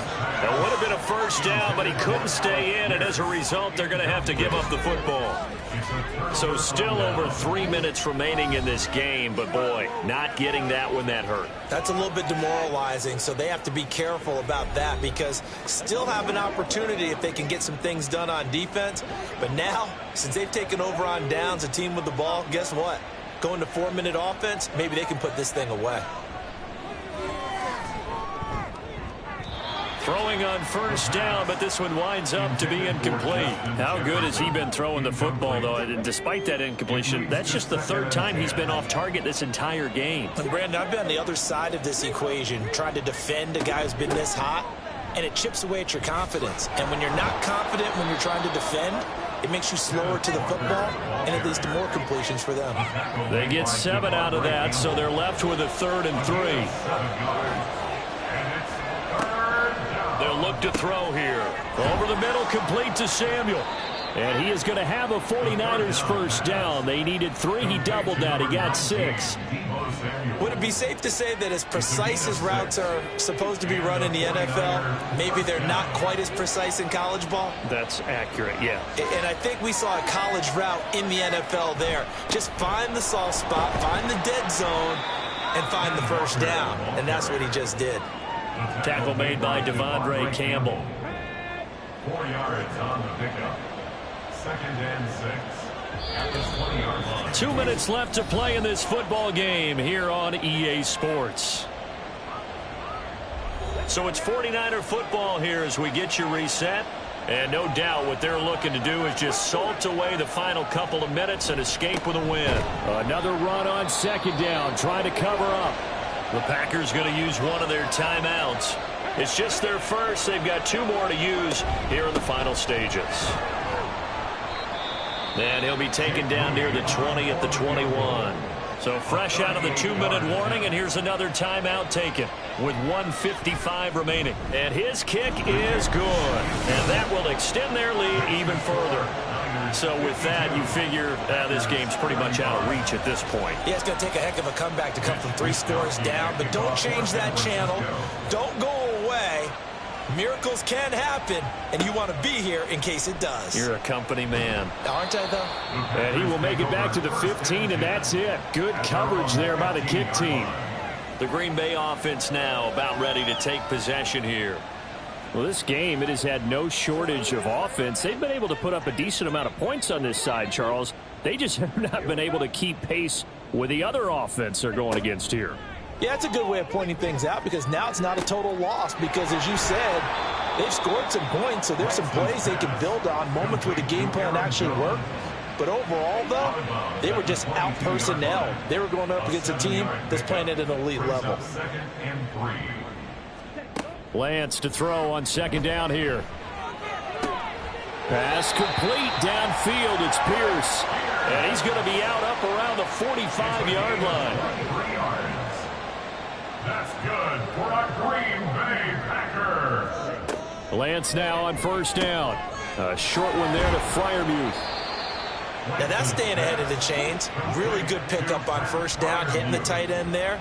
Now it brings up a 2nd and manageable. Just found a hole in that zone. At the 48-yard line. And now a hook up downfield on 2nd down. He's going to go out of bounds, but he takes this one down just shy of the 20. It's a gain of 27 yards. And the Packers first down. 1st and 10. Again, it's Lance. Looking left side, and he's got a man. That's Jones. And he'll go out of bounds in the red zone just inside the 20. 4 receivers to keep tabs on here. 3 of them to the right side on 2nd and 5. Throwing now is Lance. And his throw's going to be incomplete. That ball was tipped in the air, and while it ultimately fell incomplete, it caused a few anxious moments for the guy slinging it, who's had quite a day. He knows how to get it into the end zone. He's throwing it really, really well. And maybe touchdown! Alec Pierce from 17 yards out. And the Packers have got it back to a 2-score game here in the 4th. And that touchdown puts us in a position to have a discussion, doesn't it? Now it'll be a 2-score game after the conversion. Yeah, I mean, there's no doubt with a 2-score game they're going to have to onside kick it. We'll just see if they've got a miracle up their sleeve. And you wonder what onside kicks they're going to use and in what sequence if they hope to have a chance to win this game. Carlson's extra point up and good. And the lead is trimmed down to 10. And the 49er hands team does its job. They knew they needed a miracle. They had to have that onside kick. They didn't get it. Well, as we knew, even before they put the the toe to the leather on that one. Their chances of getting that done, slim and none. And I do believe we saw Slim just leave the door, didn't we? We did indeed. I think we're down to none. The 49ers offense now, they get set to head back on the field. And this one all over but the shouting, you might say. Now, there's one timeout remaining defensively, but probably no real need to use it here. Yeah, the only time they would use it, strictly for pride. Now the Packers going to burn their third and final timeout as they get the stoppage with just over a minute to go in the game. And they'll indeed take a knee.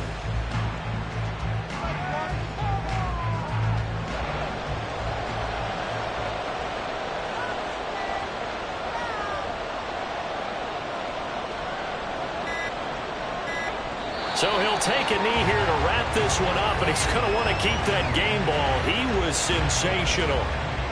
So with that knee, 3 weeks in the books, and they creep above 500 now at 2-1.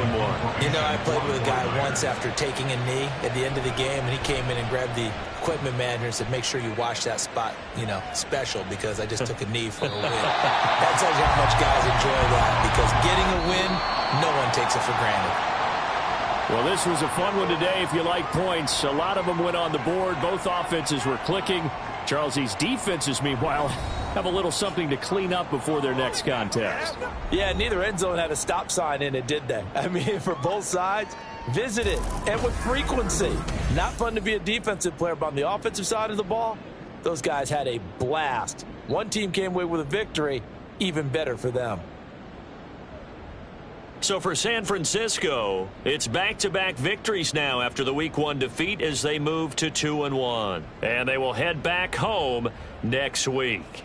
Meanwhile, for Green Bay, they'll fall to 1-2. And they'll get a chance to redeem themselves next week at home against the Chicago Bears.